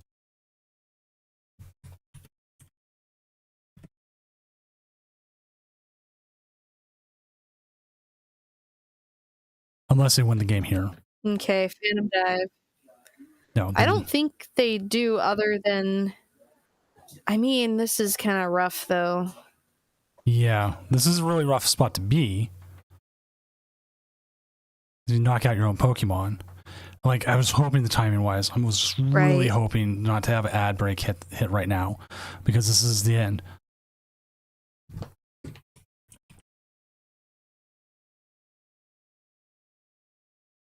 What do we even do? They only need 2 prizes. It's like unfair stamp. So we can ultra ball for bear. So we could get counter gain, right? Right. I don't even know if that's a good attacker right now, though. Go ahead and install a little bit more so we really see the end of the game. At this point, I feel like it might be your best shot. Is the unfair stamp. Take the hit into it. If they got it, they got it, kind of thing. Yeah. I think so too. All right, we will see the Ultra Ball for the bear here. We're going to see the counter gain go on to that Blood Moon Ursaluna, and we will see the unfair stamp. Pretty much anything else you would put in play that you could get with Artisan is just kind of a liability, right? Right, you can't put that snow runt down.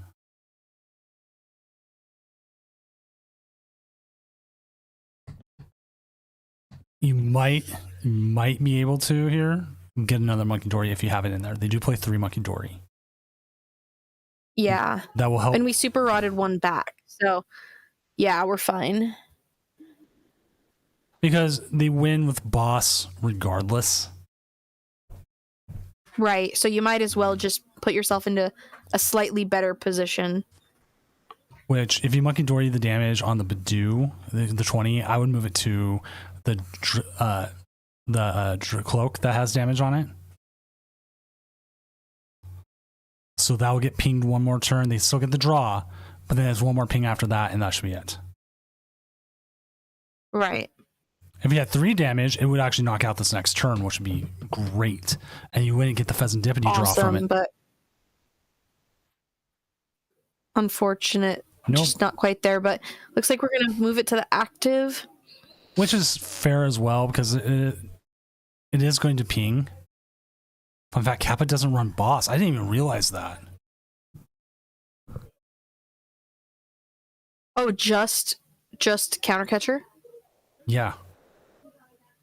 And there's just like 10 damage. Oh, okay, then we're fine.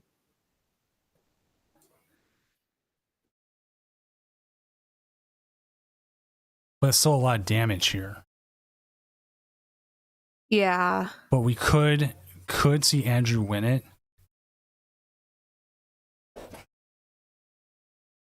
It's tough though because we've got to reset this Blood Moon. They do play Switch in the deck. Didn't we already use Switch earlier, right? I don't think we did, but I guess we can find out. Was that the first game? Maybe that was the first game that I was like, oh no, we don't have a Switch out. Oh wait, that's literally a gold Switch in our hand, and I just didn't recognize it. There's so many gold cards.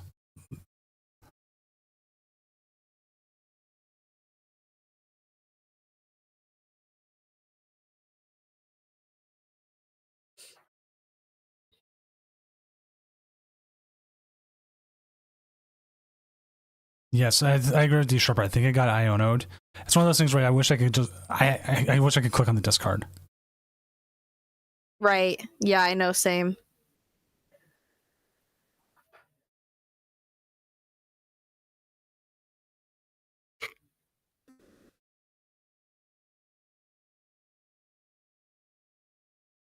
We're all sitting here with bated breath, pretty much. You know, I'm like, what are the options? What are you doing? Because they could be looking for Dragapult if they can get that Tricloak evolved. That's true. Yeah.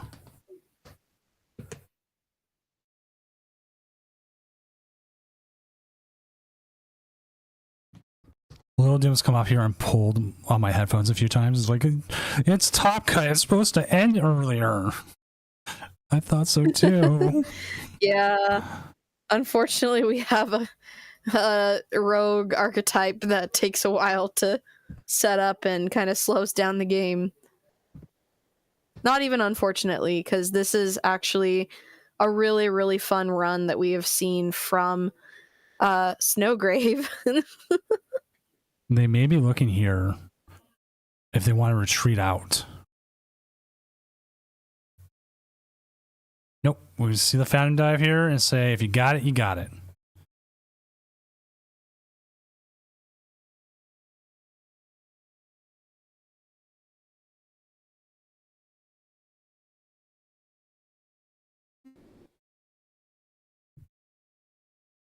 I think you want to put all 6 onto the snow run. Yeah, exactly. So that you don't have any extra damage for your opponent to work with. Because they could get other Monkey Dory, attach, knock out Duskull, somehow reset this Ursaluna knockout, right?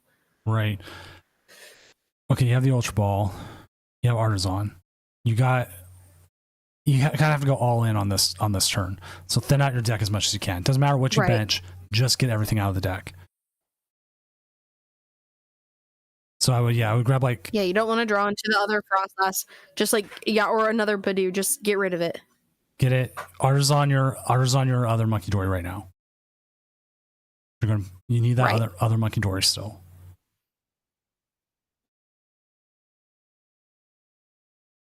The other move we could still see. Okay, there's Counter Catcher. We're missing the Switch. But no Switch. Right. We don't play Pheasantipity, right?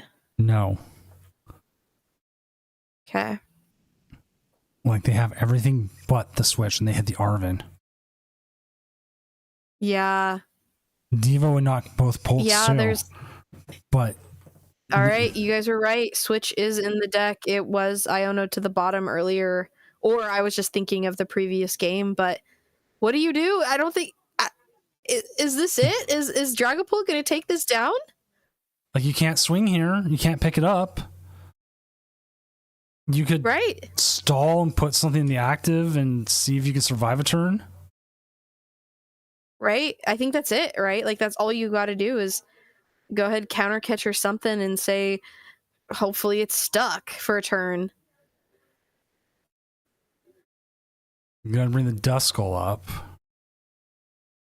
Maybe you can't take a KO this turn now, anyways, and you've got to Monkey Dory this damage off onto something. Right. I mean, I think the Duskull makes sense, right? because we can Duskull. We can move the damage to Duskull twice, and then take a prize card. You can also do But it no, once. instead we're just gonna go move to the. Oh, sorry. Well, so you can do it to the Polt, but you want to save that for the next turn. You don't want to do it all right here. Right. Because you know they need. I don't think we want to give them Fez draw. No, you don't want to give them Fez draw unless you hit a switch here. Unless there's a switch on these two prizes. Nope, counter catcher.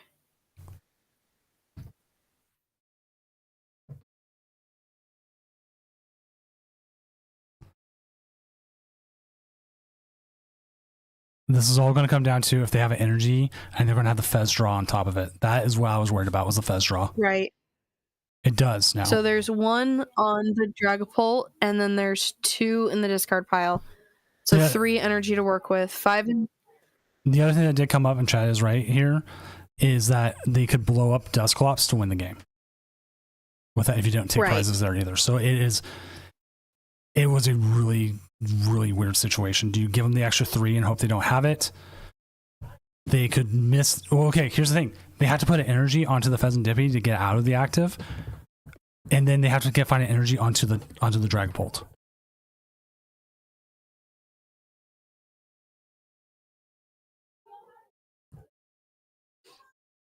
So again, that's another large ask in that 70 damage is just going to be 1 short from KOing that Blood Moon Ursaluna. Right. That makes sense.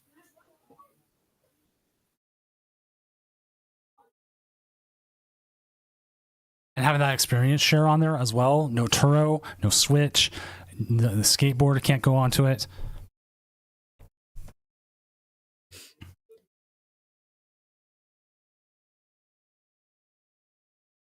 At this point, I think Monkey's going to win it. Bundle? Oh, Hyper Blower. You got to put the Monkey Dory up there. That Monkey They just Dory. win. No. Right? Oh, no, 70 plus 10. 70 plus 10. You have to put the Monkey Dory with only 10 on it.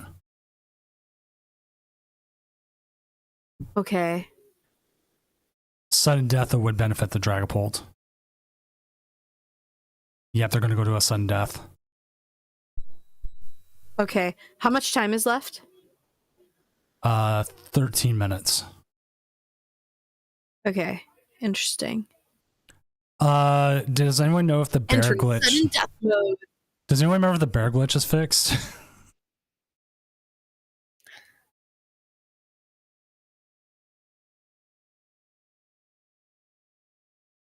Because there was a bug where you could just attack with bear.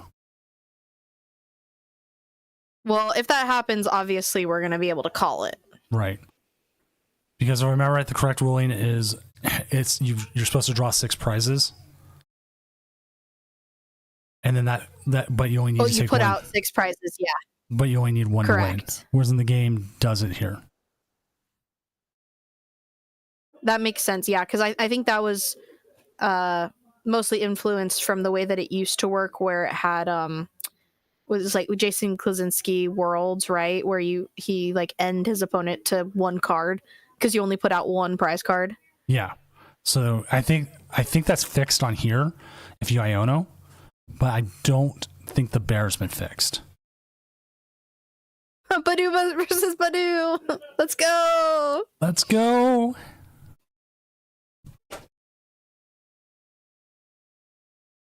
It's been a while since I played Sudden Death, and it's been a while since we've had a game go to Sudden Death. I don't think I've ever actually gone to Sudden Death on PTCG Live before. Like myself, like playing on the ladder, I don't think I've ever actually done Sudden Death. And this is only out of all the Tournament of Doom tournaments, I have know of 1 other game to ever go to Sudden Death. All right, 2 Dragapult.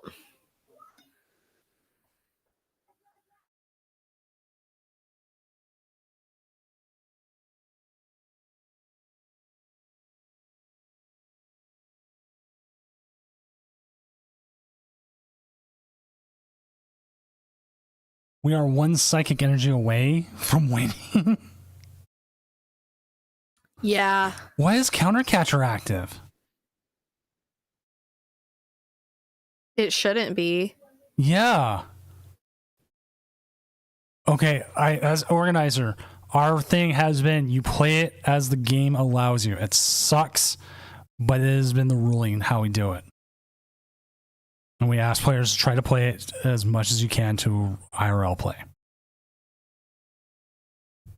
Yeah, I don't know. That's really tough because like it literally should not be active. Right.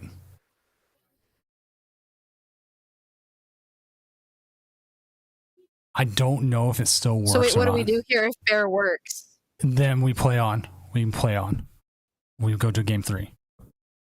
Literally because live I can't do that. And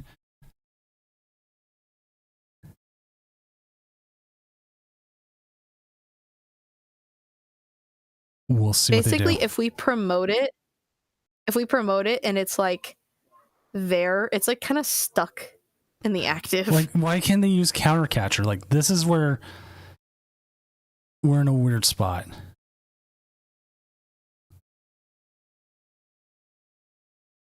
I don't really know what to do or say about this. This is just like not functioning Right. correctly at all. Like, I'm sitting here. I want to make this legit. I want online play to be a thing, online tournaments, but we can't have this happening. And thankfully, they didn't go up with the bear to do it. Right.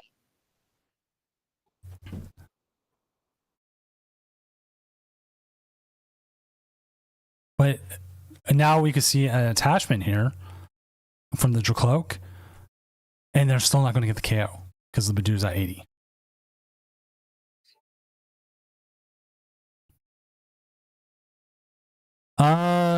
Ward, actually, that is a good idea. We will do that for future ones. Again, this is only the second time it's come up in 3 years. That is a good one. I mean, it's super rare, and also the game itself does it. Like, this is a function of PTCG Live, and it's not functioning the way that the game is actually meant to be played in sudden death right now. So, like, it's a pretty bad bug in terms of like not functioning the way it's supposed to. Exactly. Also, Dragapult is running out of time. Now let's see if it functions. If it gives us 1, gives us 1.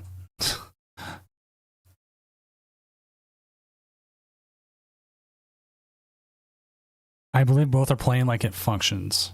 Yeah, one prize is not correct. Yeah, this is not good. I'm like actually stressed about the fact that this isn't functioning the way that it's supposed to. I know that's probably silly, but like it's just so wild to me. Right?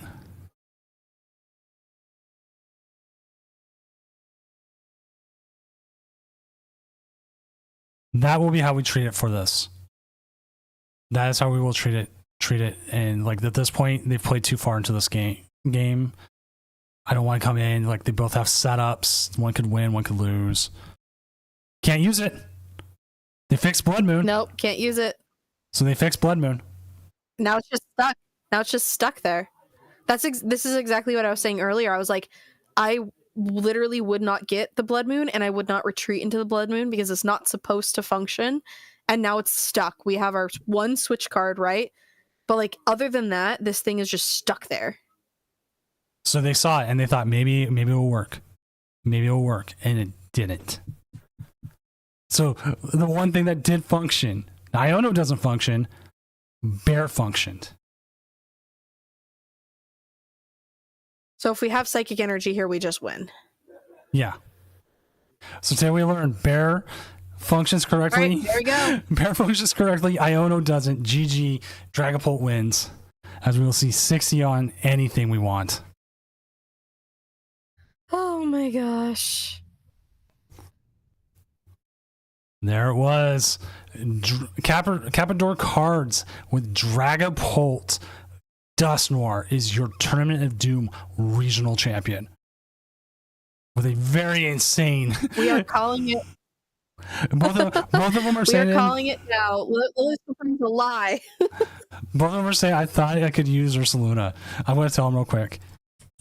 They fixed Ursaluna. but not Iono.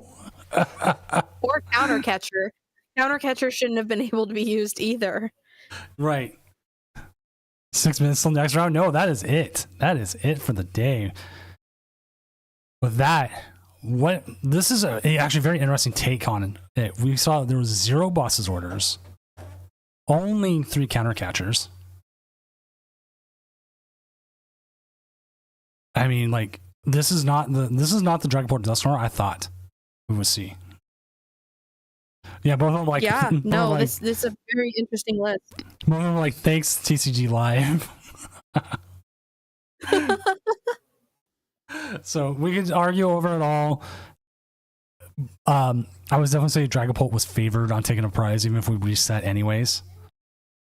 But with that, here's your winning list. I'm ready to call it a day. Let's see who can go raid. I need to eat. Do we just send everyone to Azul?